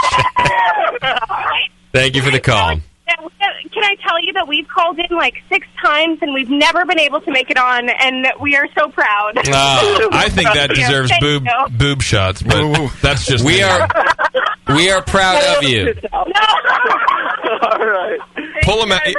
Thanks, guys. Thanks, guys. Cheers. I'll tell you, if you have to physically pull your tits out, I want to see them. Like if you can't just open your shirt and they're there, if you have to actually remove, if they have to be physically pulled, I understand. out, Yeah. yes, I need to see them. Unfurl them, kind of thing. Huh? All right, let's go to Joe from Milwaukee. Joe, what's happening, buddy? What do you know? Hey, what's going on, guys? Doing a little Drunk of the Week. How are you? I'm doing a little drunk of the fucking week myself. Okay. All right. On a scale of 1 to 10, how drunk do you feel? All right, then. Well, I do this as a profession, so I think like a 7. What do you mean? You drink as a profession? No, I fucking hate my job, so I come home when I drink the equal number of hours I work. I've had those jobs before, my friend. I understand. Me too. JP has it now. All right. If only I made as much as JP. If only. If only you did. You could buy a king-size Snickers for lunch like I do. Hey, can I ask Sully, what the fuck is with the disco ball in the brewery? Oh. What's your name again, sir? That was the weirdest thing ever. It's Joe. Hey, Joe. Sully here.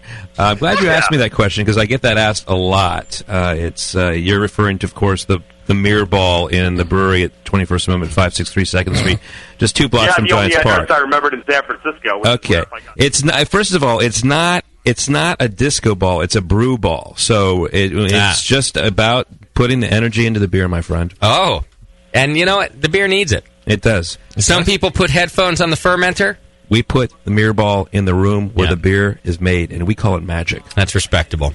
Word. I appreciate that. I want to see Vinny's disco ball. He doesn't. Well, Listen, you keep it. If you go to Adam and Eve right now, there's actually a fetish for that. Right. It's Vinny's disco ball. The disco ball, Vinny's category. All right. Are you ready for a tongue twister? I am ready, sir. Roberta ran rings around the Roman ruins. Roberto ran rungs around the Roman ruins. No. We have to figure out a way to do the tongue twister game. Yeah, the tongue twister might not work. I like the tongue twister game so much. But, all right. Please spell whistle. WHISTLE. Good job. Good job. Good job. He knows his W words. I said I was drunk, not retarded. Yeah, that's true. Well, that remains to be seen. Yeah. That's true. Please spell squirrel. SQUIRLE.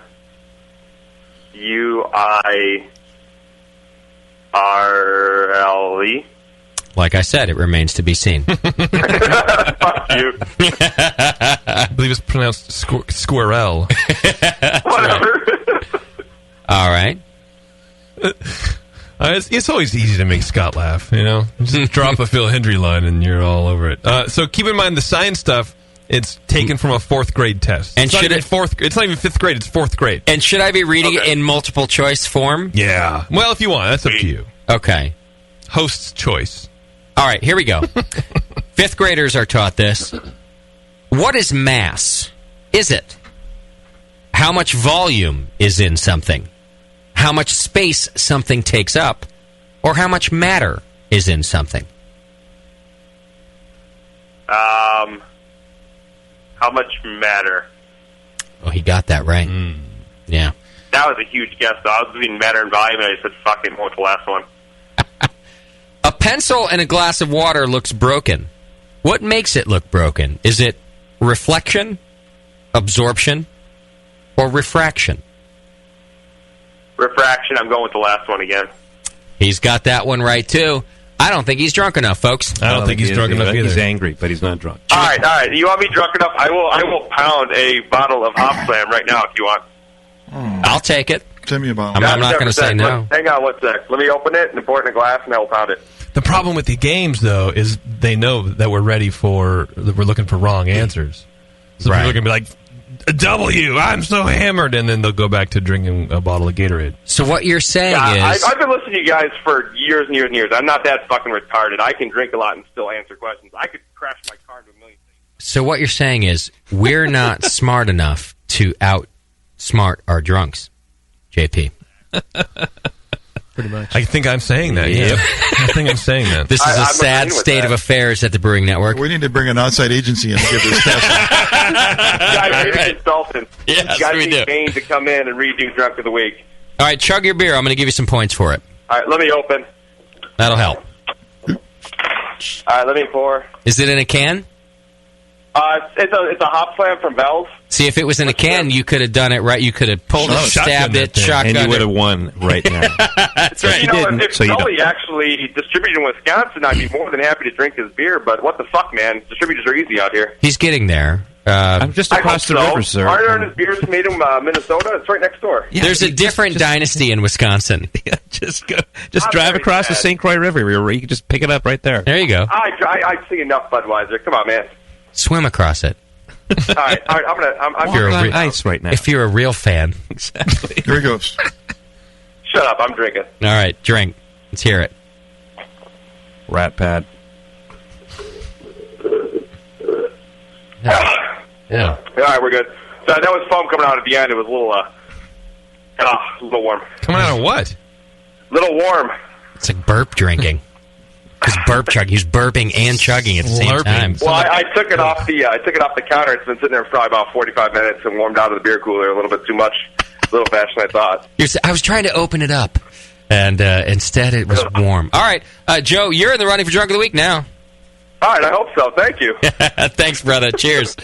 There you go. Joe from Wisconsin. Milwaukee, Wisconsin, right. Let me write that down, Sully. It's the planet closest to the sun. All right, and let's make this our last Drunk of the Week call. Is it Drunk of the Week? Yes, it is. It's Steve-O. Steve-O, what's happening? Oh, hang on. Okay. There you go. Hey, Steve-O, clear something up for me. Well, all right. Did you or did you not put $45 in the box of beer that you shipped? Next caller! What? Right. Oh, dude, you gonna pump me on the air with that shit? Hey, Jay, that's tough, because you didn't even respond to my private message. Oh, dude, you're fucked up, Jay. But, come on, did you put the money... Was the money in the box or not? What's in the box? How you put me on fucking the spot on air, dude? Are you... And I put $40 cash in an envelope marked to the brewcasters. Yes, I did. Moskowitz, what do you have to say for yourself? It said the brewcaster. There was no S. I assumed he meant me. It's not Moscow's fault you can't spell. It's now been diversified into 4 mutual funds. Moscow. That's right. I tripled your money. That's right. Good point. So, Jay, in 25 years, you're telling me we'll the fucking Jew stole it. The Jew kept it. Well, that's what it's sounding like. The evidence is looking that way. I consider it collateral income. It's a fringe benefit. It's more of a... I don't want to be that dick, dude. I don't want to be that dick to call up a Jew. I told you. I had to let Jay know, hey, Scott, I'm sorry. You want me to but find his message so I can read it to you? I put $40 in there. And make sure you get that motherfucker, because I know a Jew. You couldn't just leave well enough alone, could you? Because I know a That motherfucker Jew. Jew might keep that shit. Hang on, let me find the message. Oh, dude, come on! I said it's a little awkward. So it's a little awkward me telling you right now, but just make sure that you know that I put $40 cash in that box. That. All right, here it is. Hang on. Hey, Jay. My wife's telling me to shut up. My wife's telling me to shut I up. feel a bit awkward asking this, but I had left $40 cash in the box with the beer. Did you get it? Not at all because I don't trust Scott. Just maybe he forgot about it. Oh, my God. It was a Christmas donation for the Brewcasters to be distributed or for food or whatever. I just wanted to make sure. I was hungry. I just want to make sure. Again, I'm embarrassed to ask. I'm just wondering if it got delivered to the Brewcasters. Say it. You can suck a dick. Say it like Steve's in Steve's accent. But that's fair. I In the told envelope. Scott, hey, see, it's not that I don't trust Scott, though. See, I did say that. It's not that I Scott, don't where's the trust $40? Scott. Did it arrive in the box? Yeah, it did. It did arrive, and it was acquired by Scott. $40. Listen, if it was like a real sum of money, I for sure would have been. But it would have been like $4 a piece. I need $4. Well. I do. I figured $40 is a lot of money for me, bro. I'll tell you what. Hey, that was Steve-O's whole paycheck right there. That was like, do you know how many front lawns he had to mow for $40? Are you assuming he's a gardener? Yes. Parking's expensive in downtown Martinez. That could have paid for my That's how much day. I got on my tip from my work. I gave you guys all my tips from my work. I gave it straight to you guys. Dude. And did Tasty get that? Moscow? No, and I was hungry. Tasty needed a slice of pizza that day. Yeah, exactly. Zigzag. You could have bought like four ramens. No, I'm also thinking we get another 200 guys to send $40 in. I don't want you getting all of it. Right. What about the next $40? From now on, never send anything to Scott. Yeah, beer, exactly. Send it to the studio. Make it your email address if you want it then. What was the... Yeah. Just PayPal it to me. Moscow, tell us what went through your brain when you opened the box of beers, which you did bring by, and you also found the envelope of $40. Which you did not bring by. Tell us what happened in your brain. Nothing. We had like 2 weeks off, and I just I had it on the desk, and then the next thing you know... I bought a 12-pack. Wow. And a Cantillon. Really, it's because it wasn't. It's because it wasn't anything. It would have been $5 a piece. But it was something to Steve-O. It wasn't yours to decide. He wanted that me to way. buy myself a beer. It was ours to decide. Possession's 9/10 of the law. No, you did have it. No. Let's get to the bottom line. What happened to the $40? Steve-O wants to know. I don't know. It's spent, but if you need me to generate $40, it went on a nugget. He bought a nugget and smoked that shit. Did you smoke the $40, Moscow? He bought brown hair dye so we can stop calling him a ginger. He's like this, which in essence is still going toward the show. Hey, then. I don't give a fuck, dude. Fuck But you, it's Jay. against the show. All right. I'm fucking. I'm faded. Steve, this poor bastard. He gets thrown under the bus for the sake of my good radio bit. He gets thrown under the bus? Well, hey, you're not being thrown under the bus. You're the one who took the money. Steve-O got thrown under the bus. Your fucking ass. You're being brought to the light. I message your ass. You know when you do on Facebook, it says that they seen it, right? I'm like, yeah, Jay seen that shit and can't respond to that motherfucker. Because I don't. Mexican calling the Jew out for stealing. I don't discuss personal business off air. Right. It has to be done. That's also true. If you communicate with Jay privately, you have to tell him this is not for air. That's true. You didn't say this is off the record. Perfect. But I worded it perfect. It's not that I don't trust Moscow. Right. Well, now Nail that one. now you shouldn't. You gonna send him any more money? I gotta. That's why JP don't want to send me the camera. He says, "Hey, when you get the money to pay for my camera, then I'll send it to you. I'm not gonna send it to you first." JP well, thinks no, you're a I thief. mean, what you walk in a? I'm not Walmart. You can't layaway program. You know what I mean? Steve-O is buying JP's personal camera. Yeah. For those of you who don't know this inside story. Well, yeah, and we're gonna meet up for a beer, and I'm gonna give him a little lesson on it. It'll be a good time for him. Hey, can I put my wife for DOTW today? She's gonna get pissed at me for saying this right now. Yeah, put her on. Because she's washing dishes. What's her name? Oh, she says she's washing your beer glasses, she said. she should wing one. My homeboy showed up, dude. I fucking drank some good shit today. I have a resume like always. I don't want your resume. It real quick? No. Dude, I got a fucking badass resume. It's going to make you cream in your pants. Spell interested. It's only like 5, but it's 5 great ones. Why would you want to make guys cream in their pants? That's kind of gay. Dude, I swear to God, I got a badass resume, dude. I swear to God. I don't care. Spell interested. Not only that, I got drunk yesterday, and I went to work today with a bad back, and I came home, and I fucking received a box in the mail today, and I said, fuck, let's crack all these bottles. Steve-O, if you don't spell interested, I'm going to fire Moskowitz for lying. Dude. I didn't lie. I withheld the truth. Hey, I'll tell you what. I'm going to tell you on one of the beers that I had today. I'm going to tell you. I don't want your resume. I want you to spell interested. We had Anheuser-Busch. On today, right? I don't care. I think he's going, we had Anheuser-Busch on. It was we. Yeah. What do you mean we, white man? All right. Steve-O, he is drunk, though, isn't he? I don't know. I think that's who he is. He's just a loud, talkative guy. He's like Paxton, but louder and faster. Steve-O, are you ready to spell interested yet? Interested? Yeah. Dude, I'm not a wetback, bro. I know how to fucking spell. Spell it. All right. No, how do you spell interested? Hey, yo! Homie! ERESTING.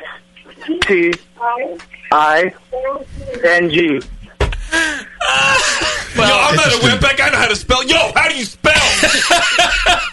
Well, she spelled interesting, so hey, my wife is Russian, bro. She learned. One of you knows been that in the United States for only 5 years, and she spells better than me. All right, maybe you should move to Russia. Which planet is closest to the sun? Hey, JP, in Mother Russia, we fucking shave heads. I don't know. All right, I don't know what that means. Moskowitz, I want you to play poker with $40. And whatever you get out of the $40, you have to give to the crew. So if you get nothing, it's fine. So I'm going to turn it into $500 and then owe you guys a bill piece. And then it goes against, if your excuse is it was nothing, turn it into something and give it to the boys. Well, as long as but it's your $40 you're playing with. As long as we have Steve on, can we ask how he wants it divvied up? Like, no. Percentages? Is Susie in on it? You know what I mean? Like how everybody's in on it. Take $40 out of your pocket, go play poker, because I know you can do it, and turn it into something, and then you have to divvy it evenly to everybody but me. Okay, fine. Is that fair? I can do that. Yep. I fucking love Steve-O right now for sending me that message. Me too. And I just was like, man, we got the beer. There was no money in that box. I think this changes our relationship with Scott right now. No, it doesn't. Over $40? Maybe that should change your relationship with money. It only validates the shit we give him for being Jewish. That's all. Money came through his wallet, and it stayed in his wallet. It didn't You get a little cathartic there. It didn't come through his wallet. It was put into his wallet. It said it sat on the desk, and then all of a sudden Yeah. it became his. Yeah. It changed status.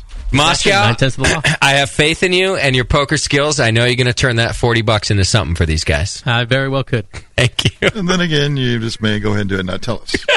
He'll do it. I know Moscow. He's going to do it, and he's going to make it right. But I don't trust him now because Yeah, if you he do. makes $500, then he'll go, "Oh, I only made $100." If he we makes- don't know, we have no idea. I don't believe that. If he makes $500, you're all getting some cash. 5 minutes ago, I didn't believe he would steal $40 from the company. Well, he borrowed it.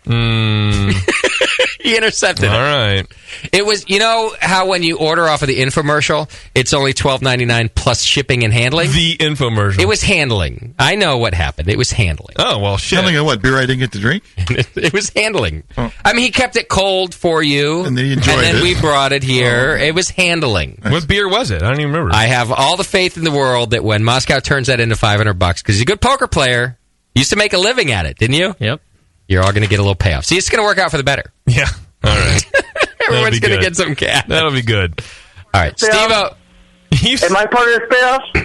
No. Steve-O, you're out. You, Yeah. I don't know what you're talking about. Hey, you're the dumbass who put money in a box. It's not Moscow's fault. You're the Ponzi in this You know Ponzi what, scheme. you're right. Right. But, hey, Jay, you gotta know, dude, a private message means it's a private fucking conversation between me and you, bro. I know. Listen to me right now. Everybody involved, including our listeners. If I had any doubts about Moskowitz's integrity, I never would have brought this up on the air. But this is, I love that motherfucker. But this is dude. funny Hey, shit. he knows that. Moscow knows that too. He knows I love him. I message him all the time, dude. I love. I don't need your love story. What I'm saying is, this is funny radio, and if you're going to send me private messages about my staff, and you don't say it, for one, if you don't say it's private, I'm bringing that shit up on the air. Like that one time somebody wrote me about JP molesting them, they were like, oh, it's private. Yeah, it's private. So I never talked about it. No, well, and you shouldn't. That shit's private. That's private. The chat is now kind of blowing up a little bit about Scott's comment that $40 is nothing because we ask for as little as $2 a month for donations. And so now a few people are going, I'm going to actually not donate because... That's the conclusion they draw? No, you should double down on your because donation. $2 a month is apparently nothing to these people. Well, that's not true. I'm speaking for myself. I'm just saying. I'm just reading the facts. That's all I'm doing. It's fine. $2 is a lot. $40 is a lot. And it was a lot for Steve-O. Yeah, but not for us. I mean, yeah, $2 divvied up. But when several of you donate $2, right, which I think was Tasty's point, what if everybody sends $40 and divvied up? Yeah. It's pretty good. But if several people send $2, that's $40. I'm right. I'm not saying you're wrong. All right. I'm thirsty. Have a beer. I don't want a beer. I want water. Sully? Yes? You're awful quiet over there. Well, I'm just fascinated by that.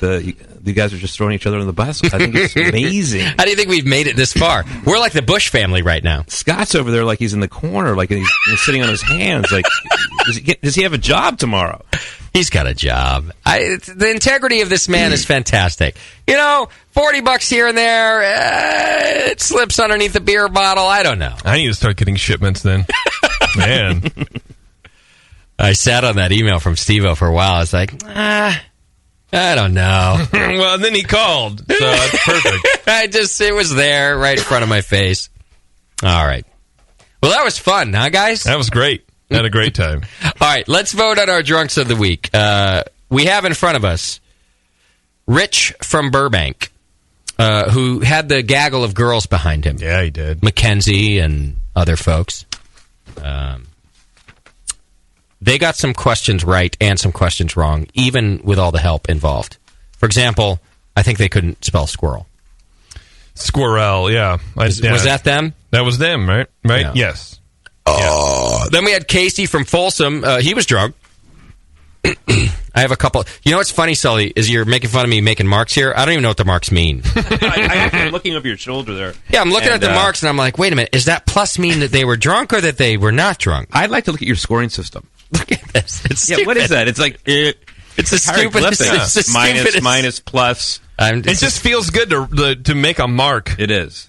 Doesn't matter what it means. It's the stupidest scoring system I've ever seen. Because it isn't a real system.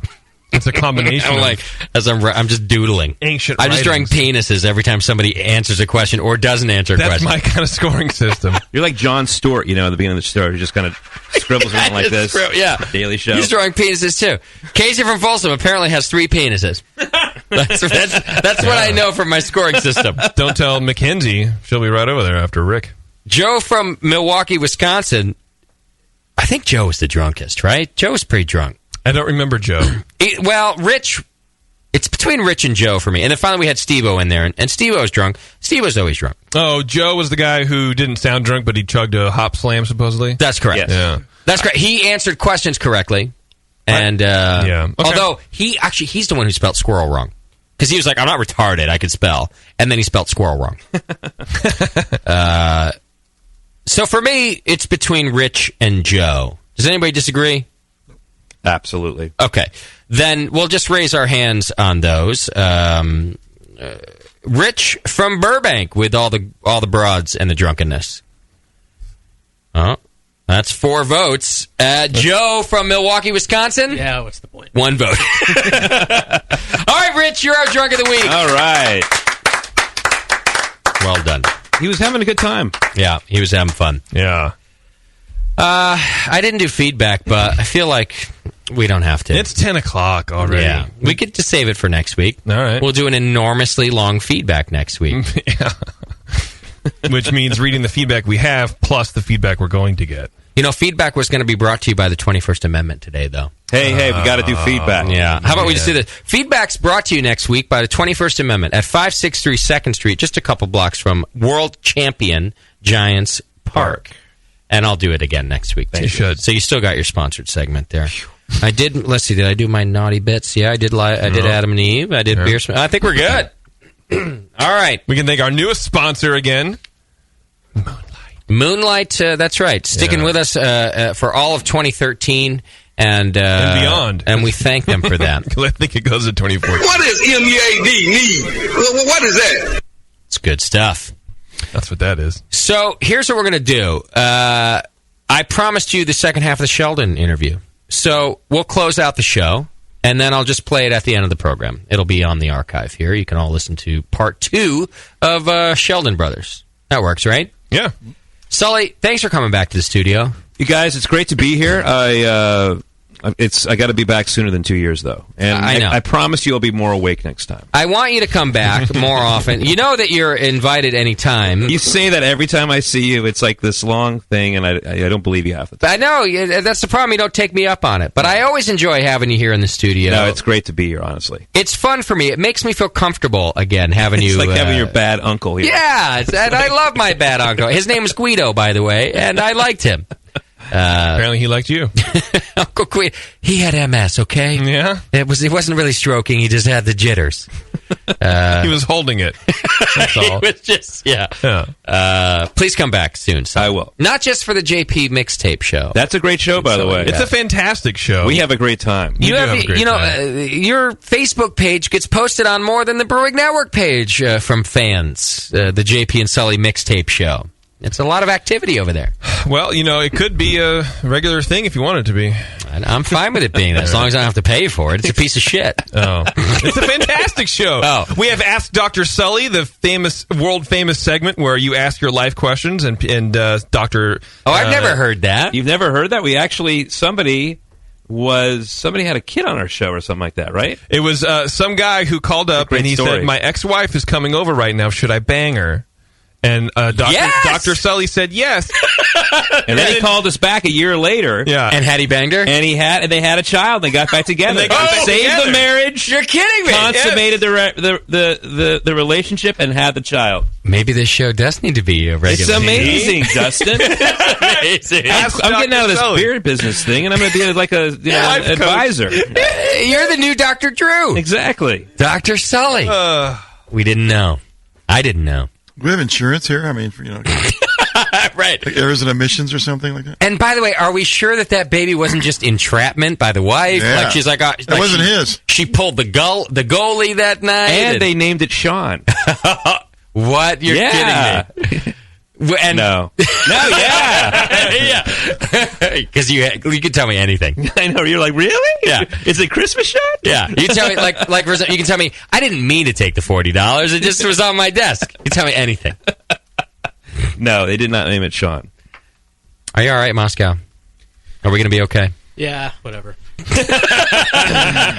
Now I know what it feels like to watch myself. I know, JP. This is the first time that JP hasn't been the squirmy one, I think. Yeah. All right. It'll be fine.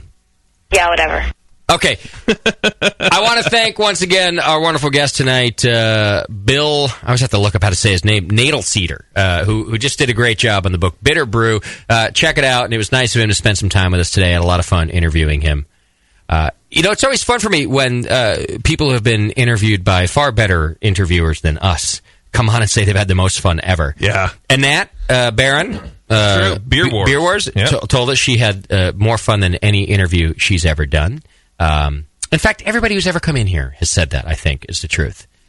Sully, I absolutely say it all the time. You've never had more fun. No, I think it's a blast here, honestly, because you break through, you have a conversation. It's not a canned interview, and you can do what you want to do, and you can say the F word. And you can say fuck. I think that's what Bill really liked. He's like, I said shit. Yeah, good stuff. All right, so thanks to our guest today. That was a wonderful time. We'll do feedback for you next week. Thanks to all of our sponsors. And if you hang out after the JP plugs, I will play you part 2 of the Shelton Brothers interview. Are you ready, Jip? Oh, yeah. Twitter winner. Oh, shit.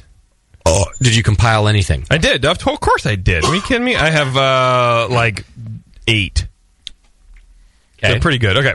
What was the question? How do you think you're most likely to die? Huh? How do you think are most likely to die? How do you think you are most likely to die? Okay, got it. All right. And what did people say? The Brew Lounge says waiting on another lunch meat show.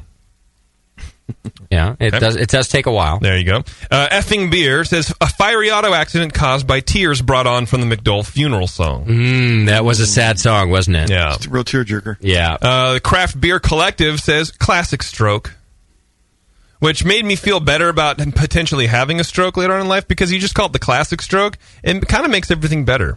I don't understand. A classic stroke. That's who's going to die. Just a normal run-of-the-mill stroke. Nothing fancy. Just your classic stroke. Okay. You're not even listening. Chris Lewis says returning on a bus from BNA 8, severely over the weight limit, listing side to side with fat homebrewers due to Justin's cheapness. Okay. Trevor Coop, old, fat, and happy after leading a long, fulfilled life, enjoying craft beer and homebrew and boobies too. Very positive one, which is strange. Drunk Rhino says butt chugging a case of 12% barley wine. That's a good way to go. Yeah. Scott Shackett says, not sure how, but it'll be something stupid the day after I win the lottery. And then good old Bob Turner says, Tasty will finally clone Arrogant Bastard, causing the entire universe to implode before the recipe can air on CYBI. That's how that person is going to die? Yeah. That doesn't make any sense. Implosion. Well, I can delete it. This can happen. That doesn't meet the criteria? Yeah. What are your favorites, JP? Says the man who wasn't paying attention. Yeah. I like Classic Stroke. I think Classic Stroke is pretty good. I like that one too, yeah. And then I also like butt chugging a case of 12% barley wine. Me I think too. those are my two favorites. Let's vote on those. Those are mine as well. Who wants butt chugging to be the winner? Chugging! All right, that's our Twitter winner. Drunk Rhino, butt chugging. Wow! All right. Sully, if we ever turn into Morning Zoo Show, you are our guy. You know that, right? Because of the laugh and everything. Yeah, no, you're just ready. You're ready for Morning Zoo. Plus, you've done your fair share of it on K-Fog and all that. You're a professional. Just let me. I'll just laugh. Justin's laughing now.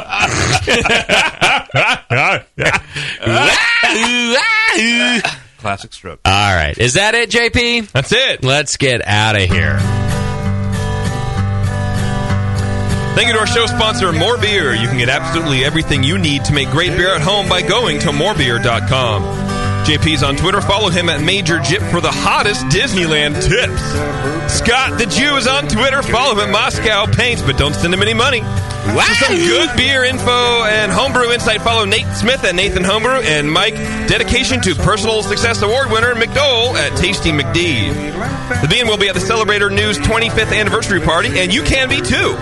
Head to thecelebratornews.com for ticketing from Justin. We'll be shaking hands all day long. Check out the Brewing Network store for all the latest BN merch, including the new Beersmith 2 software. And be sure to find the Brewing Network on Facebook and Twitter. Has anyone seen my wallet?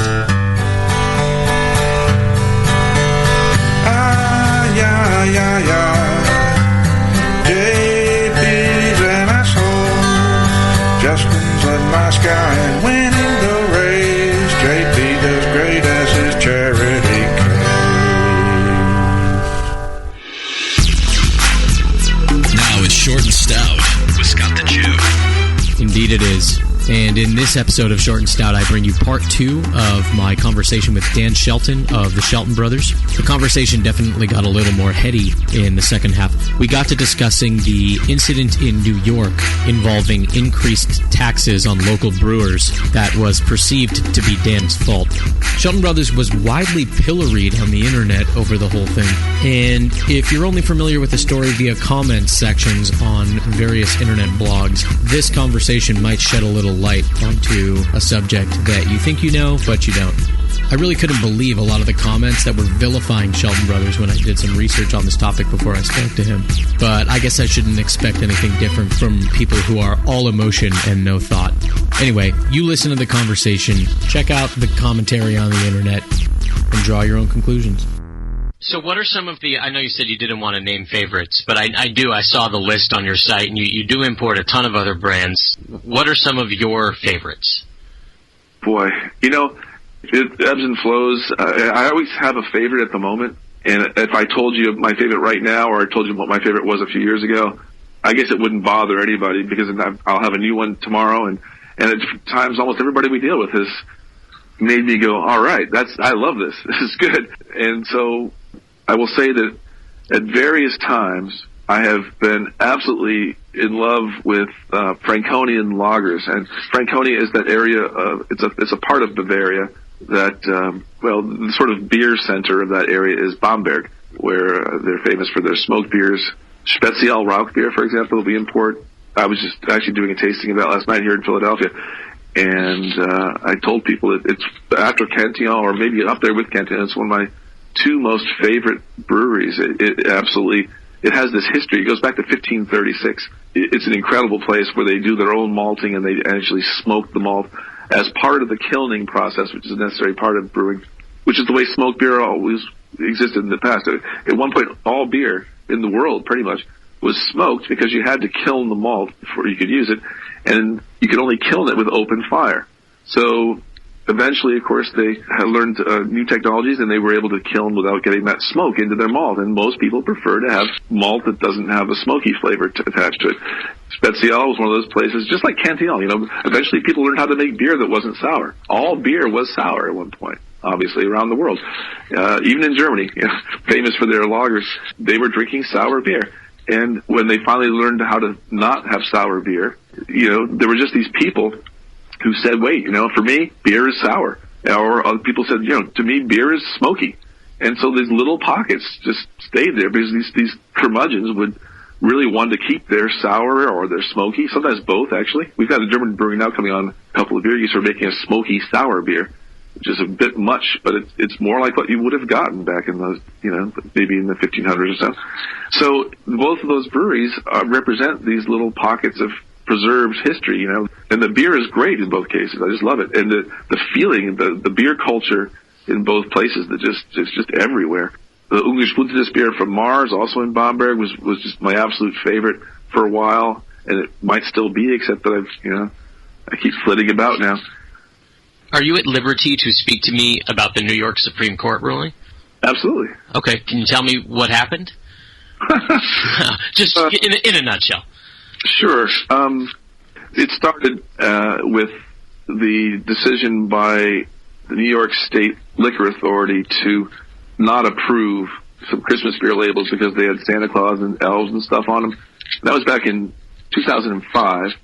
And you have to register, as I said, in most states, and certainly in New York, you have to pay $150 every year to register the label for any beer you want to sell there. And that's a huge problem for us because literally, as you know, in Canada, for example, we're selling 10 cases or 15 cases or whatever of any one beer, and we're paying $150. We don't work that into the price. I mean, we just eat it. So we're losing money in New York in a lot of cases because we have to pay these fees.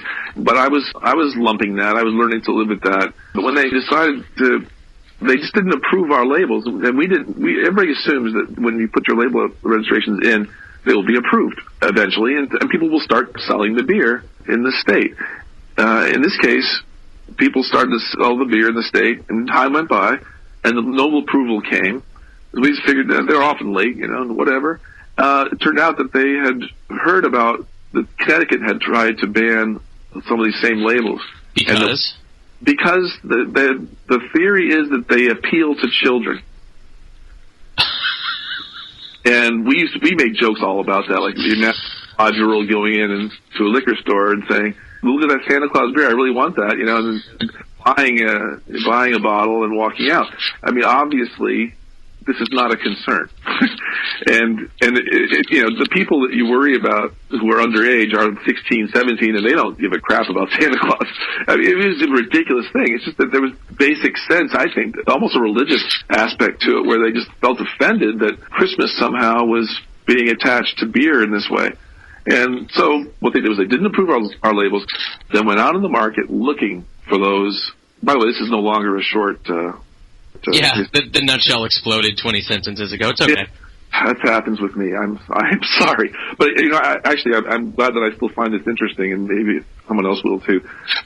So they went out there and they started raiding places. Some good friends of ours, actually, in New York, to see if they had any of our beer out there, which of course was now illegal because they hadn't approved it. Wow. Like guys rappelling down from helicopters? It was a little bit more sedate than that, but it was the concept. I mean, and by the way, in Texas, they will do that. The liquor authority there thinks that they're like the untouchables, Elliot Ness and whatnot. But it's really, there is this little small degree of terrorism that goes on with some of these state liquor authorities, which is another reason why I'm very skeptical about them overstepping their powers.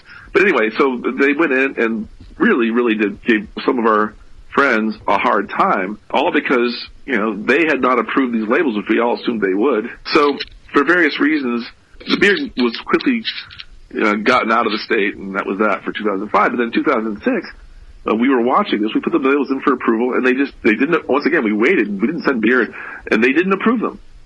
And they actually called up our distributor at that time and said, "We aren't going to approve these because they appeal to children." And the distributor called me, all in a panic. I said, "Okay, that's it." Within a couple of days, I had called a lawyer I knew of, a very well-known firm in Albany, who had already done a liquor label case that involved the First Amendment, the bad frog case, where it was held that they couldn't ban this picture of the frog flipping the bird, basically.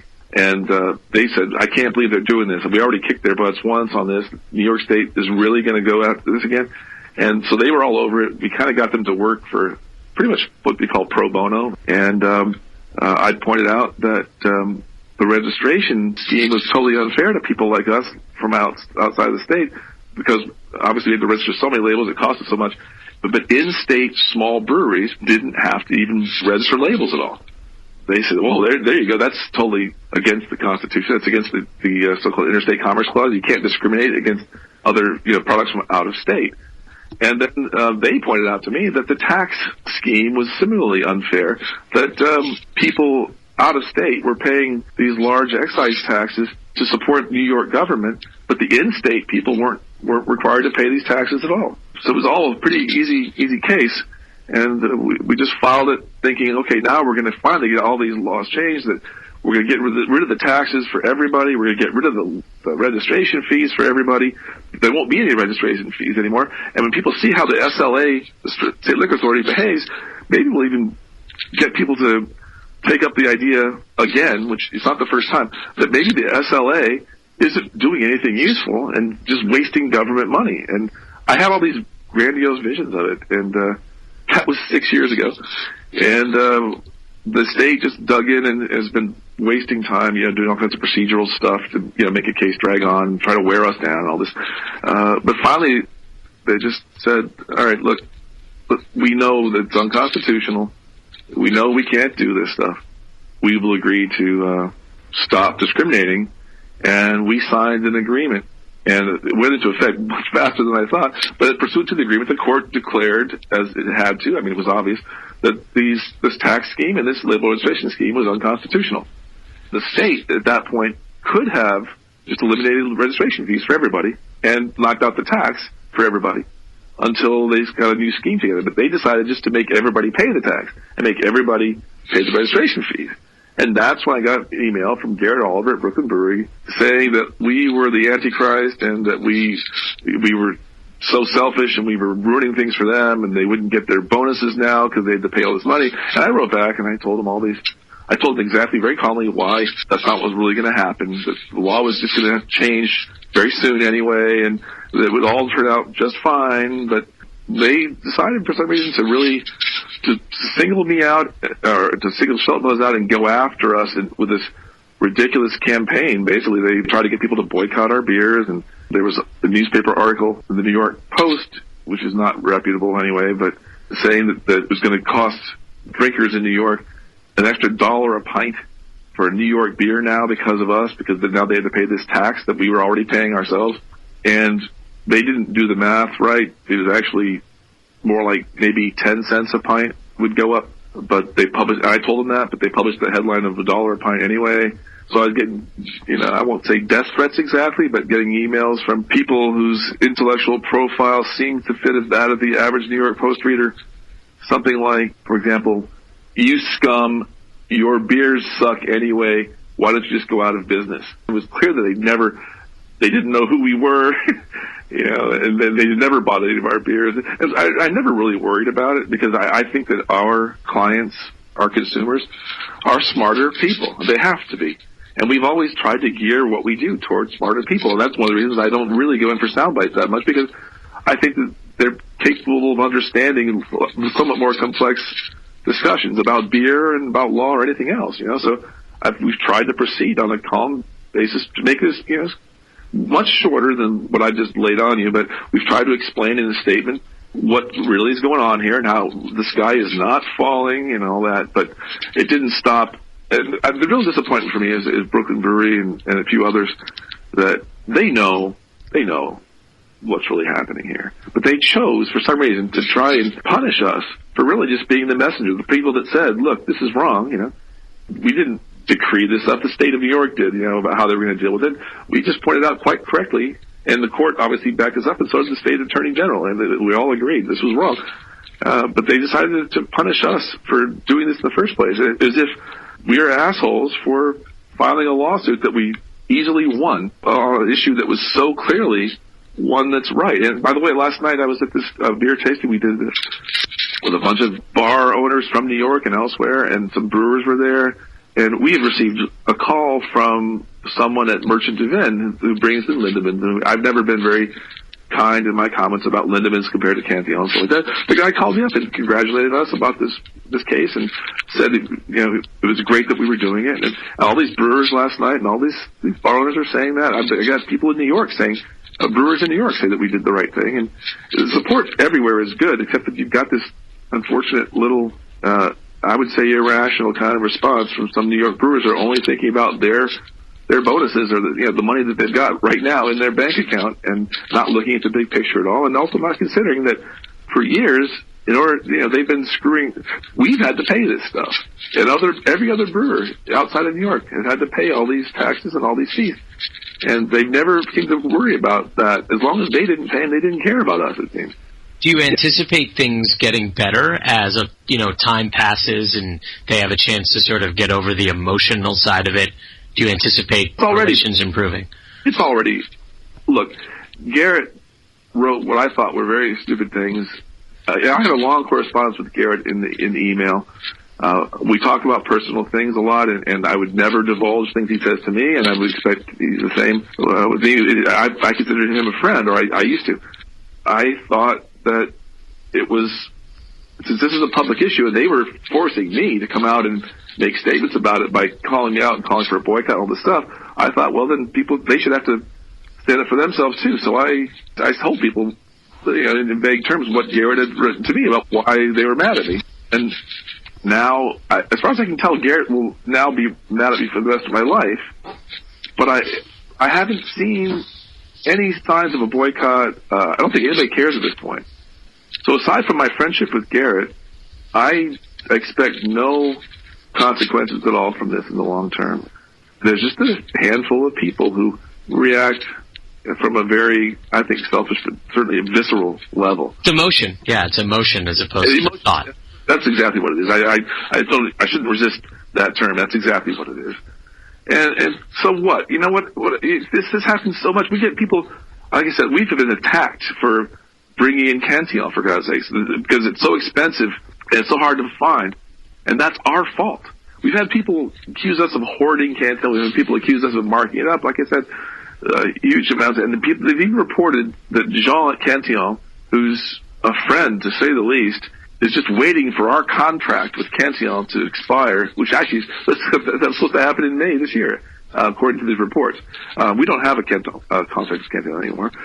We don't need one. But they said when the contract expires, Jean has been saving up 30,000 bottles of Cantillon that would then go to a new importer who would not be marked his beer up 250% like we do, and it would all be released starting now. And bye-bye Shelton Brothers. Again, I just realized that was supposed to happen in May. So I guess the apocalypse didn't come. And I can tell you that Jean was just as amused and baffled by that report on Beer Advocate as I was. So it's just pure mendacious reporting, just lies. Yes. And I've had discussions with Todd and Jason, the two guys that run Beer Advocate, in the past. We've had serious fallouts in the past. I'm very keen on building a relationship with them because I think that they're different people than they were then, and maybe I am different myself. And it was based on the fact that I can say to them, you guys are journalists at this point, and you have to follow basic rules of journalist ethics. You can't defame people by publishing things that are patently not true. But there is no sense, aside from those guys, what goes on in their forum. There's no sense among those people that they are journalists, or and there's no understanding of or any care taken for laws about publishing things that aren't true and that are in fact defamatory. We have to just laugh at it at this point. Well, it's a lot easier to emote than it is to research.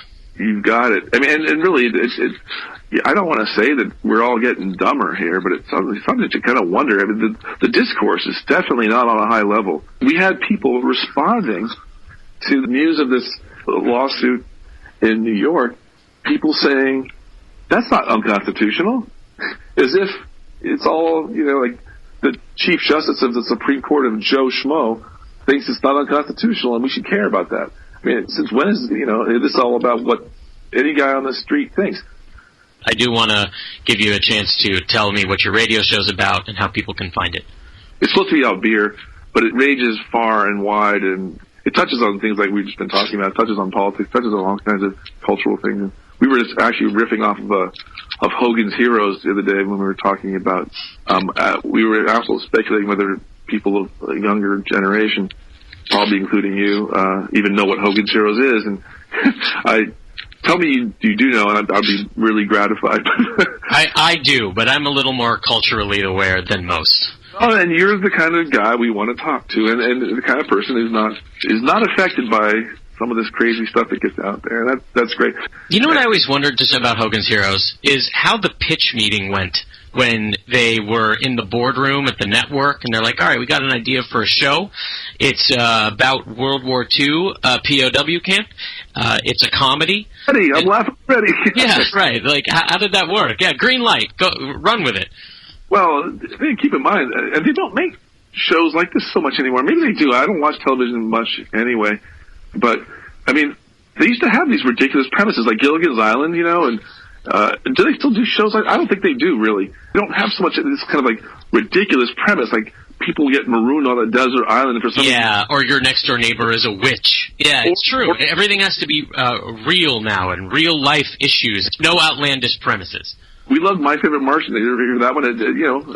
Your uncle is a Martian. That one I'm not so sure. But Mork and Mindy, same thing. Like aliens, just bizarre premises. Yeah, and so all this stuff. So it's just this kind of a feel-good kind of premise that sounds ridiculous, but it's a terrible, boring show, by the way. I bought the whole series on a DVD when I had a hip operation last year. So it's going to be kind of numbed and stupid. We were taking painkillers, and you can't move. It's excruciatingly bad. It's really not television. Things were paced much differently then.